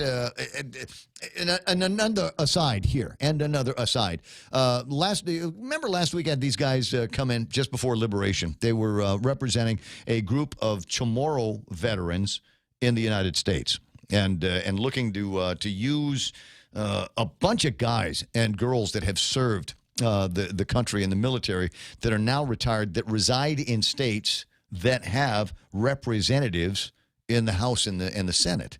And trying to put together that kind of power to be able to respond to veterans issues that we've got here on Guam. And so I run into a couple of them last night before they went down to their meeting in Assen with Bill Cundiff. And said, you know, talking about their mission. Then they got around to talking about Guam stuff because basically there's a couple of Chamorro boys that have lived off island for decades. I said, what do you think? You come back to Guam. What do you think of the island that you left and the island that you've come home to? And obviously they were impressed with Tuman, impressed with the malls, impressed with you know, all of the incredible scenery that we've got here. Just absolutely love what Guam kind of has grown into, a little bustling island, you know. Vital people running around doing vital things. And but one of them said, yeah, but here's what I don't like is the trash and the litter seems to be everywhere. There's rusted out cars in front of people's houses. He said, we'd never see that kind of thing. A guy left Guam in 1961. You'd never see anything like that in front of somebody's house. The place looks like Sanford and Sons. What's up? He said that kind of let him down a little bit. And I've got to imagine that the tourists, as they're driving around more and more of them these days and getting lost in the villages and lost in the secondary streets, I'm wondering if they're seeing the same kind of thing going, wow, probably could have gone someplace else with our hard-earned tourism dollars. We come to this place, we got abandoned vehicles all over the place and trash in the side of the roads. Do you know what they actually think? They drive through and think, wow, this USA thing really isn't all it's cracked up to be. Yeah, could be some of that. Could be some of that. And so I've got concerns that maybe we're watching a decline in the Korean tourist market because we are not as shiny and new of a destination. Maybe they're going to think about going to some of the other resorts that are out there. The report indicates that other markets did increase. Taiwan up by 8%.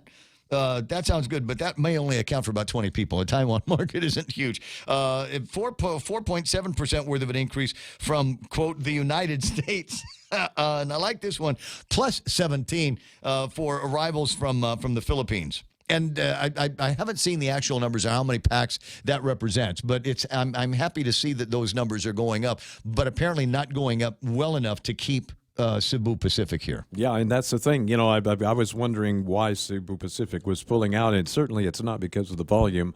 Both of the flights I was on were full, going and coming. So I may have just, but it's just a thing. It's but a maybe full at a low rate, right? And so they're going, well, wait a second. You know, we can use these same planes, same seat inventory, and fly full at a higher rate to another destination. That's right. And so that might be what is going on in the thinking. The answer to the question is who knows. I mean, if you ever try to understand the calculus that goes into the price of an airplane ticket, you will go insane. The fact is, Cebu Pacific could have come up on their prices because they're about 2 times cheaper than the other guys doing it. So they could have bumped it up another 25% maybe and still stayed in business. Yeah, like I said, it'll make you insane. That's why they have computers that do it with artificial intelligence. And really smart people running them. So you don't have to necessarily worry about that. I thought that was interesting. One of the conversations that I kind of wanted to get into this morning that I didn't have a chance, we've got now the Department of Education's calendar for the school year 2019-2020.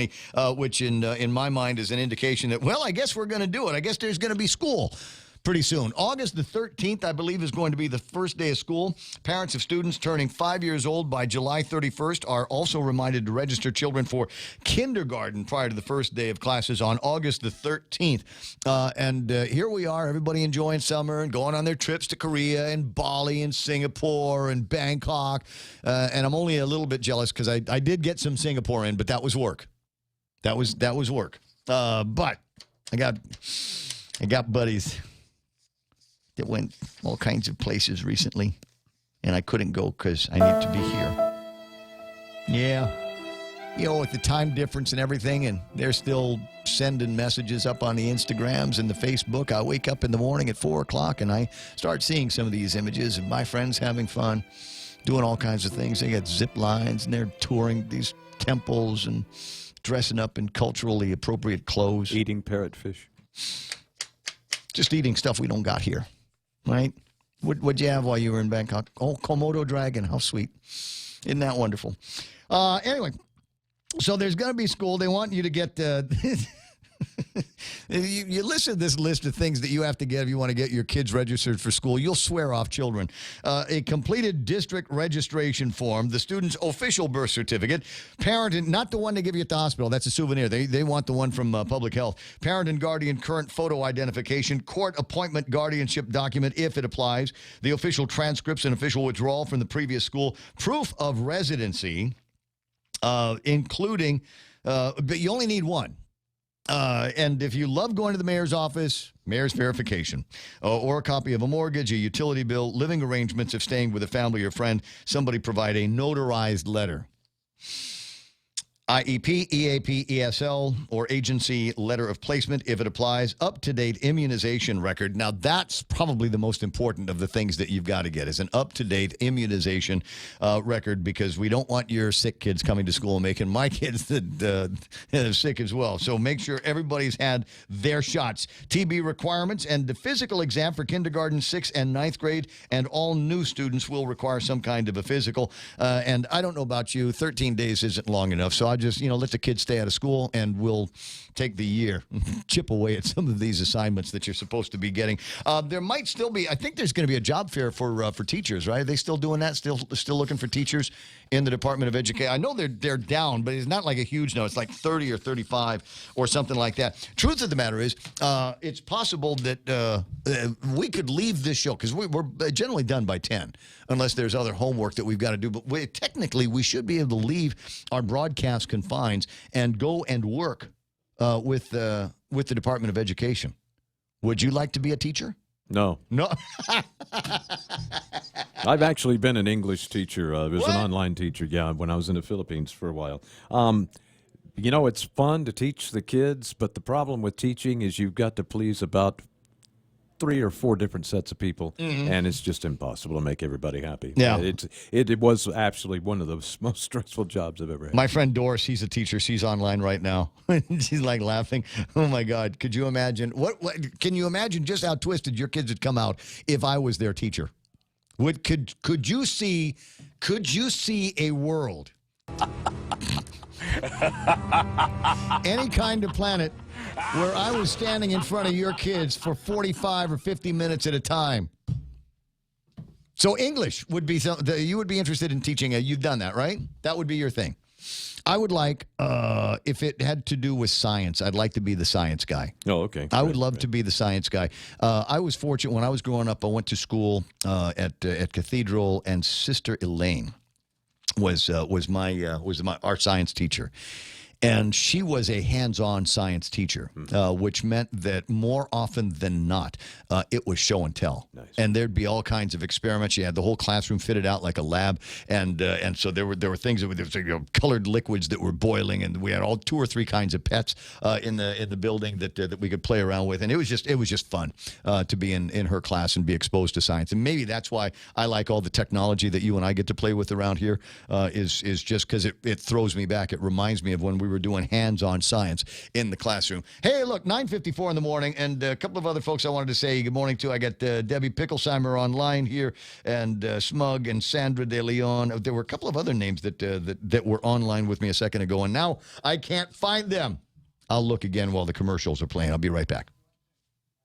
iConnect time, 9:54. Call iConnect at 888-8888 and say, Ray Gibson said something about saving money on my mobile and internet plans. Okay, shoot.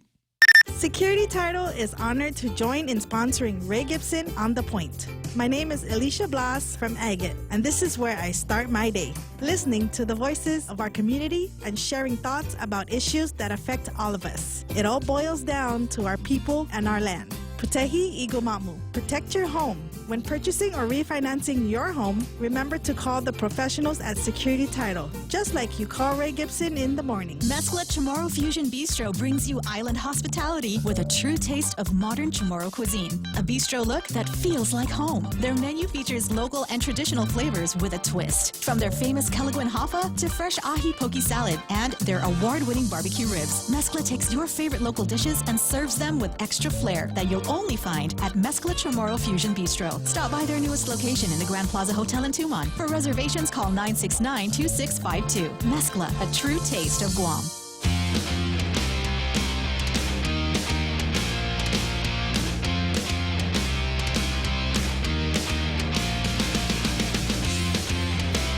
Now, there was another course that I took at Father Duenas that I would love to teach, would like to teach one of these kind of days. Not that I really have any expertise in it, but I was always kind of fascinated it was for all intents and purposes, religion was what we would put it down as a religious class.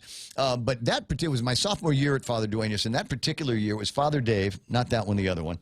No, not that one. This one never touched anybody. But this guy. We went through was a course that my buddies and we referred to as cosmic godology, because obviously he could have spent a lot of time teaching us the tenets of the Catholic kind of faith, but he wanted to explore the different worldviews of the other religions, and there are a million other religions around the world. And he thought it would be interesting for us to kind of take a cruise through all of these different religions, just so we had an understanding of what their commandments were like, what their savior stories were, what their version of heaven and hell were. And I thought that was a great way to make it through. I mean, you look around and around here, we've got basically the two flavors of Christianity, a few other different mixtures that are built in, but for all intents and purposes, they're generally monolithic.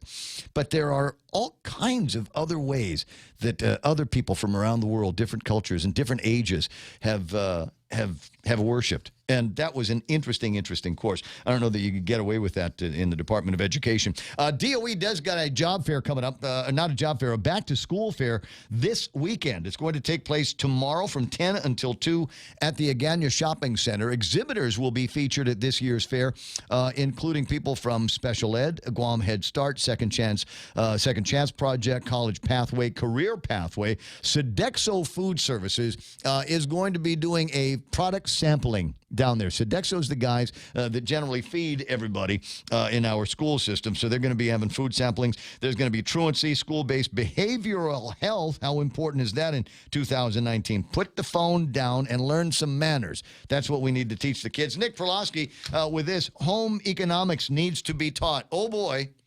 Oh, boy. Don't disagree with you there. I wish there was a little bit more of that when I was going to school. And then the personal law, I think, and personal finance ought to be part of some of these conversations. And more, Carl, if Carl Nelson was on was with me on the program this morning, he'd say more and more a vocational education. Learn a trade. Not everybody needs to be set up to attend college. Not everybody needs to go and get a 4-year degree in some kind of advanced field of study for which there might not be a job waiting for them at the end. Yeah. Maybe plumbing is it. Maybe accounting is it. And really, I think the schools should come up with a curriculum, call it adulting, and make it a full semester and cover a lot of the things that you've mentioned, personal finance, home economics, all of these kinds of things that these kids are going to have to know whether they make it to college or not. Absolutely. But notwithstanding a requirement or a directive for the Department of Education to do that, if you're a parent, that's part of your job, too. It's 9 o'clock. No, it's 10 o'clock. Absolutely. 10 o'clock into my... Guess what? It's my weekend! Weekend, baby! Try not to get in trouble between now and then, but trust if you do get in trouble, I'll have a letter to write to the judge. I'll have one of 23 that have worked right with the Sanchez guy, so I'll just take out his name, put your name in, and get you out of the hot water with the judge. We're KUSG Agana. This is Fox News. So, I'm Lisa Lacera, Fox News. Iran has test-fired a medium-range ballistic missile known as a Shabam-3. And Fox News has confirmed it flew over 600 miles from southern Iran to an area outside the capital in northern Iran. Secretary of State Mike Pompeo says the U.S. strategy with Iran is what he called simple and elegant. Strategy goes like